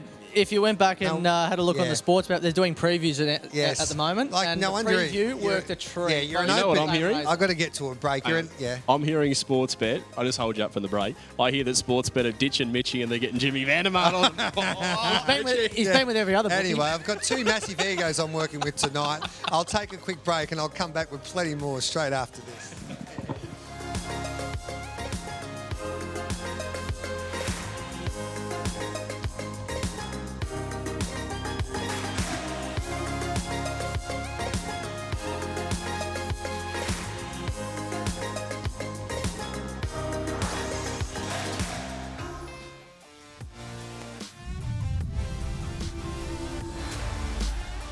Welcome back to our coverage of the Dream Chasers Festival here on Racing. Welcome back to our coverage of night 3 of the Dream Chasers Festival. Tim Zoo, too strong, getting the job done. He had to muster to hold out Zipping Kai, but once he did that, it was game over. Succeed loomed up in saying that down the back, but he wasn't close enough, and Tim Zoo accelerated away, and he was far too strong. In the end, he was well backed, like he was 240 mid-morning. And I was telling my friends it was the best bet of the night, and they go, "You got no idea what you're talking about, Gareth." I said, "Watch, he'll start $1.90 this dog. He starts $3." To be honest, I reckon a lot of the time now we see a little bit of a market overreaction. Yep. I've actually named it now. What happens is the early punters, as soon as the market comes out, they have their smart money on, and a lot of the corporates go, "Well, we're already holding a decent amount of money early on this dog, and we don't want to take too much." So they sort of back off, ease it in a little bit too short, and at the end it starts to roll back out. So if you don't get on early, I suggest get on late, but we're about to see a different style of race here, Hawley, at the track. Are you calling this race here? I can do it here unless we've got the actual race calling audio. I don't know. Well, let's have a go. Are we No, happy we've for got me to no call audio. You're calling All right. it. This is the on-track Sportsbet Invitation Mile, $4,000 to the winner. Better go through the names we've got on the red. Here, number 1 is Stewie McSoon. I'm not sure if we got McSwain. All right. Yeah, he's one of the great Australian athletes of all time. Oh, I don't do athletics, you know that. Not yet, anyway. No. After this performance, maybe never again. We've got Stewie McSwain off the red. So he's starting off scratch as a handicap to try and make it fair, because if they let Stewie go from the front, he'll smash them. In the white, we've got Riley Bryce off the 60 metres. The yellow, Matt Patton, another very good runner, they tell me. Tommy Forster in the green off the 110. So they're giving away a big start in a 1 mile race, isn't he, Stewie? Nathan Pearce, 150. And great to see Tess Kersop Cole for the girls. She's off 250 metres. So roughly a quarter of a kilometre head start on our man Stewie McSwain, who's a star. He's a dual Olympian. Yes. Paris 2024 and Tokyo 2020, 1,500, 5,000 metres. We've got 10 minutes to the next race, but this is the race that stops Springvale. That's what we're calling it. Correct. And add to that... Why don't we have handicap racing in the greyhounds anymore? They do it over the UK. Yeah, the problem was the boxes on the track became a little bit of a OH&S issue, as I think why they pulled the pin on that. But I just want to learn about Stewie for a second here. Yeah. We're talking about a top-line runner, Hawley. Best time is 1,500 metres in 3 minutes 29. I'd run 1,500 in about 30 minutes and 29. 3,000 in 7 minutes 28. Runs in the European Diamond League as well. Yeah. Do you know much about Stewie? No, he's a star. I know he's a dual Olympian. Have you had him on Giddy Up? Not quite yet. After tonight, you have. It's a different surface here, though. Running on the sand will be interesting. Yeah. My old man said the other day, he goes, "Oh, no, they'll handle it easy." I said, I don't reckon it'll be that easy running on the sand. He looks as if he's just trying to sort of acclimatise to the surface now, our man Stewie McSwain. He's just like he almost looks injured, doesn't he? He does. He looks like he's crabbing around a little bit, but they know they're good. Look at the colours that he's wearing. You know what's funny? Look at the colours. When they go back and watch the replay and they hear a bloke in my size saying he looks injured, he's the Australian Olympic runner, that's a bit of a worry. But I actually don't know how far we're off from starting, so I'm just going to open the doors. Are they going to fire the gun? I'm not too sure, but we're not too far away. $4,000 awaits the winner of the Sportsbet Invitation Mile. Now, this track is 400 metres in length, so there'll be 4 laps around the track. Now, that's going to be the hardest part. I want to have 100. Surely they get the clock going. They've done. I'm going to have I want to have 100 on McSwain. Frame a market. Oh, they were actually trying to be honest. They wanted Sportsbet to put a market up. Yeah. Did they? Yep, they did. Well, I don't know. I don't know what we're talking. I'll just have 100 on him at 3 to 1. Well, it's a 1,600 metre race, and I'm with Tess Kersop Cole because I'm she with only the has yellow. to run I'm with Matt. 1,350. They're set to run. And they're away and racing. It's going to be very hard to line these up. You boys can join in the call. Tess gets away to a good start off by 10 lengths. The handicap. Running into second placing, of course, Nathan Pearce. He's in the 7 rug. So we've got the red with Stewie McSwain, the white with Riley Bryce, the yellow with Matt Patton, the green Tommy Forster, the black Nathan Pearce, and Tess Kersop Cole. McSwain will have to. McSwain will need wings to win from here. Well, it's a huge head start. They're about to come down to the winning post here. Look at Stewie. Cruising. He's stretching out beautifully. Got such a nice running action. You can see why he made the Olympics. If I was out there, I'd be wobbling all over the place. Wouldn't I, Mickey boy? Well, it looks like you couldn't do an injury with that action, Jimmy. It looks very, very compact. One thing I'm noticing, a little bit like the thoroughbreds when they're doing track work, the cones are out not to run too close to the rails. So they don't want these runners getting too close to the inside, as we see Tess Kersop Cole with a good track lead. once again. 400 metres, so 4 laps. The first 3 laps are going to be boring, let's face it. Yeah. Until they start to pull up and run together, it's going to be a pretty boring race. But for these runners, it's going to be hard to actually work out what speed they need to go at in order. They're running on a totally different surface. This would be so here we go. like greyhounds running on the grass for the first time. Is that lap number 1 done? Yes. All right, Tess Kersop Cole has an almighty lead, but she started off the 250. She was 100 metres in front of Nathan Pearce, who was in turn 40 metres in front of Tommy Forster, who looks to have closed that gap a little bit. Matty Patton just jogging, and then we go further back to the white Riley I reckon Bryce. the guy in the 7's going well. Riley Bryce is the state winner. And Stewie McSwain is slowly but surely just timing his run. I still think he's almost got to Riley Bryce. I was going to say, I reckon Stewie has just firmed up live in the betting. Live in the run betting. He's into about $1.50 now, Stewie McSwain, because he's definitely cut the margin back as we get a clear look at them down the back straight here. And this is still a massive leader for Tess Kersop Cole. I reckon she's still 60, 70 metres in front.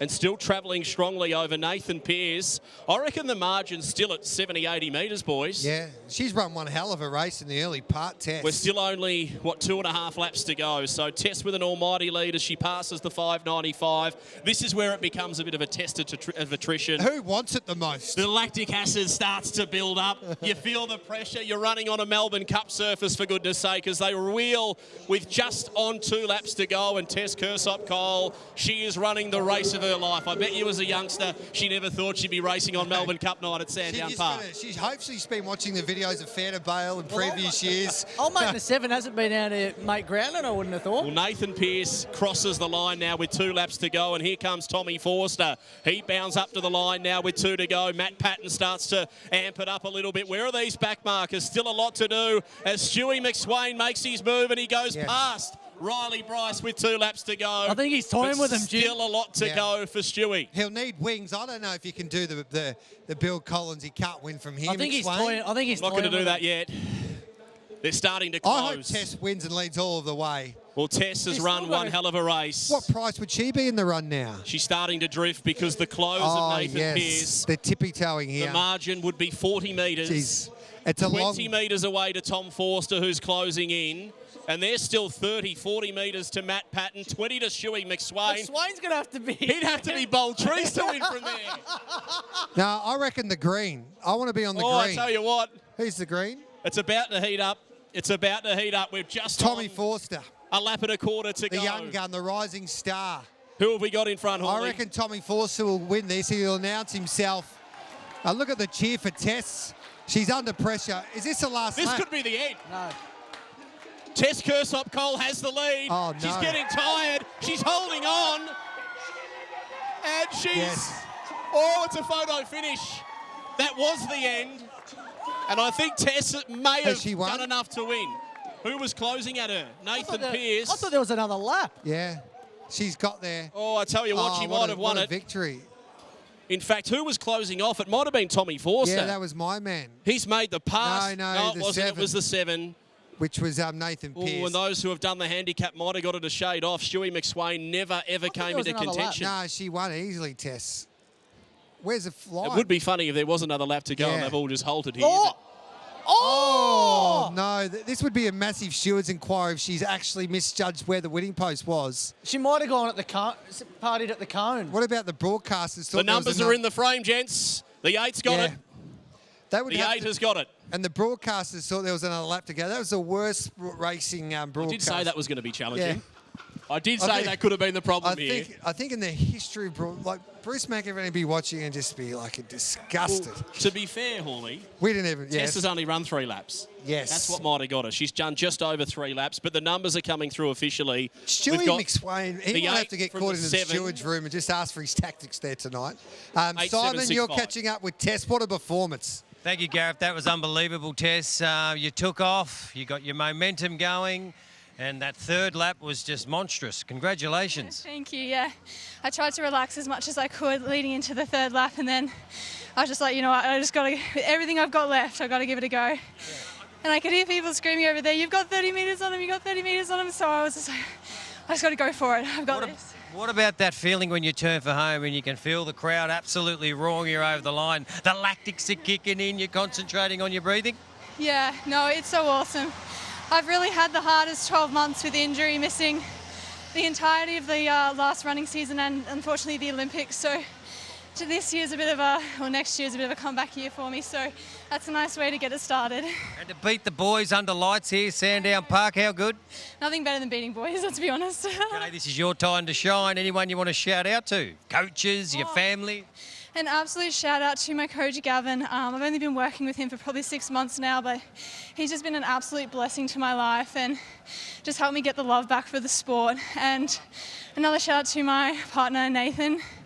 We've been through a lot together this year with our sports, and we've really been each other's rock through the whole thing, and I wouldn't still be doing that if it wasn't for him. He believes in me so much. It's amazing. Where are you, Nathan? You should be here. We should be having a group hug right now. Tess, congratulations. Give me a high five there. You are a winner tonight. Outstanding. How good was that? Back to you, Gary. Oh, I loved it. What about Tess Kersop-Cole? She's had, as she pointed out, a tough year with injury, She's got plenty of promise, and she defeats the boys off that 250-metre handicap and never really looked like getting beat. So that was one of the highlights of the year for mine. I think so. I like the idea. There's a few things I do next year to improve it. We need a bell to let us know there's a lap to go because we had no idea where we're idiots, basically. Once you work it out, it's like she came off a 250-metre handicap. So she only had to run three full laps. Anyway, maybe we should do it next year. I'm happy to run. I'm not. Yeah. Well, if they're going to handicap it Yeah. in a 1600, they make me run only 200 metres. No, I reckon that. Imagine what the handicap you would get to take on McSwain. I reckon they'd put me off scratch beside. That would be interesting. And I'd slipstream him and then pass him late. That would be interesting. Anyway, is that the partner? He's the footy player. He wasn't a footy player, wasn't he? Who? For the Collingwood? This guy? Kruger, Nathan Looks Kruger. a bit like Nathan Kruger. I think that's the they partner. said the She said partner was Nathan? Matt, didn't she? No, she said Nathan. Nathan. Oh. I think that's the partner. Well, he's here. There you go. There you go. There's Nathan. He's So pretty he is pumped there. too, isn't he? Yeah, he's up and about. Sensational. It might be like the Castle, when they met at the Greyhounds, but obviously they've already met. Yeah. Anyway. This has been a segment. If it wasn't live, we'd probably scratch it. Let's move on. Race number 6, which is the second leg of the quaddie on Melbourne Cup night. And here is the market, thanks to Sportsbet. And, here he is, the sniper. We're getting on the sniper here. Boys, $3.30 into $2. Lethal Sniper, Steve White, Steven. Did Steve, White. did he declare it, or did he sit on the fence where Well, he reckons he's better than... by 6 lengths. He's better than the other silencer. I'll be honest, boys. He doesn't put them in unless he's 130% confident in them. And off his last start run, I was surprised to see him in, and that's enough for to make me think, we should have something. I'm going out on a limb and saying he doesn't run top 2. Shake and Bake, $3.50 into $2.45. Wild Cash is the greyhound. I'm with $15 into $9.50. Payback's a good price, 21 into 12. Pigwidgeon, 41 into 21. And Riptide Rustley, 26 out to $31. But all the rage is the sniper. There's your promo. Bet returns, all races run second. Get a bonus bet back. If you like the sniper in this and he runs second, you get your bonus bet back. Chances are about to lose. For friend, confidential support, call the 1-800 number on screen. I'm seeing some vision of Stewie McSwain before the race, and he actually looked a bit disappointed before the race. I reckon he was probably because he realised he's been handicapped a kilometre. Yeah, I know. It was a little bit too much of a handicap, but we can work on that next year. I Here's reckon the you should train for that race next year as we have a look I at don't the speed train, map. Wooly. Yeah. They should have a sprinting race for people on course. For anyone? Yep. Would you get I'd put with the jacket on? Yeah. With the bone-coloured jacket? Okay. Here's the speed map. More than happy to. I tell you what, last week's run of Lethal Sniper completely blows this speed map up because he went really, really quickly on pace. He doesn't normally, though. Wild Cash expected to go forward. Reiterate, as we heard, is withdrawn. So then you've got Shake and Bake going forward. She's Fire's withdrawn. So I'm not too sure we can rely on this speed map because I think there's a few that are either doing different things than what they maybe have or they're stepping up to 700. So you're they're telling me more that speed. was pointless showing that? Yep, I am. Lethal Sniper. Let's have a look at the replay because we had Stephen White on the broadcast not too long ago, and he suggested that when he passed the winning post on the first time, he shied and almost eased like he thought the race was over. Let's have a good look at him here because his 600-metre form, his 500-metre form suggests he is as strong as any. And let's have a look through here. He does look like he just takes the foot off the accelerator a little bit, and then he never really gets it going again. So Steve White was mentioning that. Can you explain what he was like? He was talking and went through the penny. Maybe he should have taken that dog to Sandown. So for a 700 trial, Correct. so that he's already done a bulk of work before he goes through the catching pen. Because after running 300-400 metres... He thought it was over. He thought it might have been over, but he just didn't finish off. But as I said, I rate Stephen Bruce as one of the better trainers in the game. How can you take $2 after watching that? I was just about to say, right, so if I pull know. up the market here for Sportsbet, and we'll go through this, you just watch the race down. Now, number 1 in that race was Payback, right? Yep. The market, Lethal Sniper off that race, 210. I've got it at 8s, right? Yeah. Wild Cash is $8. Shake and Bake's $2.50. Payback's $11 and beat him hands down last week. Yeah, but if Stephen White is right and I back him in, he actually taught me to train. He didn't teach me very well, but he did. No, obviously. No, but I reckon he backed off. No, coming through the catching pen, he definitely backed We'll get to Jason Adams, and maybe we had a chat to Steve White, but Mitchy Bay says he can't run top 2. He's dreaming tonight with this dog. What do you say about that, Jace? I wonder what Steve says. Well, we expect improvement after last week, don't we? And Steve, we heard a lot about this boy tonight. How does he feel?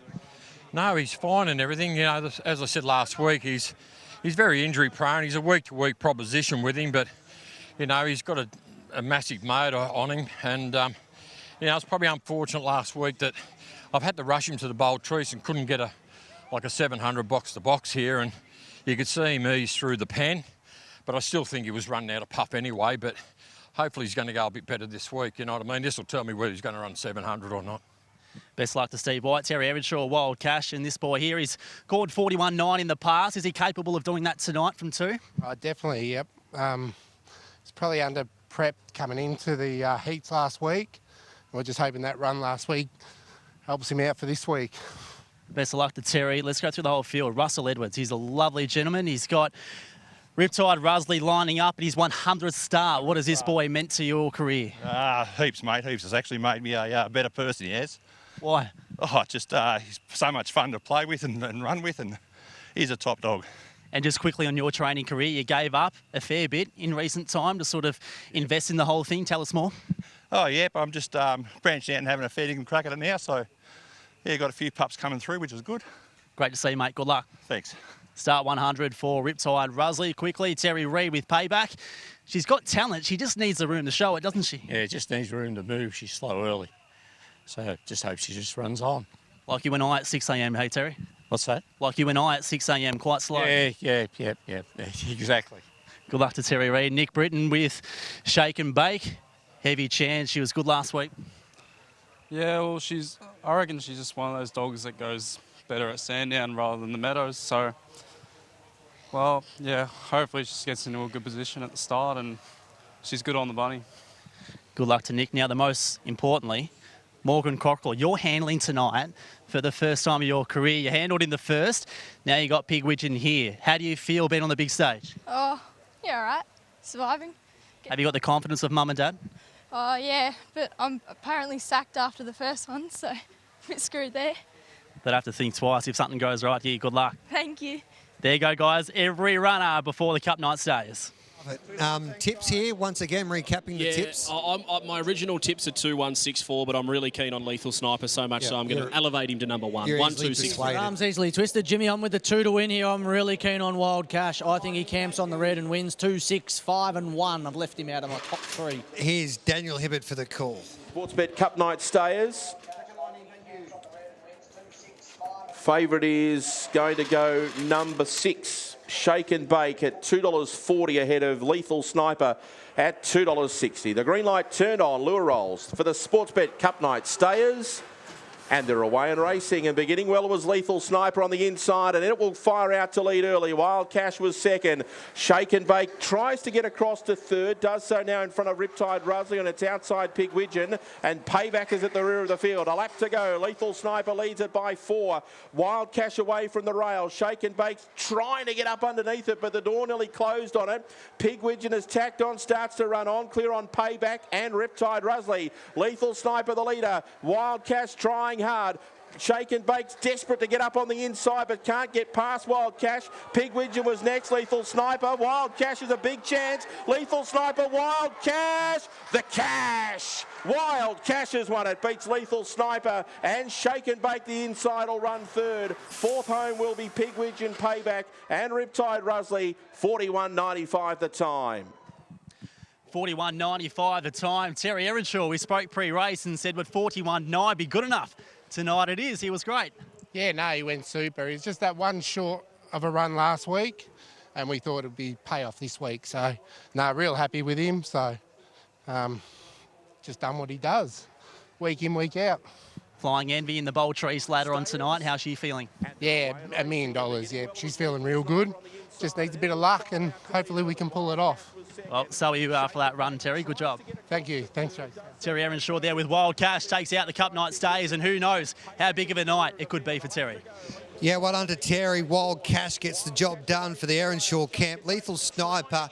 Talk us through this race, James Vandermark. Well, I've learned a lesson, never jump off your on-top selection, but I'm happy to be with Lethal Sniper moving forward because I reckon he found that corner a little bit better and he definitely ran the distance a lot better second go. But Wild Cash, as you said, Mitch, he got the right run through as you were expecting, and He laid out a little bit on him late, and Lethal Sniper tried to kick, but he was just a little bit too good, wasn't he? He was a bit too good. Lobbed closer than I expected. I thought the five. I thought the one might have been a bit further out in front. He's gone the same sectionals as last week, Jim. I know we're talking about the fact that he. Yeah, but he ran home a lot. He ran home a lot better. He did run home a lot better. But those first few sections are almost identical to last week. So he's a dog that's improved, the one. But I just thought that the two at the price, he was $14 at the start of the week, mate. Oh, if you're getting the 15s, he was at the start of the week. If you're getting that 15s, you're backing him at 15s. But to put in perspective that race there, they've gone 30 and 48 down the back, and the leader was high rolling too. Yeah. To put that in perspective, Kenya All Class last week went 30.04, which is nearly 7 lengths quicker.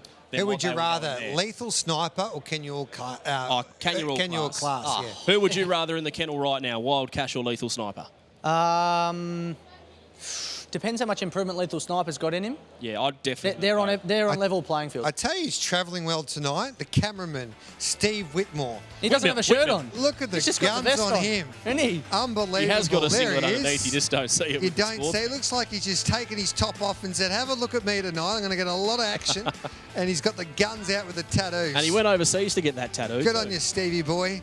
Wild Cash wins race 6. It's all happening at the Sandown Dogs tonight. We'll take a break. We'll come back with plenty more straight after this.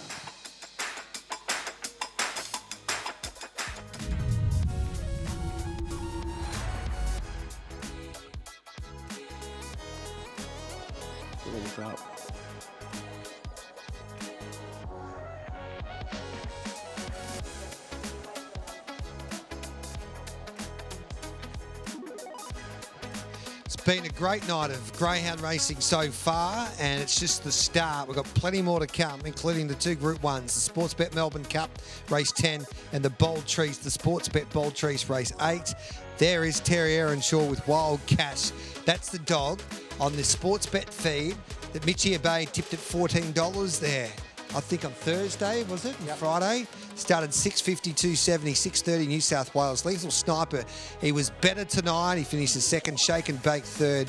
And then the 8s, it was back and forth. Do you know what hurts me, Gareth? Yeah, you changed your tip again. I was 2-1-6 all week, and it's the trifecta at 4. You know what your problem is? It happens to me all the time on Giddy Up. I have Giddy Up stable mail. They all declare them to me, and I think, oh, geez, I better put that horse on top, or that, I've got a rule, that pacer or trotter on top. I have got a rule that I don't include everybody's information. I generally go with my own, but I think Stephen Bruce White, if you listen to him and take his information, he's a dual Group 1 winning trainer. He trained Power to Burn, Woody, and so many good dogs. So I take his advice. At that time, it was detrimental, but not all the time. So what about this, the Parade of the Champions? I love it. Now, you name the dogs that are being paraded tonight, and they are superstars. Greats of the sport, and they're about to parade now at Sandown, and I've got a list of those dogs that are parading, and I'll be able to tell you which ones they are. Hardstyle Rico's the track record holder after winning a Melbourne Cup, and he recorded that track record in the Melbourne Cup. He was the dog that missed out on a spot in the Top Gun about 3 weeks before, and lucky his trainer absolutely yelled abuse at everybody that he could see at the Meadows that night, saying, because he went on to win the silver bullet, and then he went on just this winning streak, and he turned into a monster and became the Melbourne Cup champ, and he smashed the track record in the big dance. He's here. Koblenz was one of the quickest beginners the sport's ever seen. Yeah, and he dominated the Melbourne third in Cup. the Phoenix. Correct. Just on Hardstyle Rico, the image of Lucky Karabitsakos coming out from behind these boxes, ripping the tape off and then just throwing his arms into the air. Yeah. One of the best blokes in the game. And to be honest, he's just a silver lining. Like, if you miss a Top Gun, there's so many good races this time of year. Just put your head down, take your dog and prepare for something else. If you don't get in, you don't get in. And look, maybe he runs through the Top Gun, then he doesn't make it into a Melbourne Cup. So it works out either way. But as you say, Koblenz, what about Yachi Bale? Yeah, well, he came that from was nowhere. Against the trend. Melbourne Cup winners come from the front, not the back of the field like Yachi did. He was the Chautauqua of the greyhound industry. One of my Yachi favourites. Bale, He came out. Big favourite of mine. He jumped out of the box and he was superb. And just recently retired too, Yachi Bale. And then you've got Well She's Fast, who's probably the most popular dog in my time following the game, mainly with her relationship with Sportsbet, winning a couple of Phoenixes. And I remember the night, or the Sunday afternoon, when she nearly beat the track record on debut, wasn't it? Yeah, she did hear, and yeah, a and lot then of people took a real big note. 29.02. And then after that, everybody was the first ever running of the Phoenix that year. I think she did it in September or November. And then everybody was talking that they had to give her a start in the Phoenix.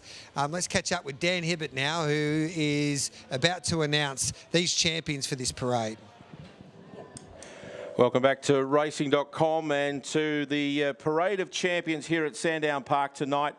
And the first runner out is Aston DB, the winner of the 2017 Melbourne Cup. He had 35 wins from 65 starts. He won the Warragul and Ballarat Cups, the Shootout, the Victorian National Sprint Championship, as well as being Sandown Greyhound of the Year in 2017. He stood at stud, where he became a sensational sire who's definitely left his mark on the track.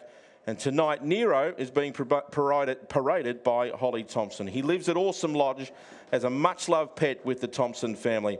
Aston DB will be cheering on his daughter, Miss Envy, in tonight's final of the Melbourne Cup. Whiskey Riot is down next. He won the 2020 Temlee and he was voted the 2020 Greyhound of the Year. And to highlight his impeccable breeding, his parents, Ready to Riot and Fernando Bale, were both awarded the 2019-2020 Australian Brood Bitch and Sire of the Year. Tonight, Red is being paraded by his trainer and best mate, Anthony Azzopardi.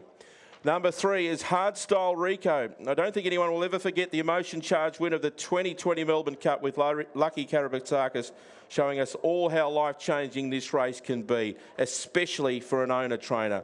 Bruiser not only won the Melbourne Cup, but he also broke the track record that night. He's only the second dog ever to do this. He couldn't be much more prouder to have his son Scalacci running in tonight's Melbourne Cup. Number 4 down the track is Koblenz for David Gill, the winner of the 2021 Melbourne Cup. He also won the 2021 Cranbourne Cup. And just to highlight how incredibly well-bred this guy is, both his parents are in tonight's parade. His mum and dad, Uphill Jill and Fernando Bale. Tonight, Koblenz is being paraded by Jeff Gill. Number 5 is the winner of the 2022 Melbourne Cup, Yachi Bale, in an unbelievable performance where he came out of nowhere to win a thrilling race and another Melbourne Cup for the Wheeler family. Remarkably, this was his first attempt at group-level competition. And even more impressive was that this was only his 22nd start at 26 months of age. Trained by Mark and Lisa Delbridge, tonight he is paraded by Miles Delbridge. Yachi Bale officially retired from his racing career this week after an exciting and illustrious career, and we wish him all the best at stud. Number 6 of the Parade of Champions is the winner of the 2023 Melbourne Cup in Aussie Rocks. This was an against the odds win and was also the longest price winner of the race in 20 years. Aussie Rocks is the only Tasmanian bred dog to ever win a Melbourne Cup. Tippy is also recently retired, so expect to see big things from his future stud career. Next in the line is Fernando Mick, with an impressive record of 13 group race finals, winning the Australian Cup and the Hobart 1000 Group 1 races. Copper was narrowly beaten by Yachi Bale in the 2022 Melbourne Cup. Son of the great Fernando Bale, Copper is placed 4th, greatest prize money, a winner amongst Fernando's progeny. Tonight, Copper is being paraded by his owner, Paul Connell. Next in the line is Aston Rupee. What an impressive record Jimbo has. Considered the world's fastest greyhound, breaking 29 seconds here on 5 occasions. He was the 2022 Greyhound of the Year, the 2022 Victorian Sprinter of the Year, and the winner of 2 Group 1 races, the Temlee and the Top Gun. He 2-time Speed Star winner and also a winner of the Shootout. Now with a very promising stud career taking off, Aston Rupee is owned by Ray Border and paraded here tonight by his trainer and best mate in Glenn Rounds. Hooked on Scotch is next, the winner of the Group 1 Adelaide Cup, which he also won the Run of the Year, the winner of the Group 1 Hobart 1000, the Group 2 Geelong Cup, the Shootout and the Speed Star. He accomplished all of this from only 27 starts, which produced 16 wins and made 8 group finals, breaking the track record in the heats of the 2019 Melbourne Cup. Buster is currently enjoying a successful stud career, producing superstars Postman Pat, Rejuvenate, Field Day, and Power and Glory. Owned by Mick and Darren Pulio, Darren is parading Buster tonight. Uphill Jill. Where do we start with this absolute superstar? The 2017 Top Gun winner, the 2018 Golden Easter Egg winner in a thriller against her arch rival Striker Light. She was the first female sprinter to surpass $500,000 in prize money, and she is a Hall of Fame inductee. But there's more, because not only was Jill so incredibly successful on the track, but also as a mum. She has her favourite son, Koblenz, parading here tonight, the winner of the 2021 Melbourne Cup, and she also has her first husband, Fernando Bale, here for a family reunion. Tonight, she is being paraded by David Gill. Next is Wow, She's Fast. Shani, the sweetheart of greyhound racing, the canine equivalent of Maccabi Diva. She retired from the racing scene as the world's highest earning greyhound, amassing a staggering $2.5 million. She was the 2023 Australian Greyhound of the Year and the Victorian Greyhound of the Year, and also Victorian Sprinter of the Year. Owned by Tyrone Whittington and Greg Sprott, she is the ultimate showgirl and loved every minute of the spotlight. Quite the opposite to her extremely humble and modest trainers, Kel and Jackie Greeno. With 1 litter on the ground already and possibly 3 weeks pregnant tonight, yes, this is an exclusive pregnancy reveal that she is pregnant again. We cannot wait for her pups to hit the track. The greyhound who won the first 2 Phoenixes. Wow, She's Fast with Jackie Greeno tonight. There is only one dog that could follow Wow, She's Fast, and it is the GOAT, the king, the most valuable greyhound in the world and the undisputed greatest greyhound of all time, Fernando Bale. A multiple track record holder, winner of 8 Group 1 races, the Golden Easter Egg, the National Derby, the Harrison Dawson, the National Sprint Championship, the Maturity Classic, the Top Gun, the Adelaide Cup, and the Peter Mossman Classic. Nandy won 35 races from 44 starts. He was electrifying, and combined with his magnificent temperament, he was the once-in-a-lifetime dog for trainer Andrea Daly. Fernando Bale's stud career is more successful than his race career, if that is even possible. With his offspring earning over $180 million and over 200 group winners, he has also signed 3 Melbourne Cup winners to date. We are so honoured tonight to have Nandy paraded by his stud master and best mate Paul Westerveld and his owner, the amazing Jan Wheeler, who proudly carries on the legacy of her late great husband, Paul. Well done to Dan Hibbert and all the champs. And look, isn't that a privilege to have Fernando Bale here tonight on Sportsbet Melbourne Cup night? He was a champion on the track, but what he's been able to do off the track as a sire, his legacy will live forever. Yeah, and the life expectancy is something we were actually having a bit of a chat about off air, and it's the same as a pet at home. They roughly live anywhere between sort of 10 to 14, 15 years of age. And Nandy, look, he looks in as good a condition as you could go and race him, the great Fernando Bale, and he's turning 12. Well, do you know what I reckon? Next year. I reckon we get Fernando Bale out of the boxes and let him go and get back his second split. Against Sunset Asia. I'm not sure he could do that. But on a serious note, boys, how good is this? This is something we haven't done. This is the inaugural running of the Parade of the Champions, and to sit back and look at these absolute heroes of the sport. I mean, as a racing fan, to see Hardstyle Rico standing beside Yachi Bale, beside Fernando Bale, beside Wow, She's Fast, list goes on. I mean, this is what we're in greyhound racing for, to one day achieve what this group of owners, trainers, breeders have been able to do. That's the famous strut from Lucky, isn't it? The famous stance. And these dogs, and as you mentioned by Dan Hibbert as he introduced them to the crowd here tonight, is that these dogs change the lives of these participants. For Lucky, for Anthony as a party, well, She's Fast, probably not necessarily for the Greenos, but this was a dog that took them on some ride. Yachi Bale in a way for the Delbridge family. They never thought they'd win a Melbourne Cup, really. Well, probably not with Yachi Bale, although I know that Mark Delbridge was relatively confident. We just saw a moment ago there too, Mel Tockner leading them off the track. She was the reason this was produced, and we had her on the coverage last week. She works at Sandown Vet, does a wonderful job, and she's so passionate about her greyhound. She's never owned. She was the alongside of Anita Smith, the first two people to launch the adoption program. So she's always been big on that side of racing. Never owned, but just a wonderful person, wonderful human being, and what a great little introduction to Melbourne Cup night. Looking forward to this race coming up, race 7, because Excavation is the favourite. This was the dog, Excavation, that smashed the clock.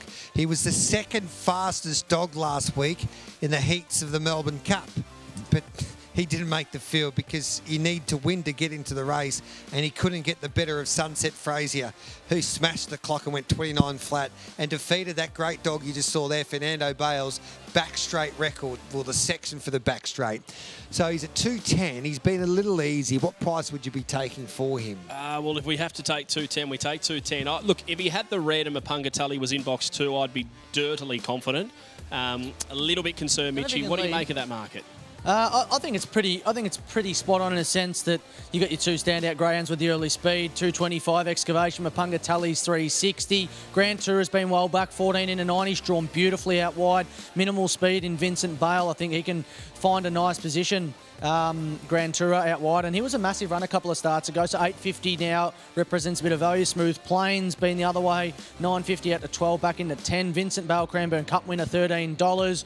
Deadly Avenger, $13. And Orly Bale, you're getting $16 about Orly Bale, who probably isn't going as well as the two greyhounds at the top of the market, but if there is trouble in greyhounds 1 and 2 vying for that early speed battle, he could get the right run at the right time. There's your promo. All races run second. Get a bonus bet back. Chances are you're about to lose. For friend confidential support, call the number on screen. There is 3 place dividends in this race, even though there's scratchings. So we are running a little bit late, so we'll show you a replay after the speed map of Excavation here, who's been so good, as we keep on mentioning. He took out the Top Gun, and then he was second behind Sunset Frazier. He's not leading here. I think he could be. Look, I'm going to have a little chat to the team at Sportsbet who are putting together these speed maps, because I reckon they might be slightly off on a few.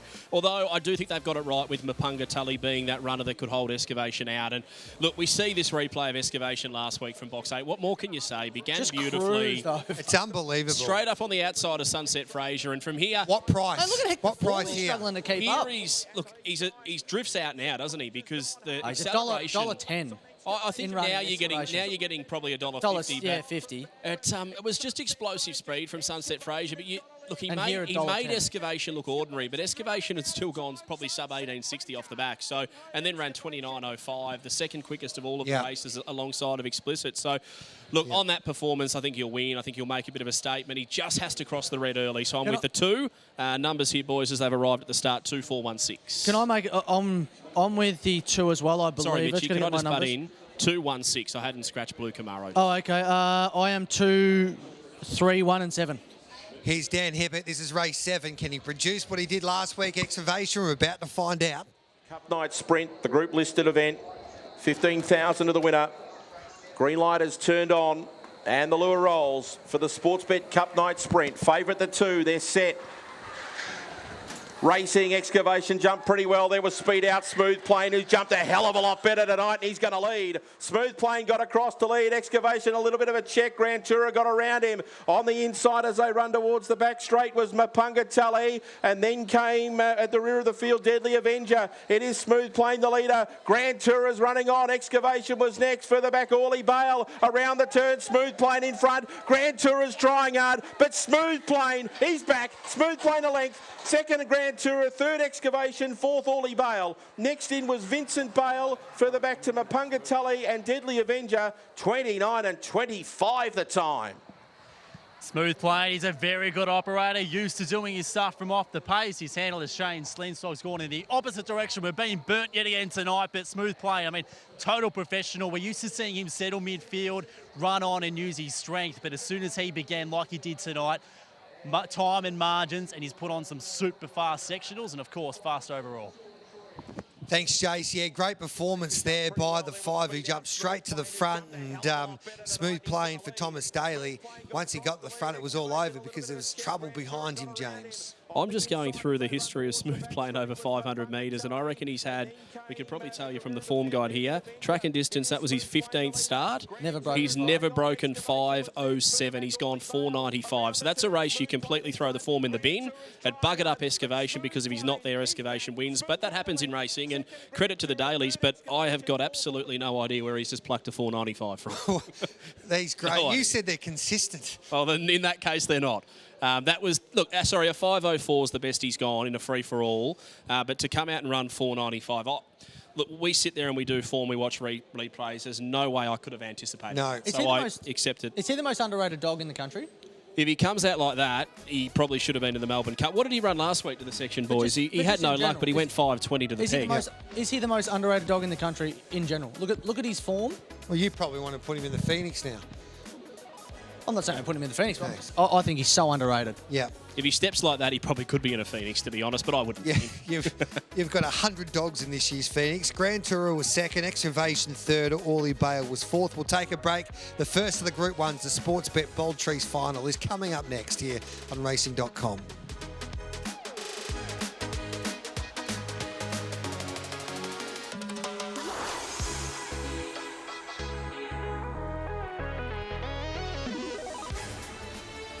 Welcome back to racing.com on what's been an exceptional night of racing so far here at Sandown Park. After what was a dreadful day weather-wise, it's been absolutely beautiful this evening here in Springvale, and the racing has been matching it perfectly. And over the next hour, it is game on. 2 Group 1s on tonight's program. The Group 1 Bold Trease is the next race, and what an event it is.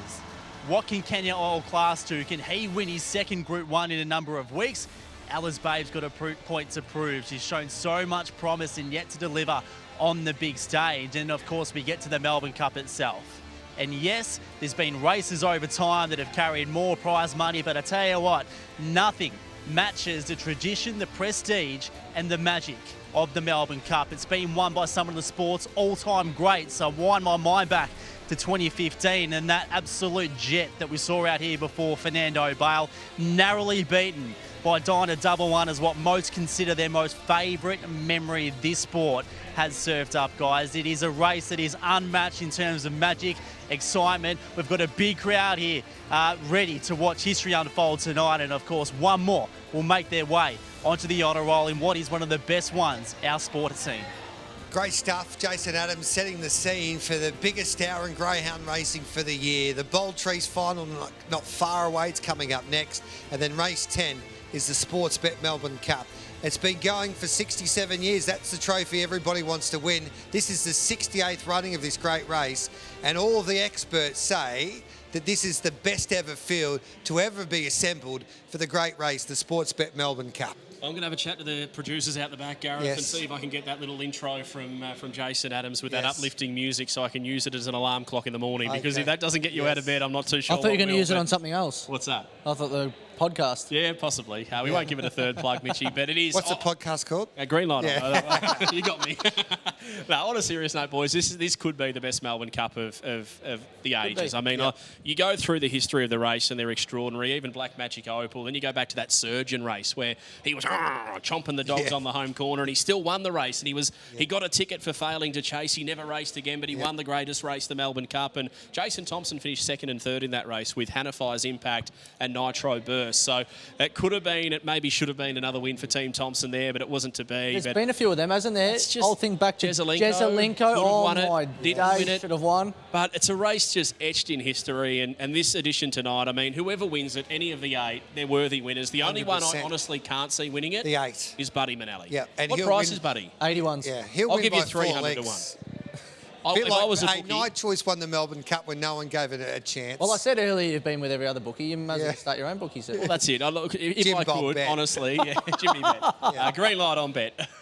I'd be giving 300 to 1 on Buddy, but funnier things have happened, and that's the great thing about greyhound racing. If you any racing, if you and the like winner one, of this, you never know. The winner of this normally goes on to become a stud dog. Yeah. Buddy Manelli. It'll take him to 700,000. He's won 186,000, believe it or not. Let's have a look at last year's Bold Trease, because the Melbourne Cup, of course, is the #1 show, but the Bold Trease is a race for the stays. It's their holy grail. And last year, Palawa King was successful after losing Of course, his heat the previous week he qualified, but he did what Palawa King can only do. He weaved his way through and he got the job done on the biggest night of all. He did, and look at the closing section of Ritza Piper, who was in great form, had that Top Gun form line, so did Palawa King, and yeah, he's got this uncanny knack, doesn't he, Palawa King, of just knowing where the line is, and that's why he's been able to win so versatile over 5, 6, and as we saw there, 700 metres. So credit to Jack Smith, credit to the kennel, because as he said, you don't win the prize money in the heats, and he got him back the week later, and for me, it just has this little man on my shoulder saying... Who's that? Is he there? You know who it is? Do you know who it is? Who? It's a little man saying... That's that shoulder. This shoulder, there's someone saying, can you Amy? Look, just... You were so keen on her last week, and yes, she let you down last week. But there's this little man saying, little lady, I'm not too sure, one of them, but they're saying, how's your psychologist going? This could be a carbon copy of Palawa King. Gets beaten in the heat. We go. You know what I'm here for? Is it the same lady? Is his wife back home? Yeah. What she must put up with at home. Is it the same? Is it the same voice that told you to jump off Wild Cash and put Lethal Sniper? The same voice that brought you that lovely start before in front of the plasma with the keys to the car. Yeah. Hey, we love that person, whoever it is. Say hi to everyone. If you're just joining the coverage, we haven't gone crazy. We have gone a little loose. But anyway, let's have a look at the, what are we up to? This is Kenya All Class, who took out the shootout. Now, this dog, he didn't even he wasn't even invited. He was the 9th dog on their list. He got a start, and then he did this, James Vandermeer to Mitchie Bay. You talk us through this, Mitch. Is this something, Mitchie, that he needs to do? Miss the kick, or is he better in front? I think he needs to lead. If he comes off the pace, I find that there's a greyhound drawn to his right, pass mark, who will take his run. He gets to the fence. I said before, I think he's a great play at 20s if he takes the run. But this mid-race pace, we saw it last week, third fastest, third sectional in history over the 7:15. It was absolutely explosive. Similar here at the Meadows, he won this race by breaking their hearts down the back. And a greyhound who, drill sergeant, can't keep up with him. He normally leads these and just bobs alongside of him. For a young pup like Kenya All Class, and I'll say young pup because he's so inexperienced, to come out and win this race and defy them late, he just kept bobbing along. His chase is what wins him races. He will be in this for a long way, but I think he has to lead. He's fitter now too than he was then, and I don't think you can underestimate that will to win, because they were coming at him and he lifted. Last week, Black Silencer got to him on the home corner and he 100% found another gear. We see it with good racehorses. A lot of the audience would familiarise themselves to that with thoroughbreds. When the other runner comes up on the outside, they just respond. And for me, Kenya All Class is that dog. Can you believe he's not that, like he's nearly getting out to $3? A little bit like Tim Zoo earlier on in the night, where he's got that ability to lead and then break open the field in the middle stages. I guess the question mark with Kenya All Class is whether he can hold off a Black Silencer if he's close enough. But this dog, as you point out, seems to be getting better over a trip.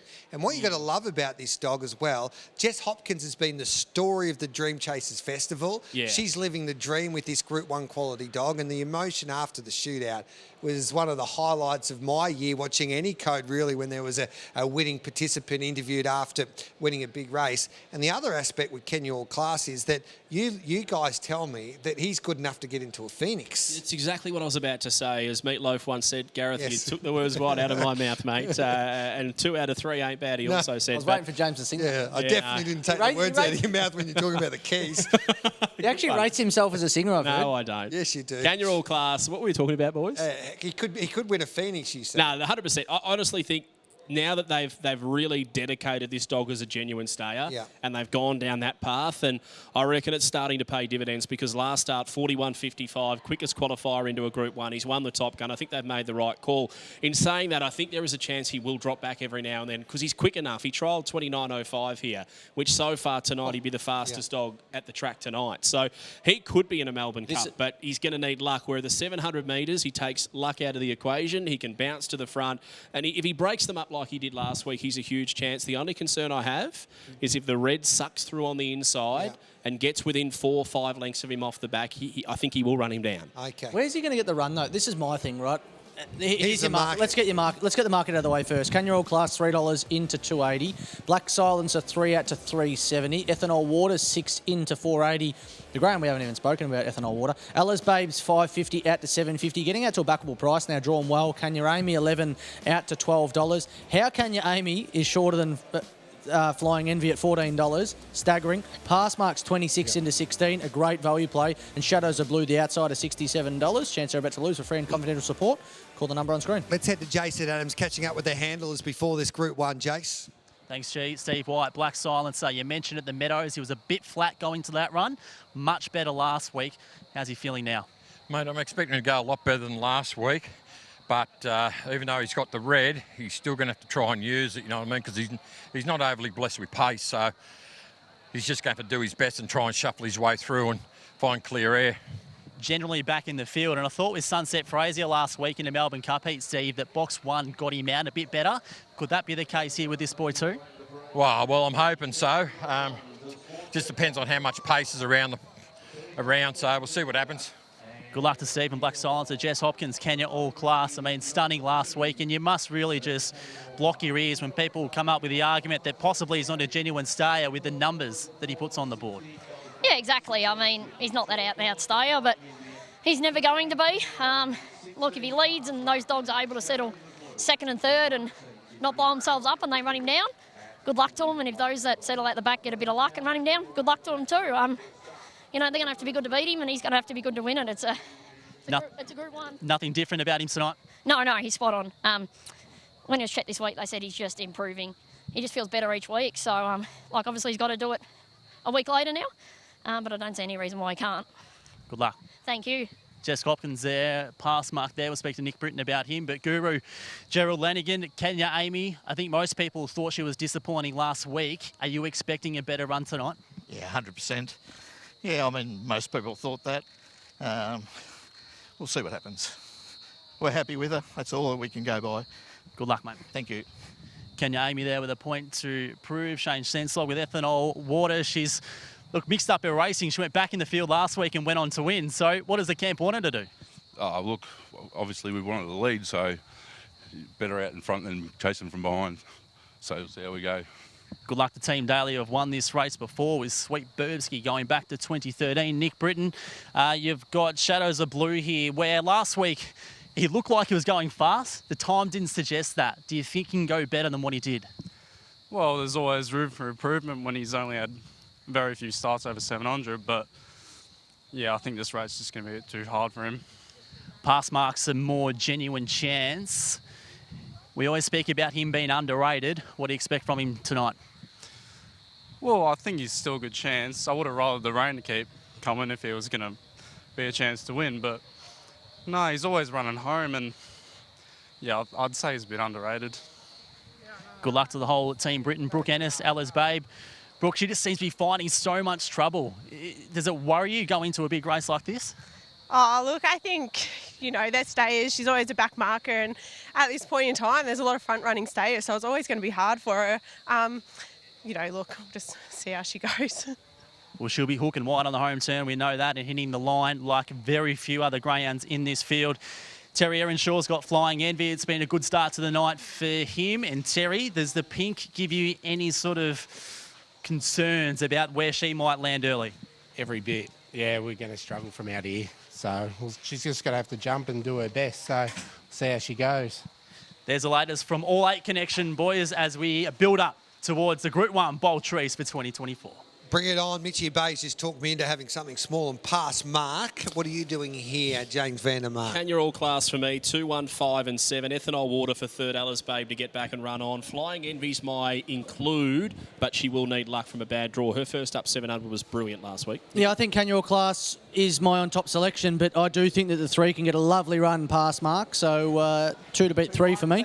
Bring on the first of the Group 1s. This is the Sportsbet Bold Trease for the Stayers. Here's Dan Hibbert. Race number 8, the Bold Trease final for 2024. Moving in. This is the first of the Group 1s. Thanks, Gareth. The Bold Trease, named after the greatest stayer we've probably ever seen, with an unprecedented 4 Sandown Cup victories to its name. And this race named in that champion's honour. It's a Group 1 and the green light is on for the Bold Trease. Set, and away. All Class began pretty quickly, and he'll fire out and will go towards the front. Second on the outside was Ethanol Water early on. Third was Ramey. Next was Black Silencer. Followed up by Pass Marker. Gap then to Shadows of Blue. Well back Ella's Babe, and Flying Envy is at the rear of the field. All Class leads out 3 lengths on Ethanol Water, who's really close. They are a minute in front of the rest at the moment. Ramey and Black Silencer. Then came Pass Mark. Trying to run on at Shadows of Blue with Ella's Babe and Flying Envy at the rear. All Class only a half. Ethanol Water's gone up on the outside to take the lead, and she dashed to the front. Ethanol Water's going to win the Bold Trease. Ethanol Water 3 lengths Black Silencer, All Class, and Ramey will run fourth. Pass Mark was next. Further back then to Ella's Babe and Flying Envy, and the gallop is 41 and 66. She's promised this. She's served up good performances in big races, and now one of the biggest ones that she's competed in, the Group 1 Bold Trease. Shane Slensog, how good was that? Oh, that was beautiful. There you go, Tommy. How's that one? Tommy will be at home watching, so I'm just wrapped. Hey, he's not one for us usually get much emotion out of him. What about at home? Does he fire up a bit? Oh, if she didn't come out, yeah, he would have been firing up, but she's come out good, and she really chased hard tonight, so I was super proud of her. It's Tom's girl, so he'll be wrapped. And the way she finished off last week, I'm sure mid-race, you thought she'd probably have the upper hand on All Class the longer the race went on. Yeah, I wasn't too sure, to be honest. I mean, All Class is a super dog, and when she was positive behind, I thought, oh, it's going to take some chasing to run him down, but she just kept going tonight, so no, I'm really wrapped, really wrapped. Could be the first of many, mate. Good job. Thank you, thank you. Ethanol Water wins the Bold Trease for 2024, and Team Daly, been there, done that. Most recent of them, Ethanol Water. One under Tommy Daly, George Daly, watching the coverage at home. That was a big race performance by your dog, Ethanol Water. And James Vandermart and Mitchie Abaya, I don't know what's been on your shoulder there, Mitchie Abaya, of late, if you've got someone talking to you, because this time last week, you said that she was the dog to beat after the heat. Yeah, I did, and it's amazing when you go back, and sometimes you can do too many tapes, Gareth. You can go back and watch the replays and videos, sectionals, etc. And I just thought, you know what, he's going to be panels out in front. And if he repeats that run of last week, 41.56, hindsight, or he goes back and wins that race, they've gone 41.66. But Ethanol Water lobbed in a beautiful spot. I thought last week's run was a return to form. Confidence comes out tonight and absolutely puts him away up the home straight. So well done to the Dailies, and credit to George especially for all the breeding he puts into the game. Well, yeah, 100%. I think I'm going to have to really analyse this race a little bit later on, because there's a fair bit to pull out of it. Ethanol Water's gone really well and backed up what she did last week. And to be honest, I don't think the track conditions are as quick as what they were last week due to the warm weather. The track itself seems to be in good order from the rain, but Tim Zoo flew. So I feel like maybe that was the run that flattened All Class as a 700 metre dog. And if I was Connections now, I'd say, well, let's line up the Sale Cup, drop him back to 650, because he didn't burn and he didn't break them up through the middle part of the race. The sections back that up. Last week he went 30.04 off the back. This week he went 30 and 30. So he was 4 lengths down 3/4 of the way through the race, yet he began, I reckon, better this week than he did last week. So taking nothing away from the dog who's just run third in the Group 1, but even Black Silencer got past him. So there's two ways you look at this. Ethanol Water has gone enormously well, and so has Black Silencer. All Class, maybe as a dog who's not a genuine 700 metre dog in the sense that he breaks them up and he's got that brutal speed, maybe that was the run that just flattened him a shade. Ever since you said they're amazing animals, which they are because they're so consistent, they just do what they do every week. 700's its own little beast. We had Smooth Plane just go and break 5. The little daily double. 5 into 5. Yeah. I think what we learned tonight is that when you see Georgie and Tommy, and Georgie especially when he's got an assignment on a big stage, that you just follow the daily cam. Yeah, this time of year too, they're firing. And as you said, Mitchie had the little fella on the shoulder. Well, I've normally got pizza on my shoulder, so we're going, all right, I don't want to get that. Don't even want to eat in this cream jacket. Ethanol Water, having some water there. Good on you, girl. You're a Group 1 winner. We'll take a break. We'll come back with plenty more. The Neil Brown Museum, which is something you need to go and visit, is coming up next. Warm Cockles takes on Storm Boy, Flying Zulu. It's a good race. And then after that, it's the holy grail of the sport. You can't go anywhere. It's the Sportsbet Melbourne Cup, the greatest field that's ever assembled for the sport's greatest race.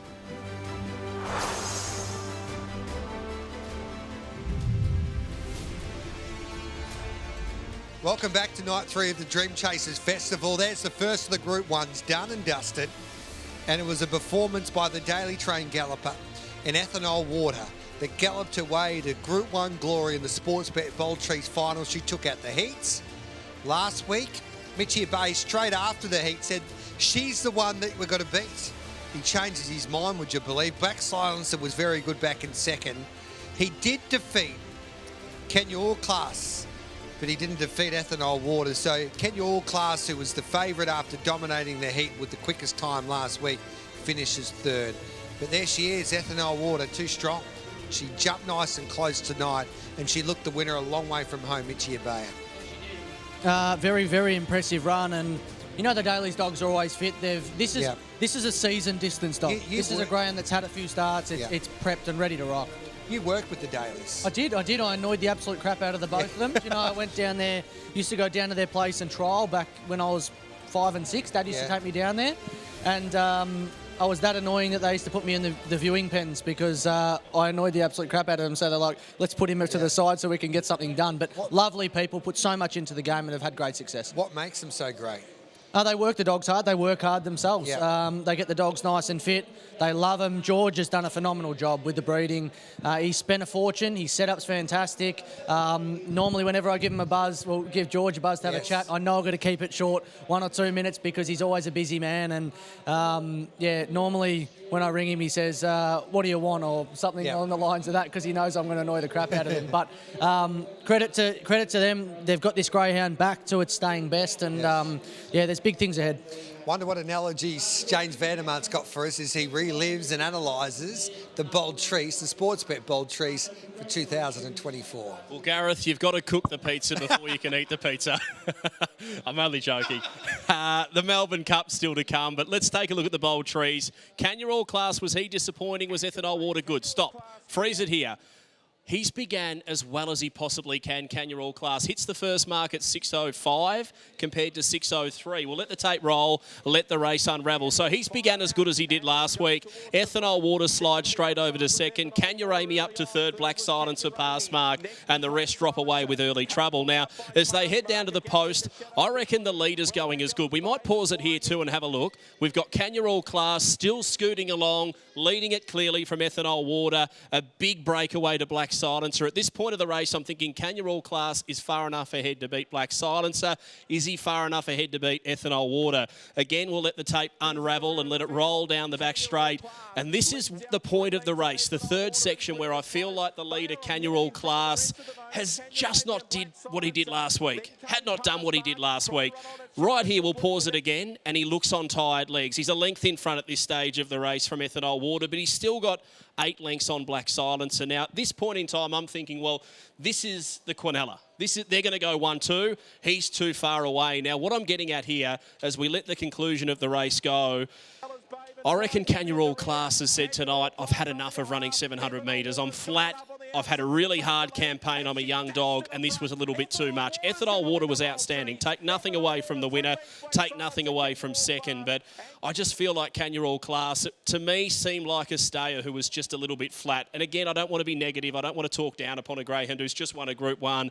He's a baby. He's a young dog. I'm sure Jess Hopkins will make the right move moving forward. But if I had him, boys, the Sale Cup over the 650. Just prime him for that. Get him right. Who knows? Maybe they'll elect to go back to 500 metres because they're in a good position in that sense. He's a young dog. He will run 700 again. I'm not doubting that in any way, shape or form, but I just feel the back-to-back, I guess, trend of a heat and a final over 700 just might have took the wind out of the sails a little bit. But as I said, boys, you have to cook the pizza before you can eat it. I've got one for you, James, before we go to Mitchie Bay. Stay there.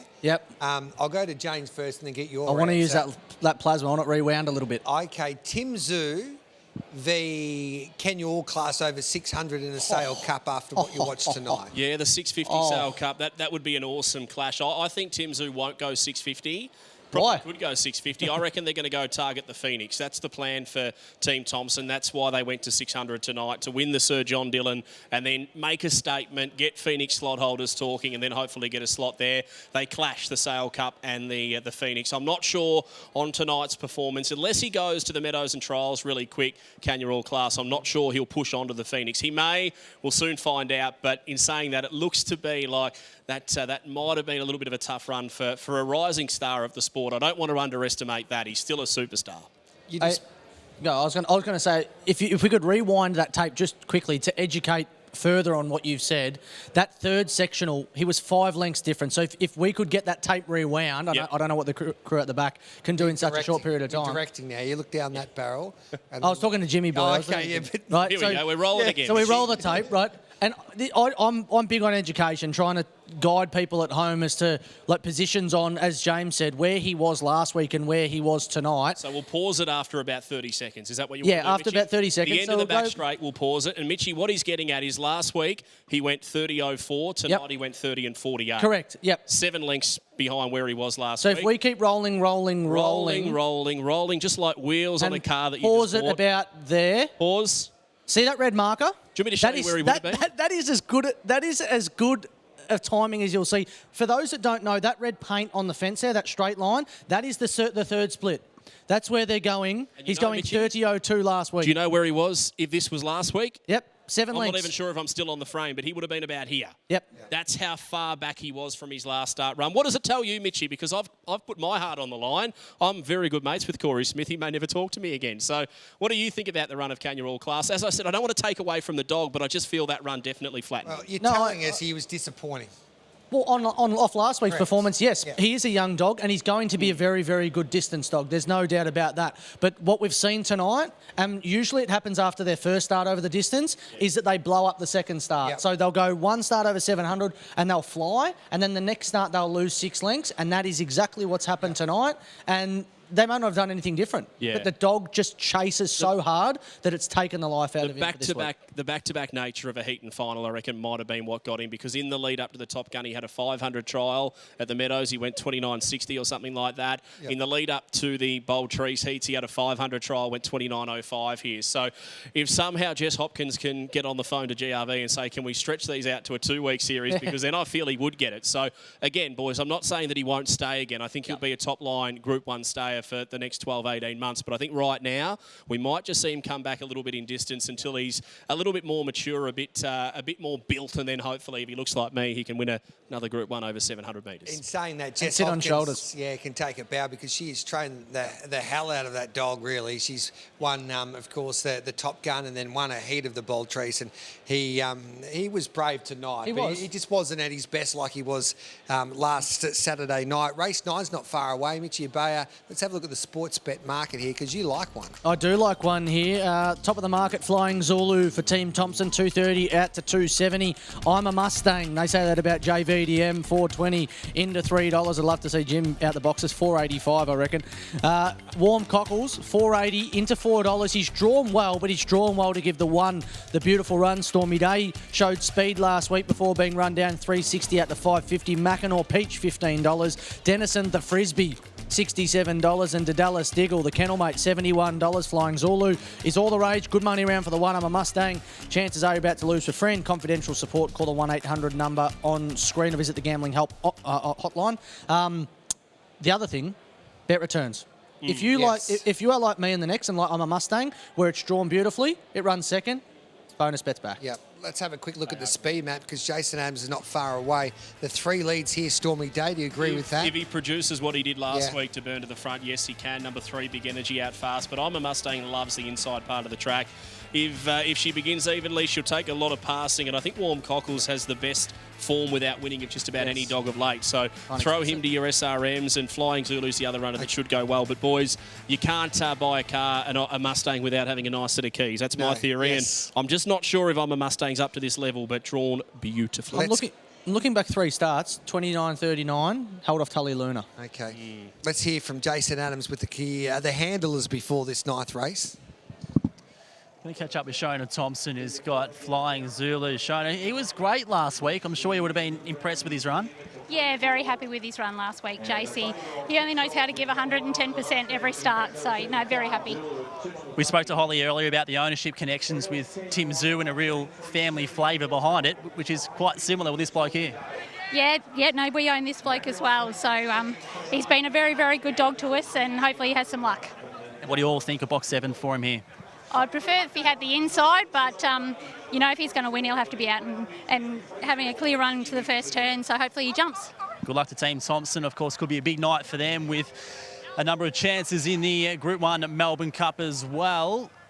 Like Brown's cows here, guys. Absolutely everywhere. Let's get some colour here. Lisa Cockrell, speak to me. You've got the Dallas Diggle, who's a rough chance. You've also got Dennison Frisbee, who's handled by your son Taylor. Come over here right now. Your twin kids, Taylor, and also your daughter Morgan, handling you for the first time tonight. How special is that for you to see? Yeah, this is awesome. We were actually hoping Snitch Adams might go a little bit better for us, but that's okay. We'll get back on that. But this is so great to be able to kennel together and handle together is really cool. And talk us through the kenneling process tonight with all the greyhounds you had in. Yeah, so it was the four of us and my mum handled and kennelled everybody. Terrific family, like many in greyhound racing, on their way to the boxes, guys, for the penultimate before the Group 1 Melbourne Cup. Beautifully done again, Chase. They're on their way out for race number 9. This is the Neil Brown Museum. What a place it is at the 5:15-metre start under the grandstand. One of the great museums. Better than the Melbourne Museum, in my opinion, but I'm a racing nuffy, racing tragic. Race 9, my numbers here, Mitchie, 3, 7, 2, 1. I'm not sure if you can speak, mate, because you're 3/4 deep into a pizza. What do you like? I've just eaten the whole pizza. I like the 1. 1, same race multi with the 2. Map's beautiful. For those that want a little bit of education on the visual, at box rise, the 2 will step out, push off the track, give the 1 a lovely run. It should burn to the front. I'm with I'm a Mustang. I'm with the 3, hoping that it will be ahead of Warm Cockles in the first 2 strides, but I can definitely see where Mitchie's getting at there. My number's 3, 7, 2, 1. Market, I'm a Mustang 290, 480 for Warm Cockles. We mentioned this dog. He's got such enormous form, beaten 3 lengths by Explicit, 3 lengths by Miss Envy. They're 2 runners going around in a Melbourne Cup tonight, so that is an enormous form line for this. But it's a hot free for all. Flying Zulu runners up to epitomise in a heat of the Melbourne Cup. It's almost a Melbourne Cup consolation, this one. It is. It's a ripper. Absolute ripper. And every dog is kind of drawn where they want to be. Well, let's see how it plays out. The voice of the 2024 Melbourne Cup, Daniel Hibbard, for the penultimate to the Melbourne Cup. Brown Museum free for all. This is the race before the big one. The Cup is next, due to go at 9:56. A race everyone is looking forward to, and not only the 8 punters that have a dog for the $1 million and a chance to win $1 million with the big spinning wheel down in front of us here on track. Getting set, moving in, just a little bit of trouble with Dennison Frisbee, but they've got that runner in. The green light is now turned on and the lure rolls. For the Neil Brown Museum, free for all. Flying Zulu favourite in 7. Set. Racing, Flying Zulu began very speedily. Warm Cockles is going with it. Flying Zulu gets a half in front to the first quarter and gets over. Flying Zulu away. Warm Cockles, I'm a Mustang on the inside. Dennison Frisbee. Mackinaw Pete starts to run on. Dallas Diggle out wide. I'm a Mustang second last. Stormy Day last. Flying Zulu the leader. Trying to get it. Was Warm Cockles is chasing hard. Behind them Mackinaw Peach, but it's Flying Zulu. He's back to his best and he wins by 3. Warm Cockles second. Mackinaw Pete's third, Dennison Frisbee fourth. I'm a Mustang, Dallas Diggle, Stormy Day, 29.38 the run. Fast dog Flying Zulu, and he wins good races for fun.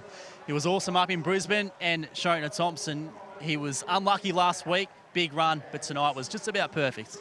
Yeah, I held my breath into the first turn. Jay's like, don't know if he was really clear, and I think he might have checked a little bit getting across, but when he was out in front, he was going to be very hard to beat. And just quickly on him before we move on to the Melbourne Cup, we saw Tim Zhu stepped up in distance earlier on, and this boy looks to be at a similar point in terms of the trouble that he's finding in races. Is there a chance he could step up as well? Look, I don't know what Jace's plan is with him, but yeah, Tim Zhu's last 4 starts, he's just had no luck and been absolutely sensational. And so yeah, stepping him up tonight definitely proved to be the right thing. So yeah, I don't know what his plan is with this dog. We'll probably just keep going along and hopefully, you know, he's still standing up around the big races early next year. He's been great, and hopefully for your sake, the momentum can carry into the Melbourne Cup the following race. Joey the Jet from box 1, Explicit in 6. Who's got handling duties for those 2? Well, Luke did both of them last week, so but Explicit's always been Luke's boy. So Luke's doing Explicit, and Holly's managed to get herself box 1 in the final. So fingers crossed they just have some luck. It's a sensational field. Yeah, won't hold you up. Big 20 minutes ahead. Good job with him and good luck in the Cup. Thanks very much, Jace. Shona Thompson there, guys, after Flying Zulu won the free-for-all here on Cup night. So Flying Zulu won it at the start, basically. He had to get across. Jimmy Vandermaat, he did just that. I'm a Mustang, missed it. Warm Cockles is flying at the moment, but the winner was back to his best, as Dan Hibbert suggested. He is the same race multi-lock of the moment, isn't he, Warm Cockles? He's had some very big second placings in his last few starts. Flying Zulu outstanding, though. Probably should have won a heat of the Melbourne Cup last week. Found trouble at about the 100-metre mark and was a huge run. So the draw was the problem, but he crossed, he led, and he won. Well done, Team Thompson. We'll take a break. Don't go anywhere. We're only about half an hour away. In fact, a little bit less. 25 minutes. 25 minutes from the greatest race of all, the Sportsbet Melbourne Cup. And it is our greatest race with what you're saying, and what you're saying is the greatest ever field to contest this Group 1. Don't go anywhere. The Sportsbet Melbourne Cup just around the corner here on racing.com.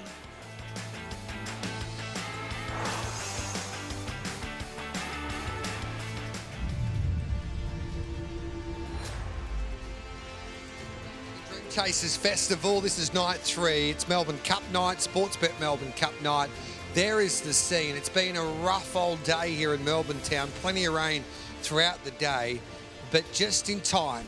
The skies have cleared. There was blue skies before it got dark, and there's a slight breeze, but it's nearly perfect conditions for greyhound racing, and we're set now for the biggest dance of all, the Sportsbet Melbourne Cup final in about 20-odd minutes' time. Flying Zulu is a good dog, and tonight he proved that.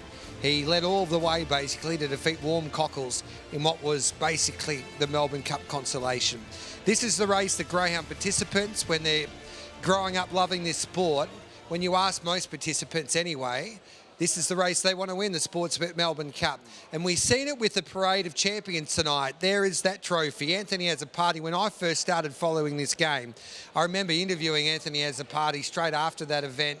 When he won the Melbourne Cup, he was in tears. In fact, I interviewed him on the Wednesday when they had a live broadcast here at Sandown. I interviewed Anthony about his chances with Whiskey Riot, and I asked him the question, what would it mean to you to win a Melbourne Cup? And before he even won the Melbourne Cup, he started to cry. So it's an emotional sport.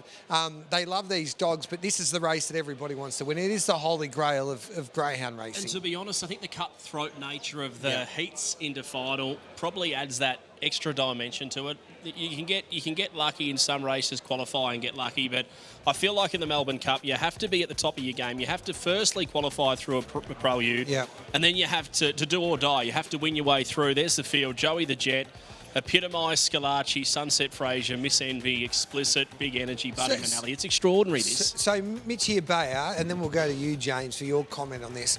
So when I'm telling people at home now that this is the greatest ever field to ever compete in a Sportsbet Melbourne Cup, explain why.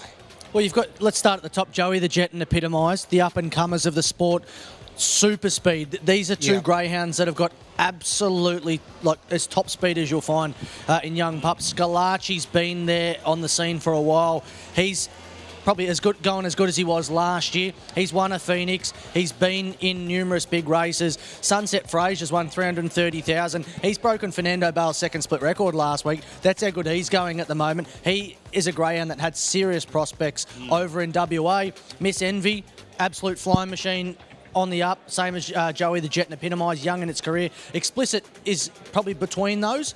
He's had some experience in big races, but he's got arguably the fastest turn of foot in the game. Second last race tonight too for Explicit. What do you mean? It's his second last race. He heads from here straight to the Phoenix, and that's really? it. Gee, okay, there you go. That's Green Light on podcast exclusive. Okay, there you go. Big Energy. He's been in numerous big races. Won his way into the Cup last year. He won his blistering on that occasion. He's returned to form. And then Buddy Manelli, the greyhound that, as you said, they broke him in twice. Almost didn't get broken in. 186,000, and he's made the final twice. Unbelievable. Talking about Buddy Manelli, let's go through the heats. So this is how these dogs qualified for this great race. And Buddy Manelli, he ran the slowest time, but he drew box one here, James Vandermaat, and that was enough to rail through and then get the job done after there was trouble behind him. Yeah, and he had the pressure early or down the back of Transcendent, didn't he, Mitchie? But you were keen on him last week. He was a double-figure price, and he just as a couple of race callers would often say, just kept on kicking. He did keep on kicking, and I tell you what was the thing for him. It was the 600-metre platform, Meadows 34.40. He had the runs under the belt. When the 7 come up and put some pressure on him, he said, no, I've been here. The back end of my race is where I do my best work. He lobbed in a forward position, and as I said, he's a better 3-length better greyhound off box 1 than off a wider draw, and I guarantee tonight he bombs the start. Yeah, he can't win, but against these he can't. No. You can never say can't, but no. I don't think he can. I don't think he can win. Next up, Sunset Fraser. This was the race of the year, Yes. I think. Excavation straight up on his outside. This turn of foot, boys, I'm not sure how he gets to the lead at this stage of the race, but from here to the end of the back straight, that's the fastest turn of foot we have ever seen, because he was a length and a half down on Fernando Bale at the first peg and came off the back a length in front of Fernando Bale's best time here. So to go 2.5 lengths quicker down the back straight than Fernando Bale, I mean, what more can you say, really? Well, and you look at that race, right? So you've got Excavation, who won the Adelaide Cup and the Top Gun. Hector Fawley was, when you go back and watch the replay, he was enormous. Big and they still couldn't run him down. No. His second sectional was off the charts. Can he do it again tonight? That's I don't the big think question. so. If he had the red, I'd say yes, because he can just hustle through. Yeah. I think if it was a solo trial, I think he'd beat Joey the Jet out, but I don't think he'd beat Epitomise out, and Epitomise is going to stay up, as we saw on the plasma. So he'll need luck. He'll need a lot of luck. Let's have a look at the third heat here, and this was a stunning performance by Joey the Jet, who won the race. Well, he won this race, and then he was the big winner after the heats because he comes up with box 1. And I think you could just see from box 8 that wasn't where he wanted to be. No. He's had 9 starts. He's had 7 wins. He started off in that Goulburn Maiden Series, and the raps from Anthony Lord were so big. And yeah, look, I think he's going to be 10 times better from the inside. A bit like what you said about Buddy Manelli. I reckon the inside draw is going to bring Joey the Jet out. Yep, and he had to work hard to get across from box 8. Had to work hard. And he still went 29.20. So, He's only 3 lengths off the quickest. What did he go off the back?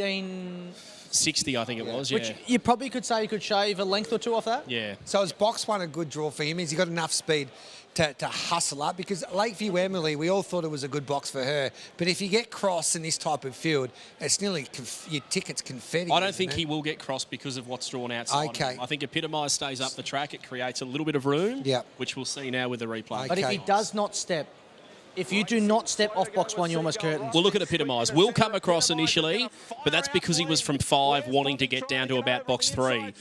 From box number 2, I reckon he's actually going to step to the outside, which is going to create space. This is an enormous effort, but watch the run of Flying Zulu when he gets into the clear air here, the 6.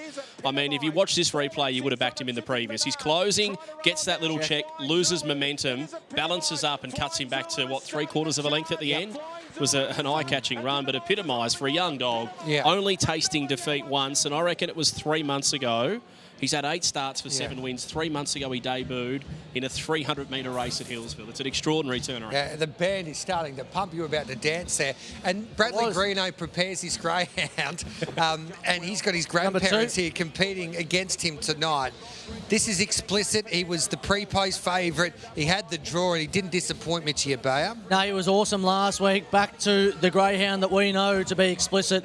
He was awesome. He went straight to the front. He split him up down the back, and his run home was good as well. What did he run? 29 or 28? 29.03 or 29.05. 29.05 thereabouts. And look, he's a major player. If he had drawn inside, $1.50, he would have been a lot shorter than what he is.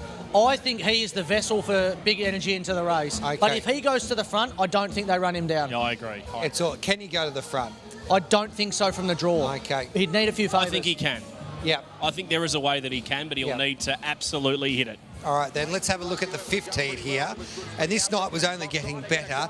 And we thought Lakeview Emily for Meatung would qualify, but Miss Envy, the pride of WA, went bang. To be honest, you take Matlock out of the race, I reckon Lakeview Emily wins it. She was in a nice enough place, but just got cut in half. And to be honest, she then went to the Meadows, Lakeview Emily, and went 29.50s last night. So the form of her's huge. And this dog in front, Miss Envy, for a young dog, look, we spoke to the Shitters camp on the coverage last week. It was a huge effort last week. She's the national champion. You don't get there without being a star. So she's proven she can win at this level. Can she win tonight? Not from the draw, I think. Not from the draw. That's going to be the challenge. You know what song this is, Mitchie? It's a long way. If you want a sausage roll. Shop if you want a sausage roll. Exactly right. Next heat. We'll You know keep that, on- wouldn't you? I Do they love sell vegetarian or vegan sausage rolls? It'd be a long way to the shop if you want a veggie pasty. Here's Scalacci. Look at him cross from 7. Oh, sizzled, didn't he? He's a big-time performer, this dog. He loves it. He'll be listening to the band out here, and he knows that this is it's the big stage. I'll tell you one thing, Hawley. Yeah. It's not a long way to the pizza shop if you want a capricosa from Uncle Drew. Yeah, if you want the Scalacci. Oh, the Scalacci special. It'll be the one with the lot Special. with no anchovies, thanks, Gee, I tell you what, he's back, isn't he? Yeah, he is back. And how good is it to have a dog like Scalacci back before the Melbourne I Cup? was talking to Talgi on radio this morning on SEN, and he said, Gareth, you know what about this dog? He goes, he just understands when it's go time. Yeah. He knows when he has to turn up at the Meadows in front of no one. Yeah. But he knows when it's Phoenix night when he turns up to the Meadows, and he knows when it's Melbourne Cup heat night or Melbourne Cup night. He loves the big stage. Put this into perspective. What do Yeah. you think he trialled at Hillsville over 350? I mean, the Cup, generally, the Cup heats run about 1885, 1890. What do you Yeah. reckon Scalacci would run up there? Ask Mitch. Mitch? 1878. 1935 is about as quick as he goes because Yeah. he doesn't want to be there. Yeah. He wants to be here in front of the lights and the crowd and the excitement. The last heat, big energy. This was an awesome win, Gareth. Just sat behind the speed. And to be honest, I like the fact that he had to come from behind. We had Hotel Whiskey 1 roll up outside of the speed, stormy day, and then big energy just pounced. The concern I have is where is he going to get to from box number 7 tonight? He's going to need a hell of a lot of luck. If he can get the right room early, though, yes, he can figure, but he's going to need a fair bit of luck. We've got Matty here who handled the Bold Trease winner and ethanol water. And He's signing checks, I think. just asked for an autograph. We got through all the heat runners, I think, there. Thanks for that, Matty. And he joins us here. Now, I've got to learn how to pronounce your last name. It's Matty Schillersog? No, it's Shane Slenzog. Shane Slenzog. There you go. Slenzog. Slenzog. And you're the handler?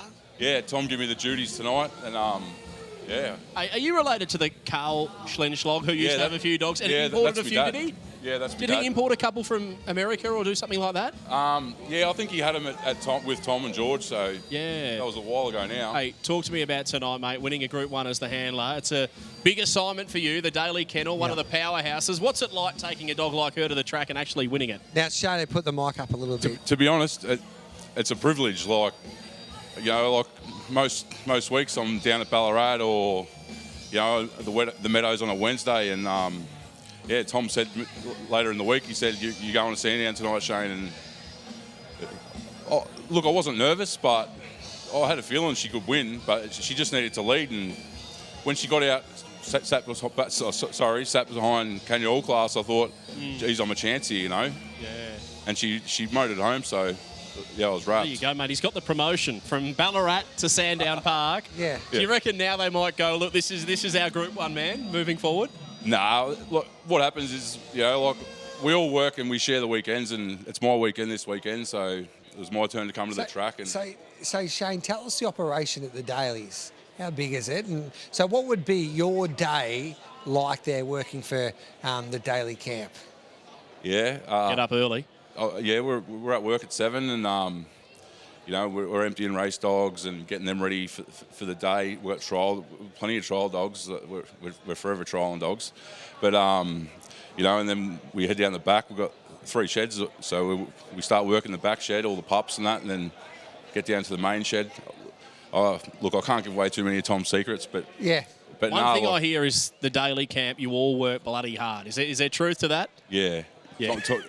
Tom keeps us in line, and you know, he's working the dogs on his side, and he works, if not harder than all of us. And he's a machine, like, and you know, he's always got his eye on us from over the other side of the runs. But yeah, like it's a tough job, but it's rewarding, like, and you know, I enjoy it. Well done, mate. You've handled a Group 1 winner, and she was awesome tonight. So. Yeah, it was. It was my first Group 1 winner, and. Can you explain that feeling before we let you go? I know you effectively don't have that vested interest as an owner or a trainer, but you're working with them all week. What's it like when the girl you've taken to the track, put in the box, actually wins the Group 1? Do you feel that elation? Yeah, I did tonight.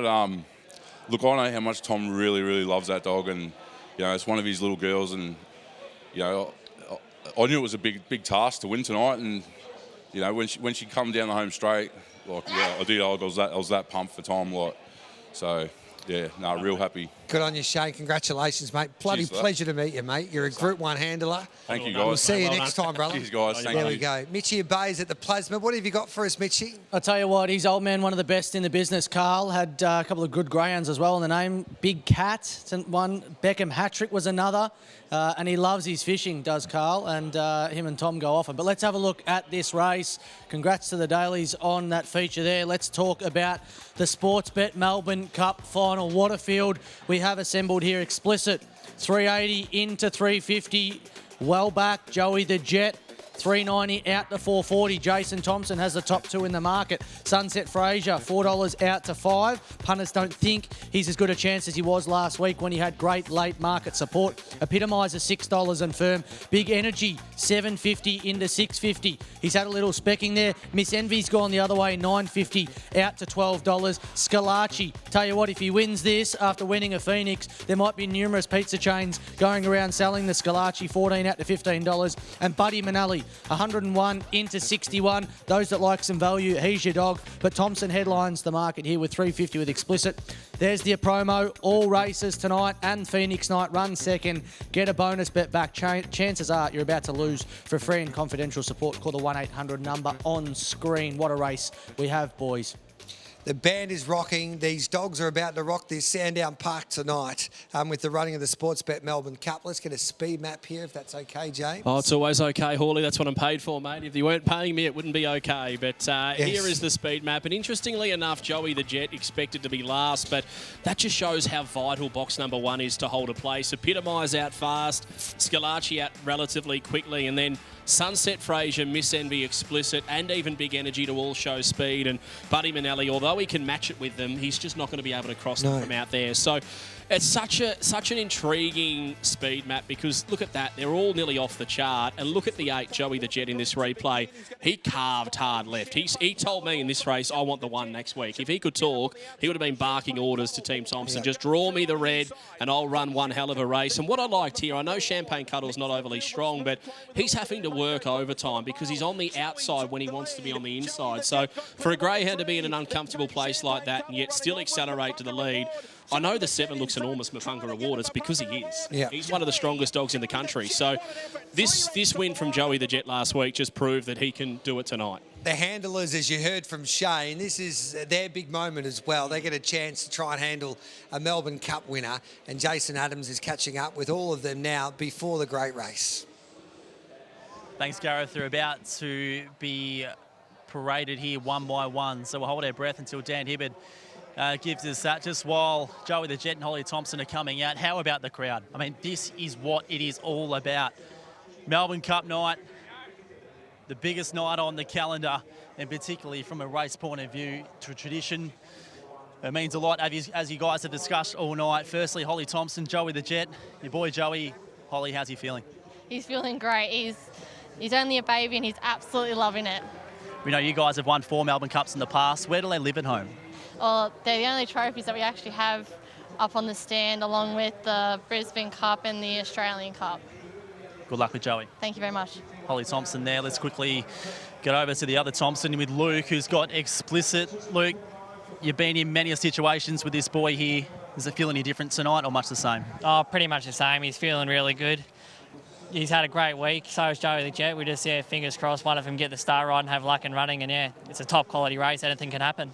You're a good judge, particularly of your own greyhounds. Who's a better chance in your eyes? Oh, Joey the Jet's got a nice draw as long as he can jump. But there's 7 dogs in the race. They can probably run 5 seconds, and just a matter of who gets the clear run early. And hopefully he came from the red or he came from the 6. Just fingers crossed one of them can. Good luck to you and the family, mate. Thank you. Luke Thompson there. Who's next? Let's go over chat to Craig Salkin, who's got Sunset Fraser. Craig, he began much better last week. How does the team feel he's going to get away tonight? Yeah, we was a bit worried with all the rain coming down, but the track's dried out nice, so hopefully he can repeat the same again this week. And it's been a race that's escaped the whole Britton family for some period of time, so, geez, they'd be itching to get one under their belt. Yeah, no, it'd be good. It's surprising, with Alan, Robert, Jeff and Linda not winning one, but hopefully tonight's the night. Good luck, mate. Cheers. All right, Craig Salkin there representing Jeff Britton and the whole clan there. Let's catch up with Steve Shinners, who's got Miss Envy representing one of 4 representing WA in sorts. And Steve, you've got Sunset Frazier on your inside. You're happy with that. Tell us why. Yeah, look, he does head over to the fence, heading to the corner, so we just didn't want him drawn on our outside. So, yeah, it all just depends on how she begins, and fingers crossed she gets a clear crack at him. And how's the week been for your girl? Yeah, awesome, mate. She's settled in great at Cal's, and everything's gone to plan. So, yeah, just a bit of luck now. Plenty of support from home? Yeah, definitely, and they're all here too. Good luck to Steve and Western Australia with a big involvement in this race. Let's catch up with Jihad Telgi, of course, the man of the moment when it comes to the Phoenix. Telge, how are you feeling, and how's the family feeling? Oh, the family are excited, mate. They're really over the moon. Just, it's a privilege to be in this race. You've handled this boy in many big races in the past. He won the Phoenix. He was runner-up in the Australian Cup. Game on? Yeah, game on. He's just got a step, and he'll show his best, and hopefully he just comes out clear in front, and down the back I can be nice and comfortable if he's 5 in front, 6 in front. There's plenty of shorter greyhounds in the market, mate, but I'm sure from a sentimental point of view, you're right up there. Good luck. Yeah, thanks, Jace. Appreciate it. Gee, I told you there was Scalacci, who haven't we spoke to, the Greenos. Let's go over to Jackie, who's got her boy, Big Energy. Jackie, your boy, Benny, been there, done that, like many greyhounds in this field. I guess, how's the whole team feeling? How's him since you got him out? No, he's great. He's normal. Yeah, both dogs are actually really good, and it's all you can do now is put them in the boxes. So there'll be 7 losers and 1 winner. We saw your golden girl out. She's fast out here tonight. She loved the crowd. She loved the big occasions. What about Benny? He's basically ignoring them. But, you know, she was special. Good luck. Thank you. Jackie Greeno with Big Energy. And let's go down and have a chat to Bradley Greeno with Epitomise, who looks like he's having such a lovely moment here with his boys. Brad, stay down. I'm going to get down with you. Epitomise, he's a lovely looking dog. How's he feeling? He's a young one, as we know. So coming out, big crowd, a bit going on. How's he handling it? Seems to be handling it quite well, mate. Look, I won't know until the box is open, but he seems to be going quite well, yeah. You would have read the race 100 times over in your head. What do you think happens? He needs to begin. It could go any way. Could go 100 different ways. So to find out, mate. He broke 5 seconds to the first split last week, which you'd expect would have him leading this one. Is that going to be normal for him to break 5, or is it a bit of a one-off? I don't know, mate. I really don't know. He's a young dog. I suppose we'll find out now. And as a young trainer, be a part of Melbourne Cup week, how's it feeling? Feeling all right, mate. You know, I'm feeling quite good. The nerves are calmed, and, yeah, it's more about focus on the dog right now, so thanks. Game face on, mate. Good luck. Cheers. Thank you. There's Brad Greeno, guys. We will go get a last word from Lynn Smith, who's got Buddy Manelli jumping from box 8 and clearly the rank outsider of the field. Lynn, it looks like a big challenge for him. Is there a way you can see it happening? No, not at all. So tell me about what it's like to be in a Melbourne Cup then. Oh, it's good. It's great. It's the best feeling ever, honestly. No, it is. It's really good to be in a Melbourne Cup, but no, I don't think he can win it. He really can't. He really can't. Well, we had some hard luck last week, last year, I should say, being a finalist. Hopefully better this time. Good luck. Hopefully. If he gets around one piece, I'll be happy.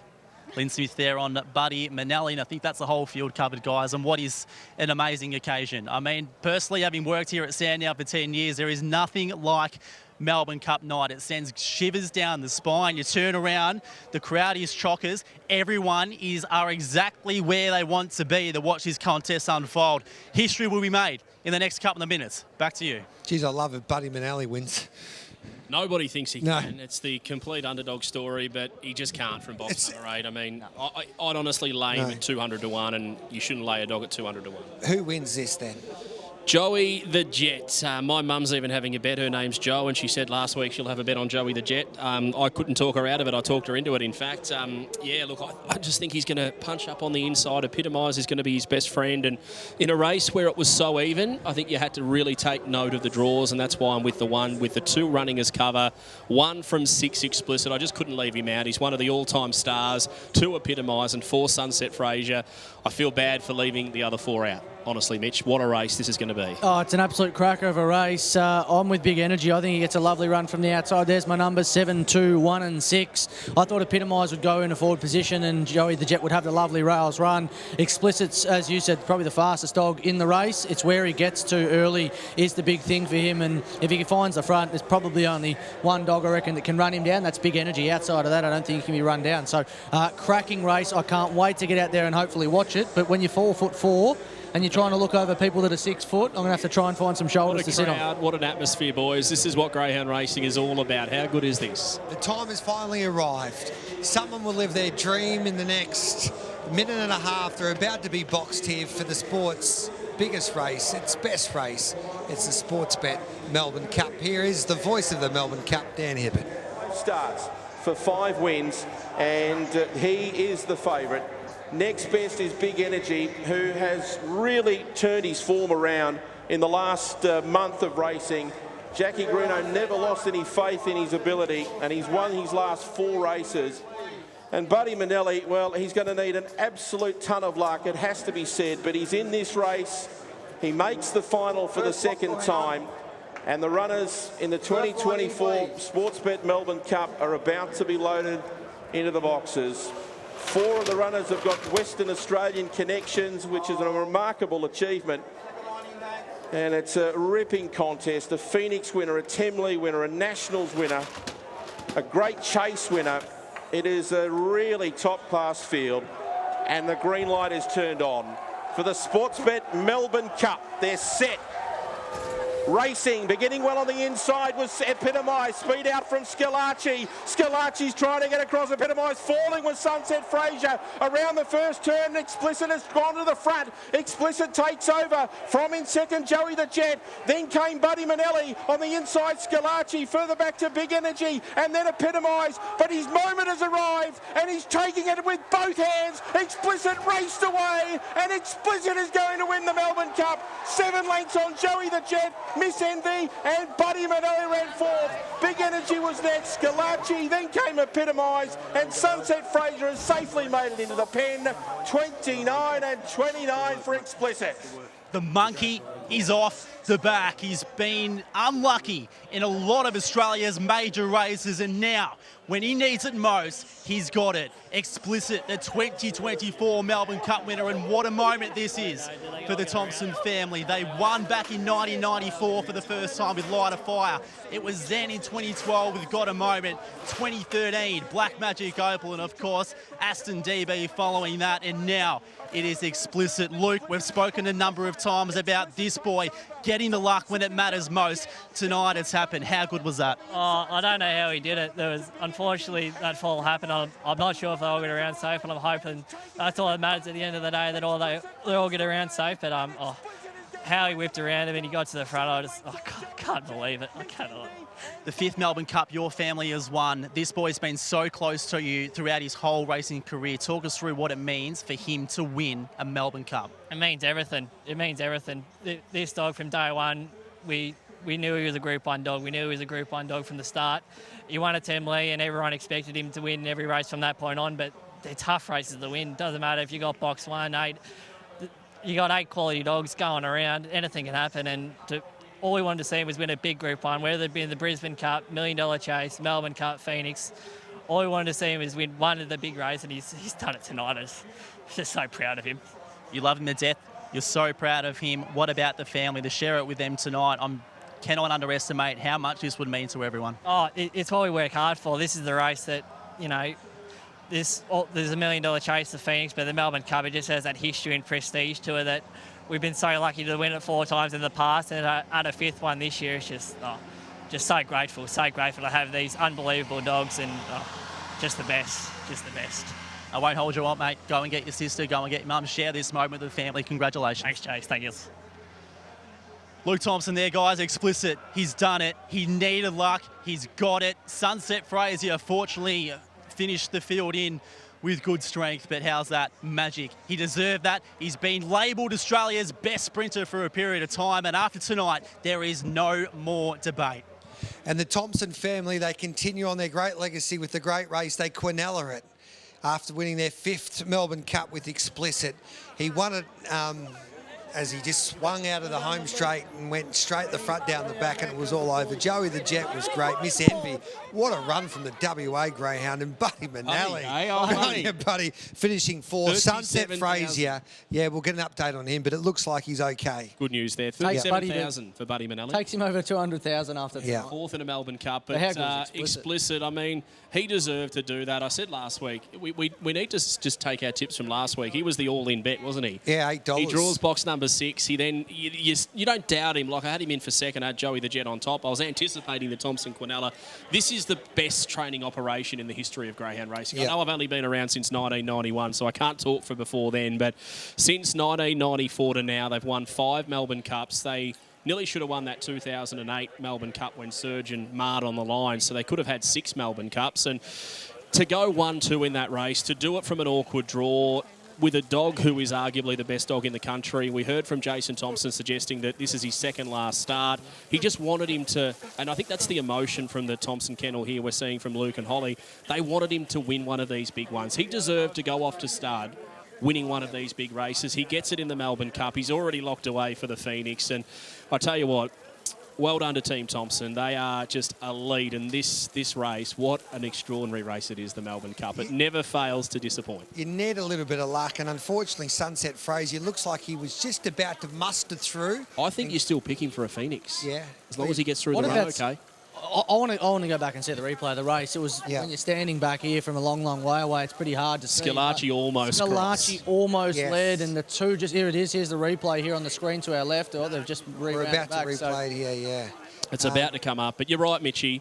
Here it is. There it is. Scalacci out well, epitomised, began well. Pause it here? Begin that well. You know what the problem is? Epitomised wanting 3 off the fence. That's the issue right there. Runs into Scalacci. If Epitomised was a greyhound who wanted to hug the rail, Scalacci wins the Melbourne Cup. Yep. Do not doubt that. It was a nasty fall. It was so good, so good to see him up and about. And from this point on, well, once Explicit crossed the lead, it was all over. Joey the Jet, for a young dog to run second in a Melbourne Cup, what an amazing effort. What about Miss Envy? She's a star, isn't she? Yeah.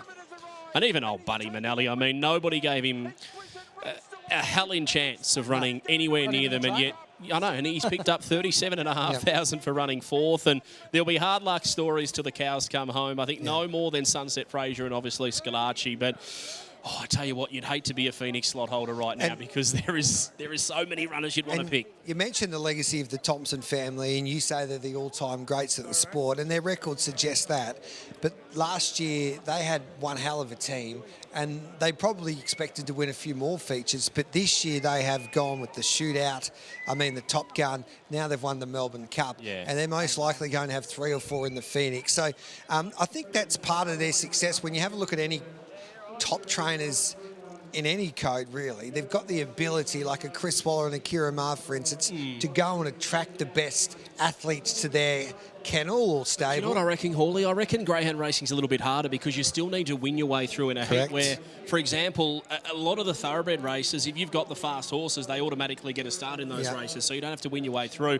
Funnily enough, Jason Thompson is sitting at home on his couch. Like John Hawkes. Just claiming another Melbourne Cup. He told me the other day, young Michael, Holly's young fella, he normally gives him a bottle about 9 o'clock, pops him to bed and he's ready for the big races. I tell you what a routine that is, eh? Put the grandson to bed at 9, win a Melbourne Cup at 10 and just sit back on the couch and enjoy. Well done to you, Jason, an absolute superstar of the sport. He's done a fantastic job. Obviously, as you said, Top Gun rolled over into the Melbourne Cup. And 4 runners in the Top Gun. Geez, their kennel's quick. They've got some serious types in there. And easy getting up in the morning, I would imagine.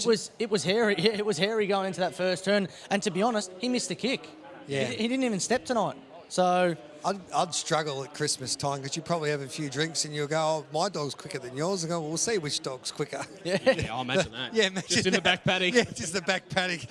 Let's go for a run, lads. There are families with traditions where the old man will race the kids. You could imagine if they just let loose explicit excavation and they all go flat chat. So, Joey the Jet. It's scary, I think. So when you analyse Explicit's career now, he has won over the $1 million mark, just ticks over $1 million. Where does he rate? Well, listen to this. Jason Thompson said to me, don't forget, he's never, ever, ever, ever, ever, ever, ever, ever, ever, ever, ever. He really wanted to anticipate, maybe not that many times, but he said he's never been beaten here at Sandown Park.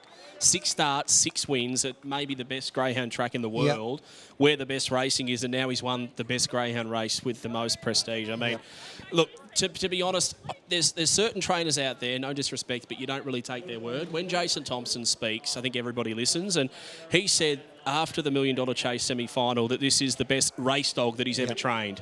That is enough to produce a stud dog of future. He will, and he said to me on the podcast, he will be a better stud dog than race dog. So that's scary for the future. Explicit, he's the best dog in the land and he wins our best race. To lead all the way, basically, in the Sportsbet Melbourne Cup is the Thompson family. They leave tonight with their 5th, there it is, Sportsbet Melbourne Cup. We'll be back with plenty more straight after this.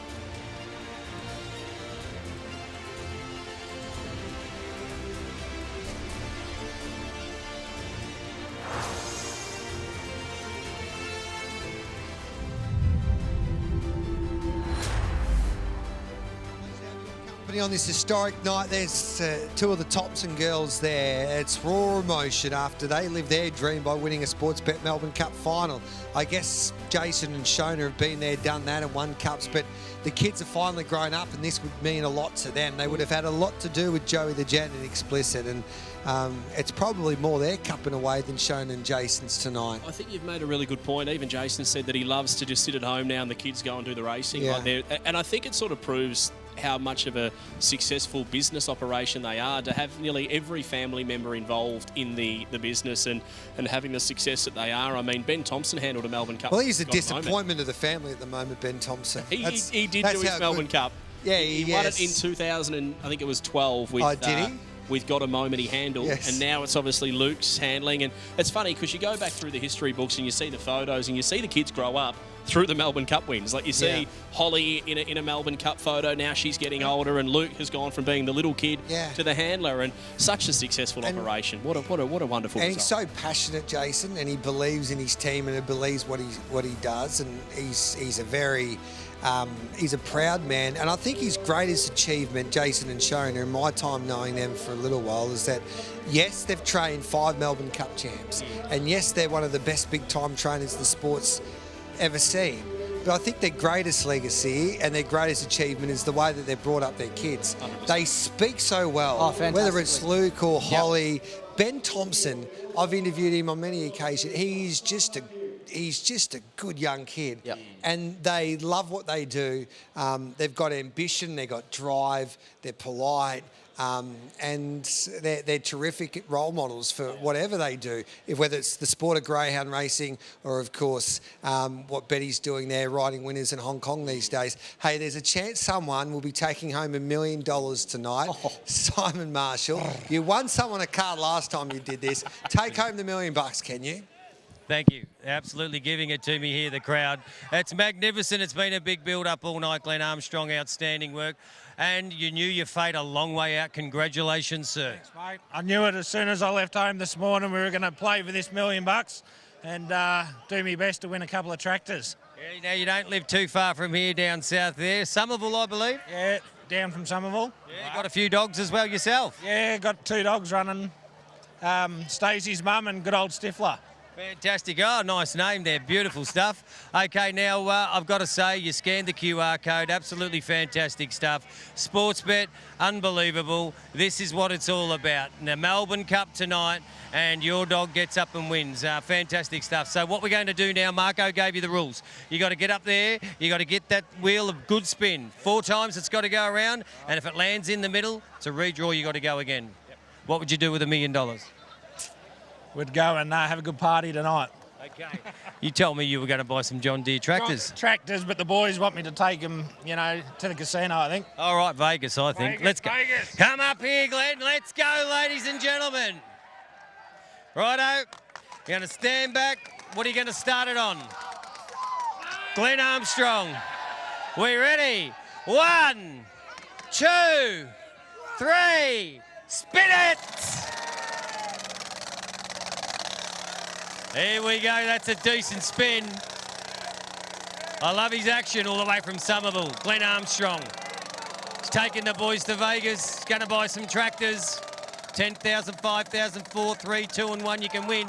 You're walking away with 1,000 at minimum.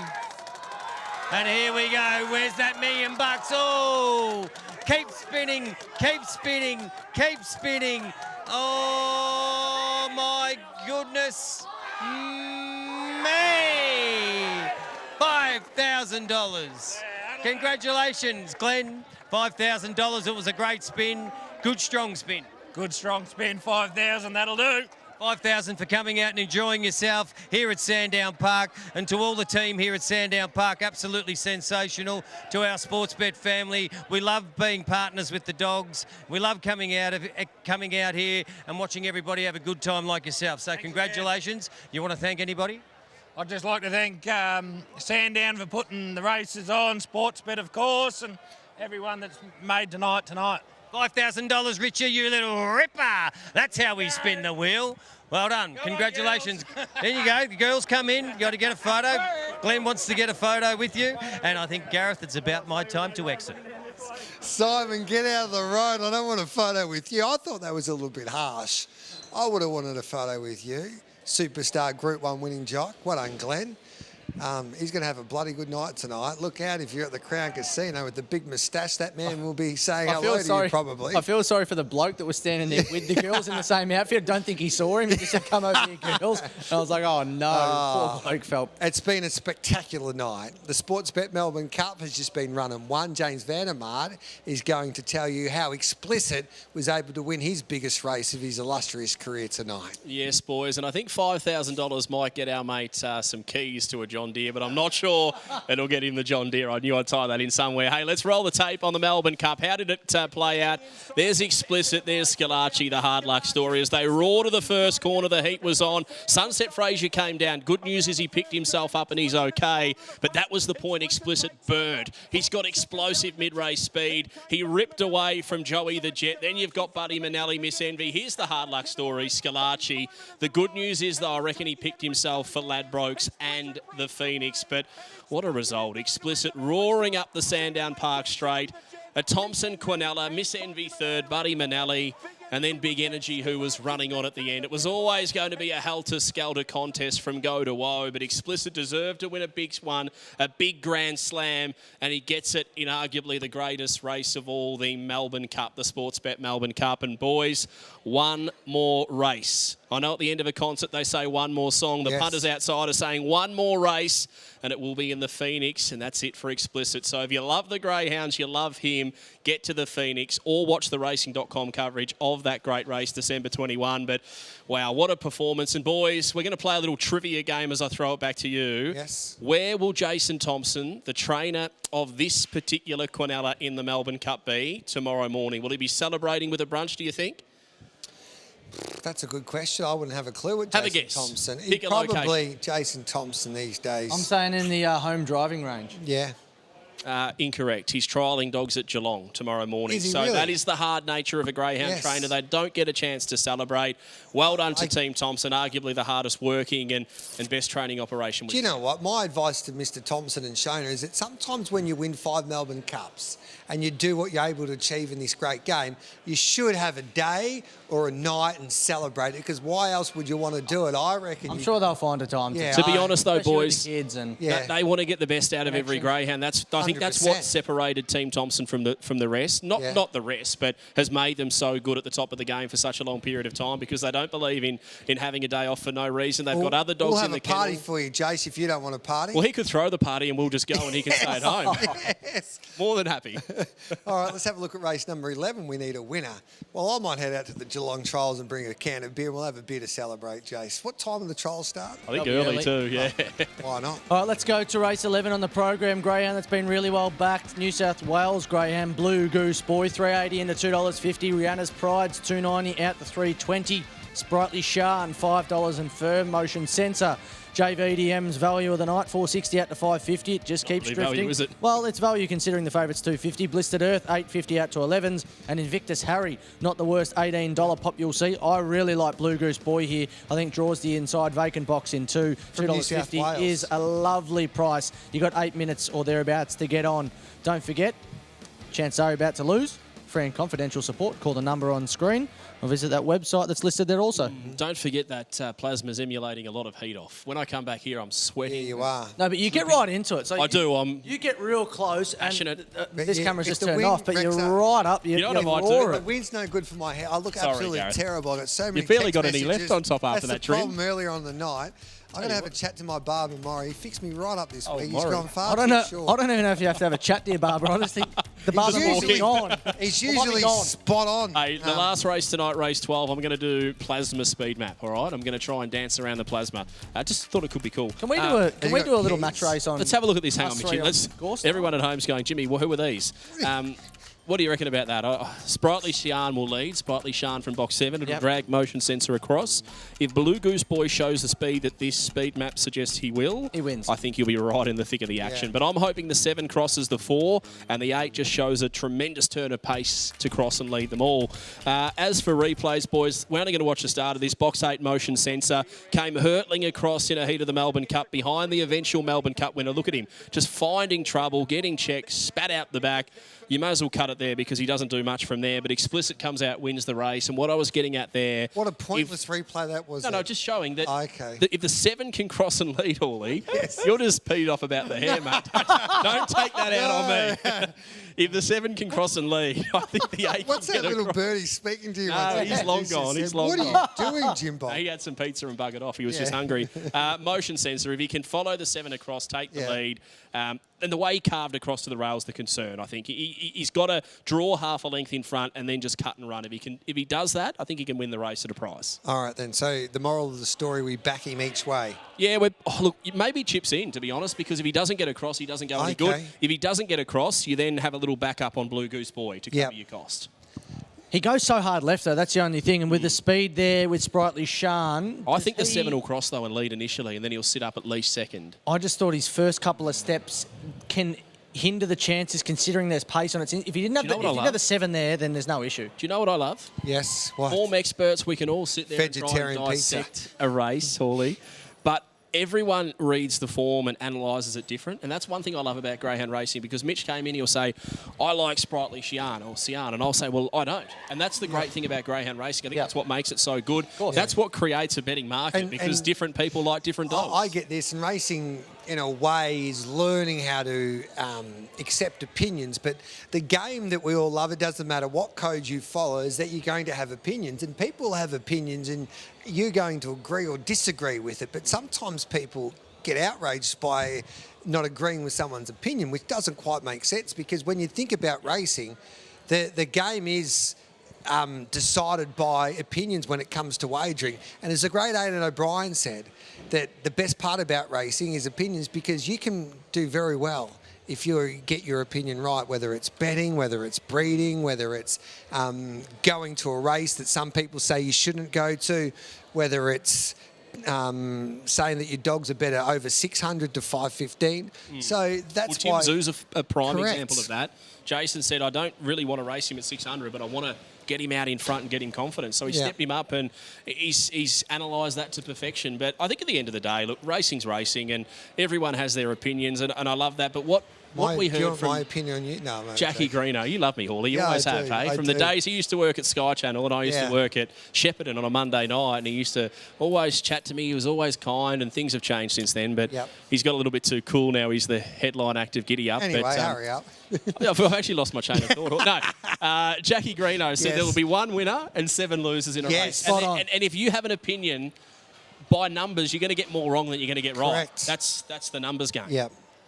But that was good for me. The thing is these days, a lot of people are afraid to have an opinion. You're not. I'm not. No. And Is Mark Delbridge still the #1 trainer? If you think Mark Delbridge, there you go, Jason. You're #1 now with Mitchie. I was critical of the dog after the Top Gun. I said he was disappointing. Yes. How was he tonight? Well, tonight he was fantastic. He got the right run around him. But if Sunset Fraser clips him and he's out of the race, well, then you say, Still oh, well, you don't finding really ways get an to get idea. him back. No, but I'm just saying. You're just saying you need a little bit of luck. Yeah. But that's the one thing where you can't underestimate. No matter this how is the good you thing. are, This you is the need thing luck. with the game. And I'm the first person to put my hand up and say when I'm wrong, when I'm right. And tonight he was brilliant. What have you been wrong with tonight, Mitch? Well, Where do we start? I'm a Mustang. I'm a Mustang. He's Plenty. a good man, Mitchie. Yeah, I said big energy would win. I'm always wrong.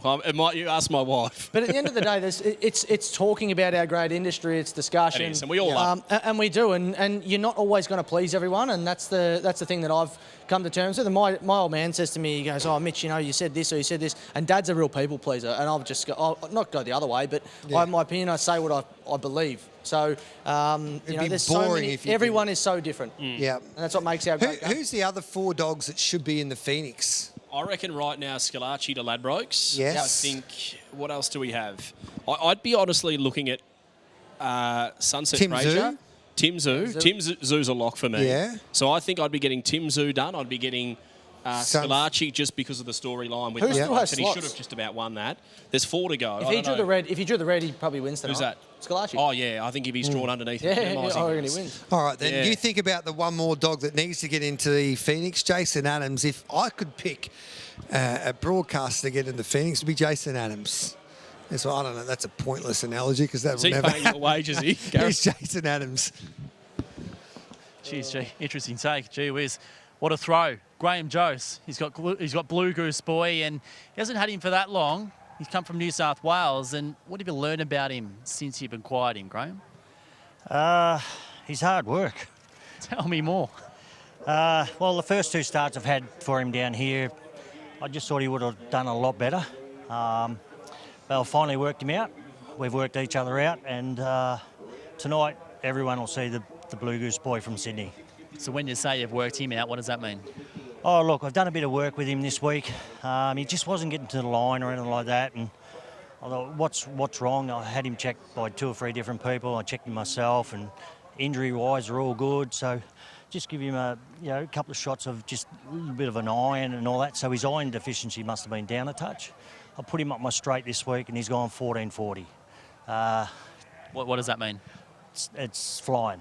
Last week he went 14.80. So the dog's on song.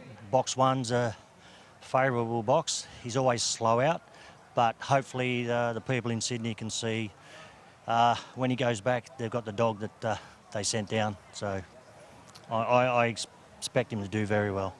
Hope he does, mate. Good luck. Thank you very much. Graham Jose there is a absolute sign of confidence. Great insights to get his work at home and the difference between the 2 weeks. Joe Borg, you've got 2 runners in this race with Rihanna's Pride and also Blistered Earth. Rihanna's Pride probably the better of the 2. Do you think she can win it? I'd like to think so, but she's actually having her first look at the track here. I brought her down to trial and we had a bit of a mishap, so she didn't get a look. But fingers crossed, we hope she can win. Thanks, Jason. Joe Borg there with Rihanna's Pride. I'll throw back to you guys, and geez, what a wrap there for Blue Goose Boy. I mean, if Graham knows his greyhounds better than anyone else, he's a very good operator, and tell you what, expectations on. Let's see what he does. He should be $1.10 after that. Mate, he was so bullish about him, and I told you. That's a strong opinion. Oh, was it ever? He said, what is it, 7 lengths between weeks of trials up his straight. He said they'll see the real Blue Goose Boy tonight. He's got a magnificent drag lure straight track, which I used in the lead up to the Richmond Cup up there, and we nearly broke the record with the dog we had called Daytona. So hopefully for Bubba Jose, he knows his stuff from the inside. I think he'll go well. Yep, I'm still going to go with motion sensor. I'm 8-1-2-3, but I think Blue Goose Boy is at the obvious cover. Have a $10 bet on motion sensor and then go and have $5 on Blue Goose Boy. And if either win, you're going to cut a nice little profit. Love it. Or at least money back. I think we'll just have $20 on Blue Goose Boy after those comments. Little Joe Luke the Goose. Thompson will join us after this. The Did he Group 1 end up winning winning the handler. golf? Come. Well, he's explicit just went as good as his golf swing today, and that's how well he went. They're about to be boxed here for the second last. Blue Goose Boy, the favourite, the New South Wales visitor. Come on the Goose. Let's go the Goose. 230 Let's head to Dan Hibbert. 320 for Rhiannon's Pride and Sprightly Sian at 550. They're the only 3 under double figures. And the others $12 for motion sensor. The race after the Cup, an amazing performance, an amazing race. Explicit, the champion for 2024. Set to run race 11. They're ready. And away, Blue Goose Boy missed the start. He was slow. Best out Invictus Harry. Speed, motion sensor and Sprightly Sian. They get sideways. Trying to sideways again for motion sensor. And they all jammed up, and it's still motion sensor and Blistered Earth, who now gets to the front. Off the track, Rhiannon's Pride running on. Blue Goose Boy's recovering after a slow start. Sprightly Sian and Invictus Harry after all that's at the rear. It's Blistered Earth getting clear. 4 in front of Blue Goose Boy and running on Rhiannon's Pride, but it's Blistered Earth. Blistered Earth by 4. Second, Blue Goose Boy. 13 will be motion sensor ahead of Rhiannon's Pride. Then came Invictus Harry, and last in Sprightly Sian. It was a tight and willing contest. 29.54 the run.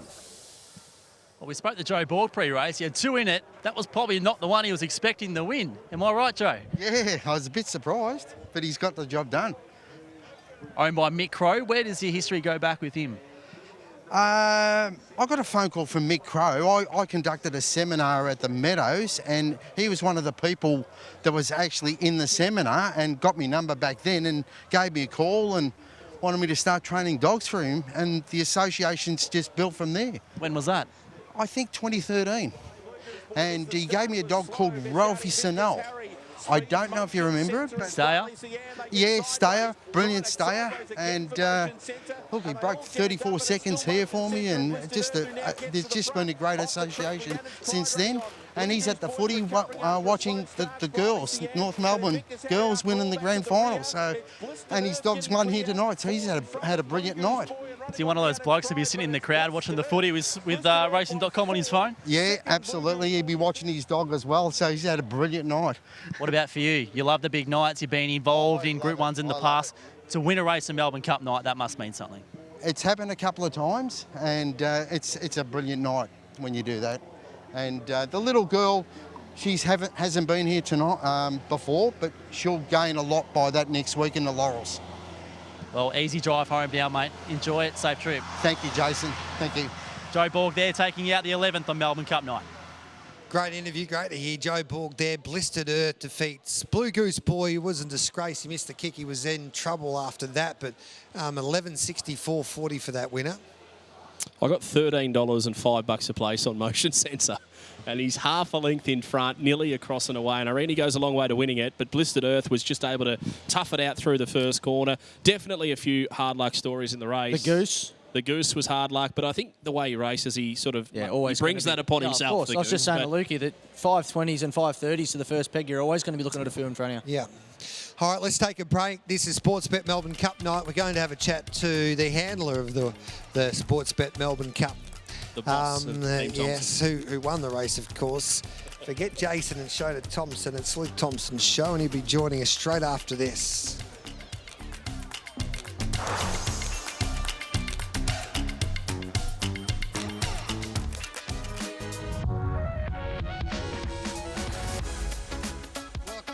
Night 3 of the Sportsbet Melbourne Cup night. Blistered Earth defeats Blue Goose Boy Motion Sense around its pride. I've got my goose right next to me because I have to apologise to everyone.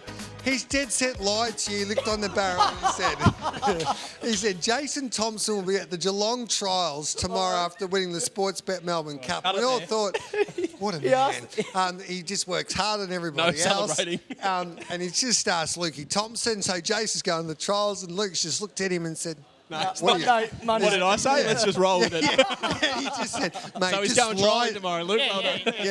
Just lie. He wanted Luke to lie. How you going, Luke? Congratulations. I thought he'd lie for me, to be honest. Yeah, so he's definitely not going to the trials. Definitely not. I hope he's not, because we've got nothing. We've got nothing booked.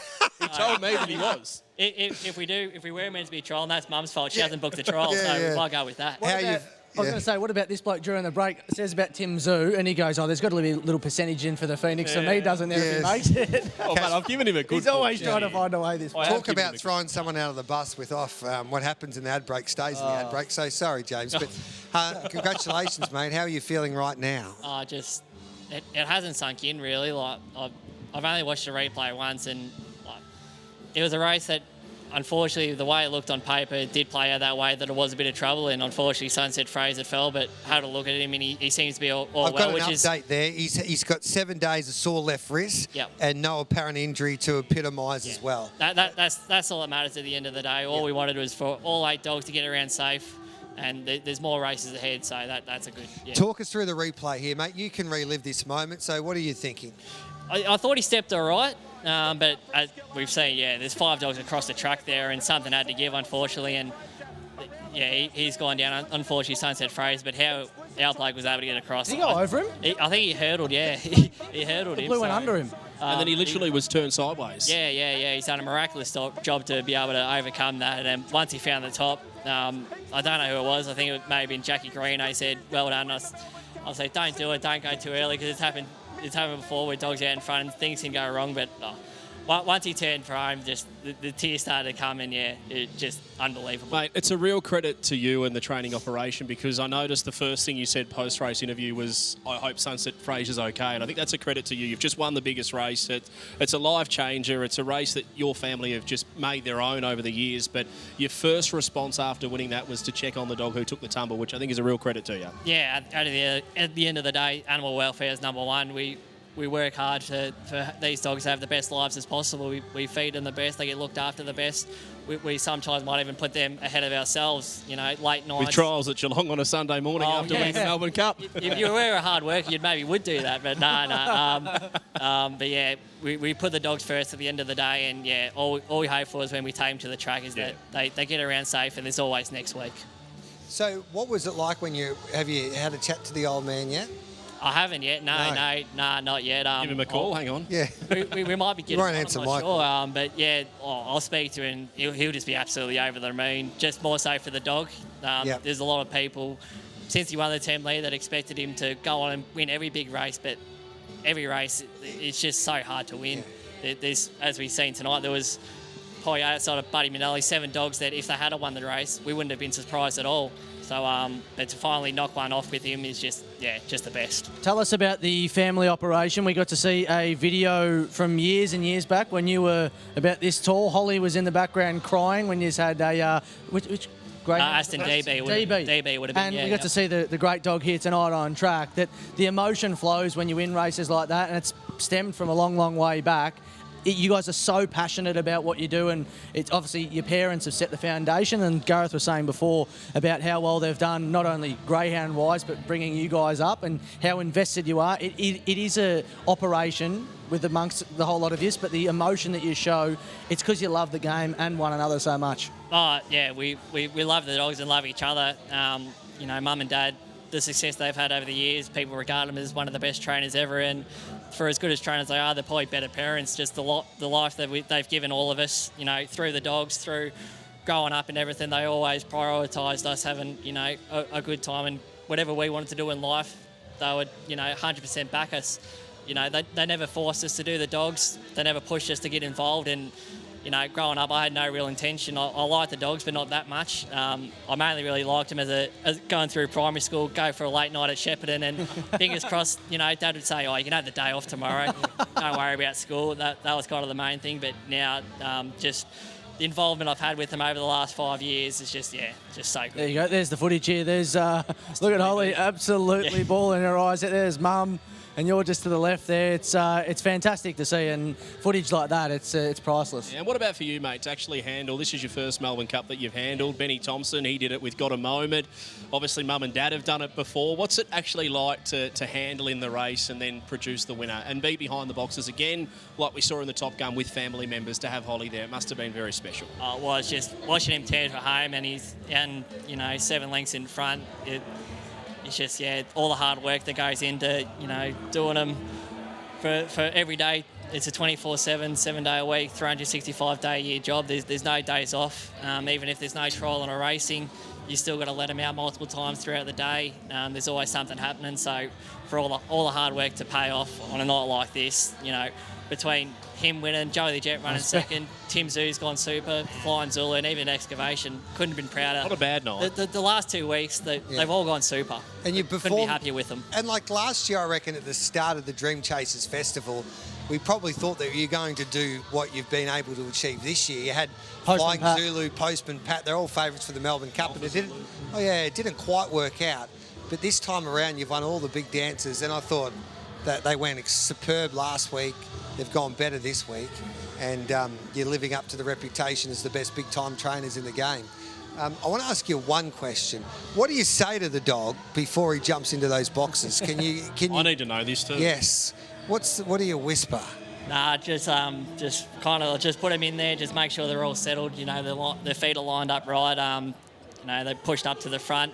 Make sure they're nice and settled. And once you put the door down, it's up to them. Do you say anything to them, or is it literally what happens in Vegas stays in Vegas, so you don't mention it to us? I pretty much say nothing, James, if I'm being honest. Go get them, boy, or nothing? Some people are like that. I like to just, if I had someone in my ear trying to chirp, I'd probably say, get away, leave me alone, kind of thing. So I just let him be, put him in the box, shut the door. And What did you say after the race then? In that moment, we saw it. Once I had him with the trophy, I said, who's won this? Who's won this? Such, he's just an unbelievable. Yeah, exactly. It sounds cliche, but that's exactly what I was saying. So, but he's been an unbelievable dog from day dot. We knew he had the potential to win a race like this, and for him to finally do it, And mate, the best dog the Thompsons have ever trained, your dad said, best race dog. Obviously, you stand by that now. And is the plan still locked in that he heads to the Phoenix, and more than most likely, now that he's won the Grand Slam, that's it?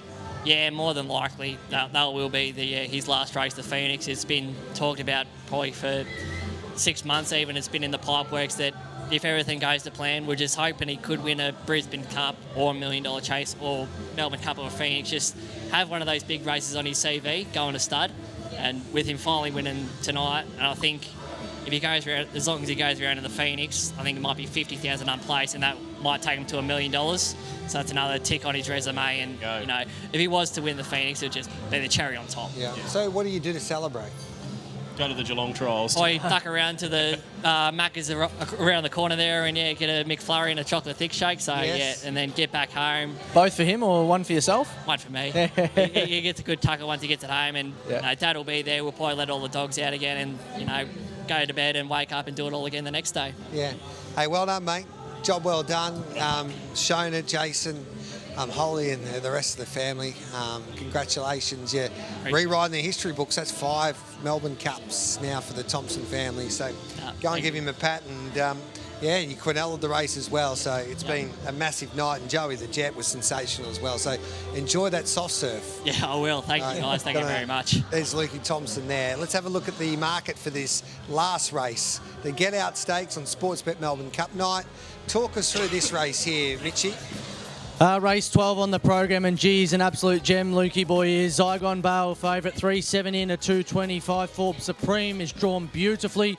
4.80 into 3.80. Dash of Whiskey. There might be a few of them floating around tonight at the Thompson household. 6.50 into 5's Gold Marie. $7.50 to $8. Unreal Miss is $8.50. Whatever Test, $17. And the Ruffy Twilight Jet, $81. Zygon's your favourite, $2.30. Chances are about to lose. For free and confidential support, call the 1-800 number at the bottom of your screen or visit the gamblinghelponline.org.au website. Yes, and don't forget the promo. Money back. That's it. How 1 can we second. forget that Money promo? back.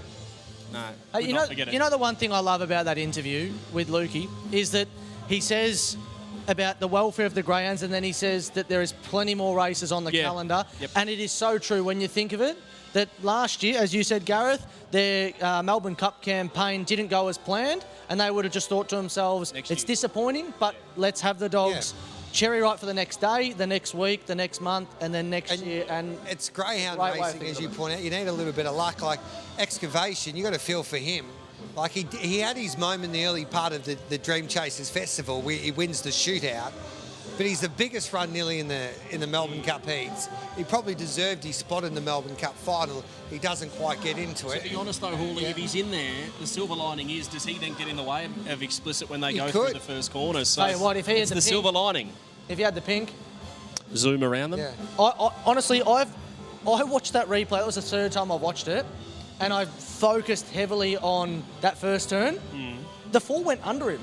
Did he? Like actually went under him. Jumped him as well. It virtually was like in stride. The 4's gone straight under like a skipping rope.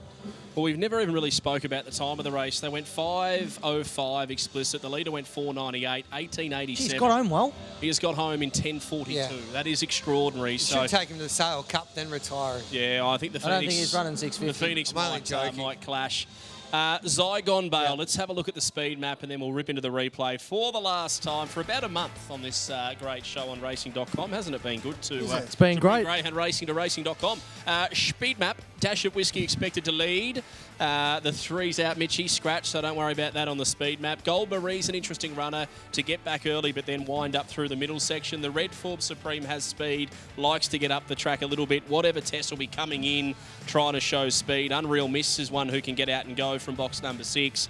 And then down the bottom, Twilight Jet, Zygon Bale. Not sure where they're going to get to, but Zygon Bale, I reckon, is the fastest dog in the race. Yeah. And here he is last time from box number 7 in the reserve rug, just looping the field.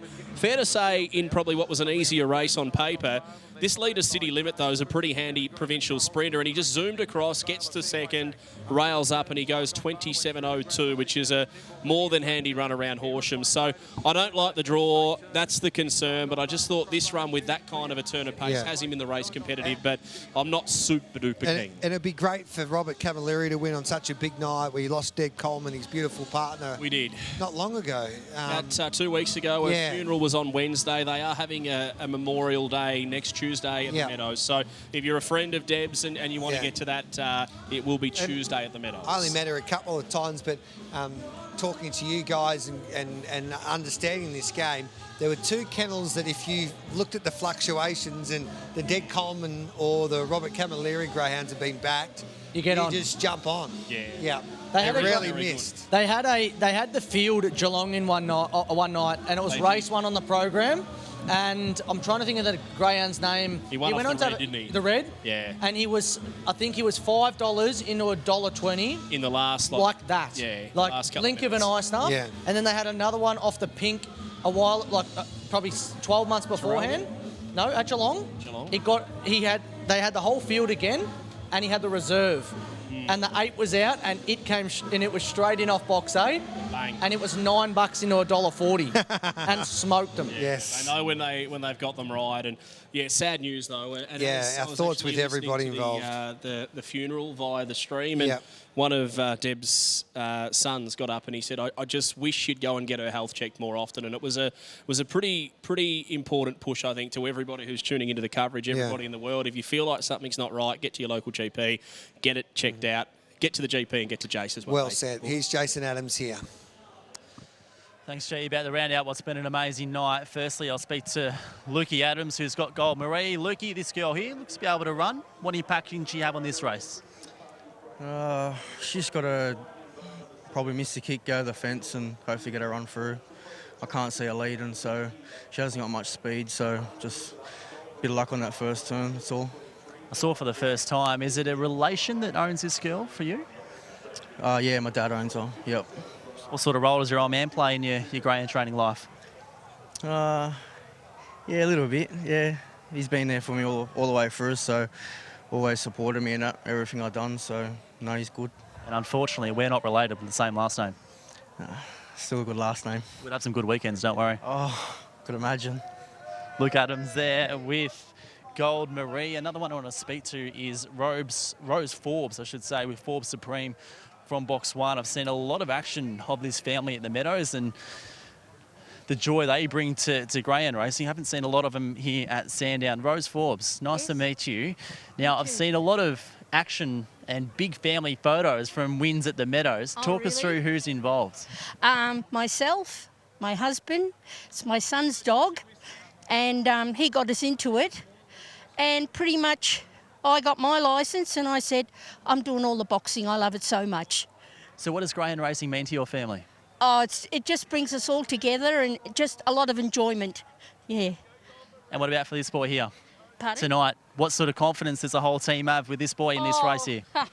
No, we never get too confident. Just hope he goes around okay.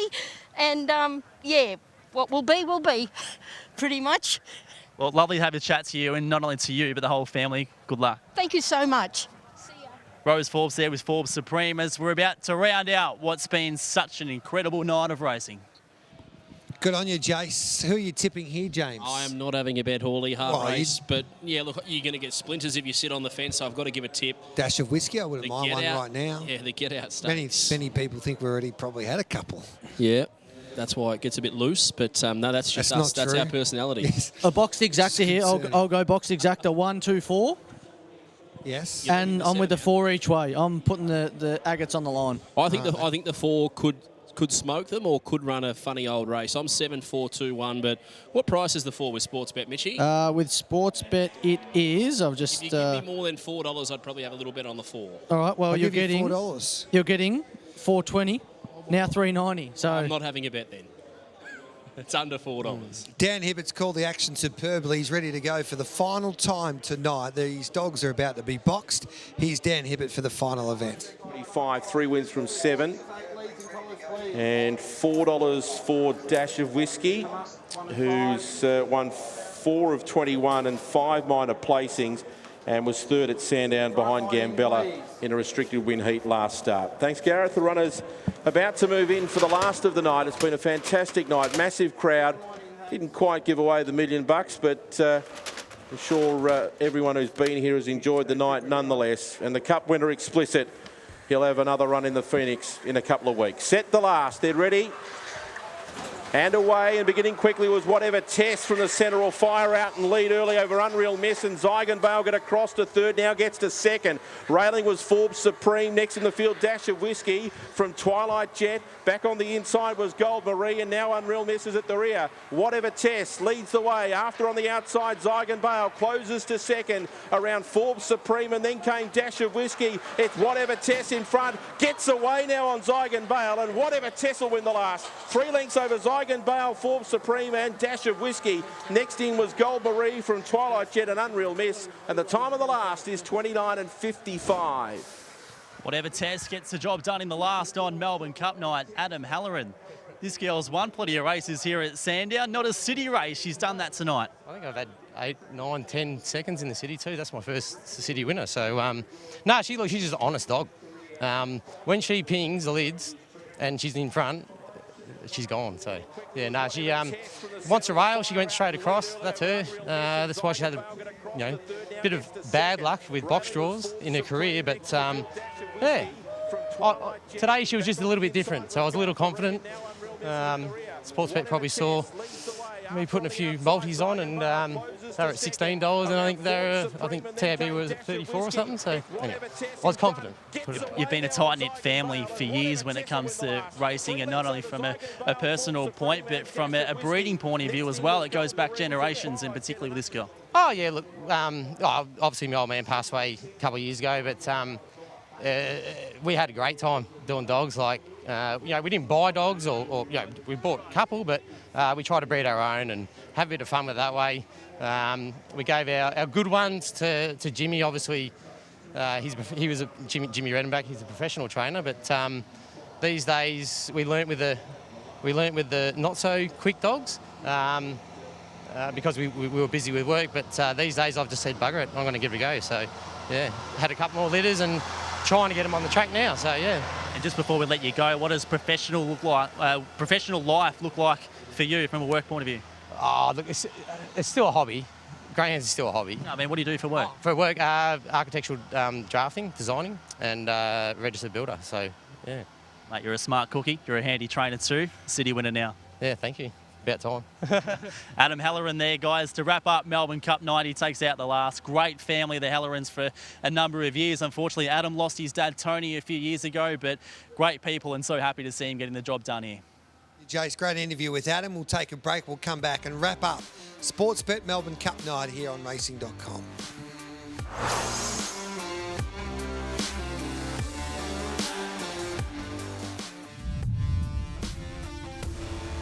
Welcome back to the coverage of night 3 of the Dream Chasers Festival, thanks to Sportsbet.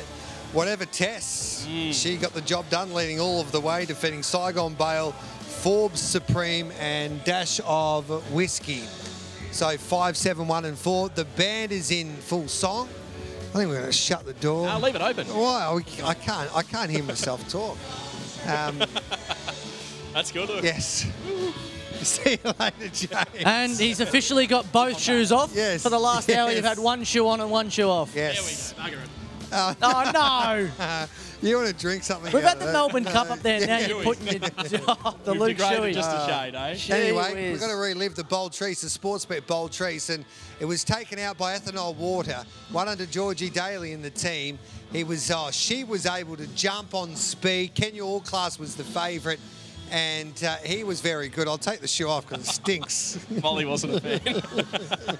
Here's the Bold Trease. seen Talk better us through days, this here, that. Mitchie Abaya. Kenyor class led Ethanol Water. Once she got to second, it was going to be a tough ask for the two to hold her off. Kenya Amy was in a beautiful spot. After disappointing last week, there's Black Silencer running around them and then get back to pass mark, and the others all jammed up. Blue Shadows, Ella's Babe, and who's the other one? Flying Envy? Flying Envy, some Envy, pink that's the colours, one. babe, the 7. But down the back here, Kangaroo class on tired legs. Ethanol Water started to recapture some of that staying form that we saw over Red in was good. Wenny Park. And here comes the silencer, but it was all too late. The bird had flown. Ethanol Water was too close at the start and blew them away. The two folded up, the one run on, and the Dailies get another distance race under their belt. And Daniel Hibbert joins us. Stan, congratulations. Another stellar night behind the microphone. Thanks, Gareth. Yeah, it was a good night. Some really good racing, and yeah, that cup. It was always going to be hairy.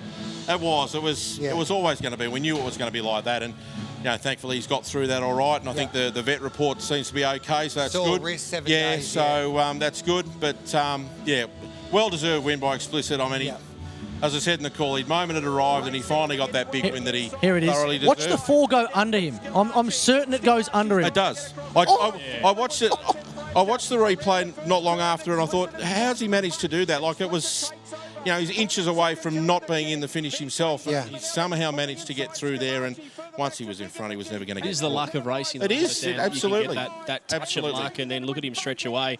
You also called the 1 mile human race, the sprint race. You didn't happen to get the laps confused by any chance, did you? No, I was told there was 3 laps. I was It told was only 3? It was only 3 laps. We got told 4. Oh, we got told, yeah. We were... No, we're dumb. No, we got told 4 laps. No, because it's 1,600 metres, obviously. But they weren't running on the rail. No. They were running in the middle of the track is where they had the cone. No wonder we buggered up. Anyway. But I think the handicapper needs to be asked a few questions. Yeah, well, old mate's been called in for failing to chase the bloke at the end of the 250 handicap. Jason Adams joins us. Jason, what was your highlight? You've been superb all night once again, mate. It's great to get those insights from the handlers before the race and then the emotion after the race.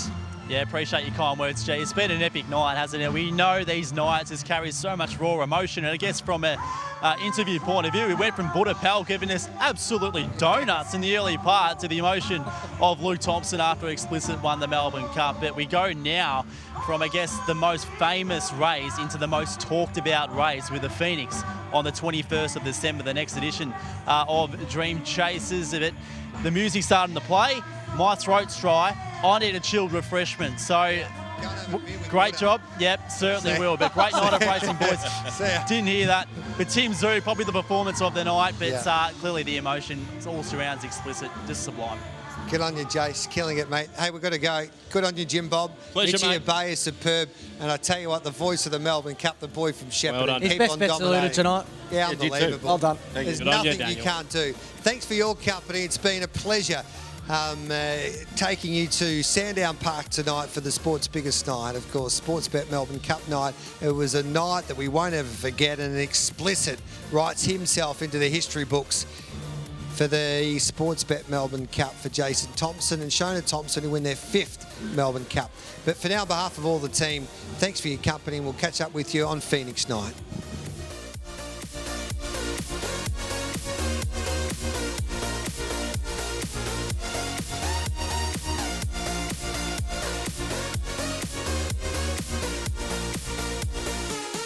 Luke Thompson there.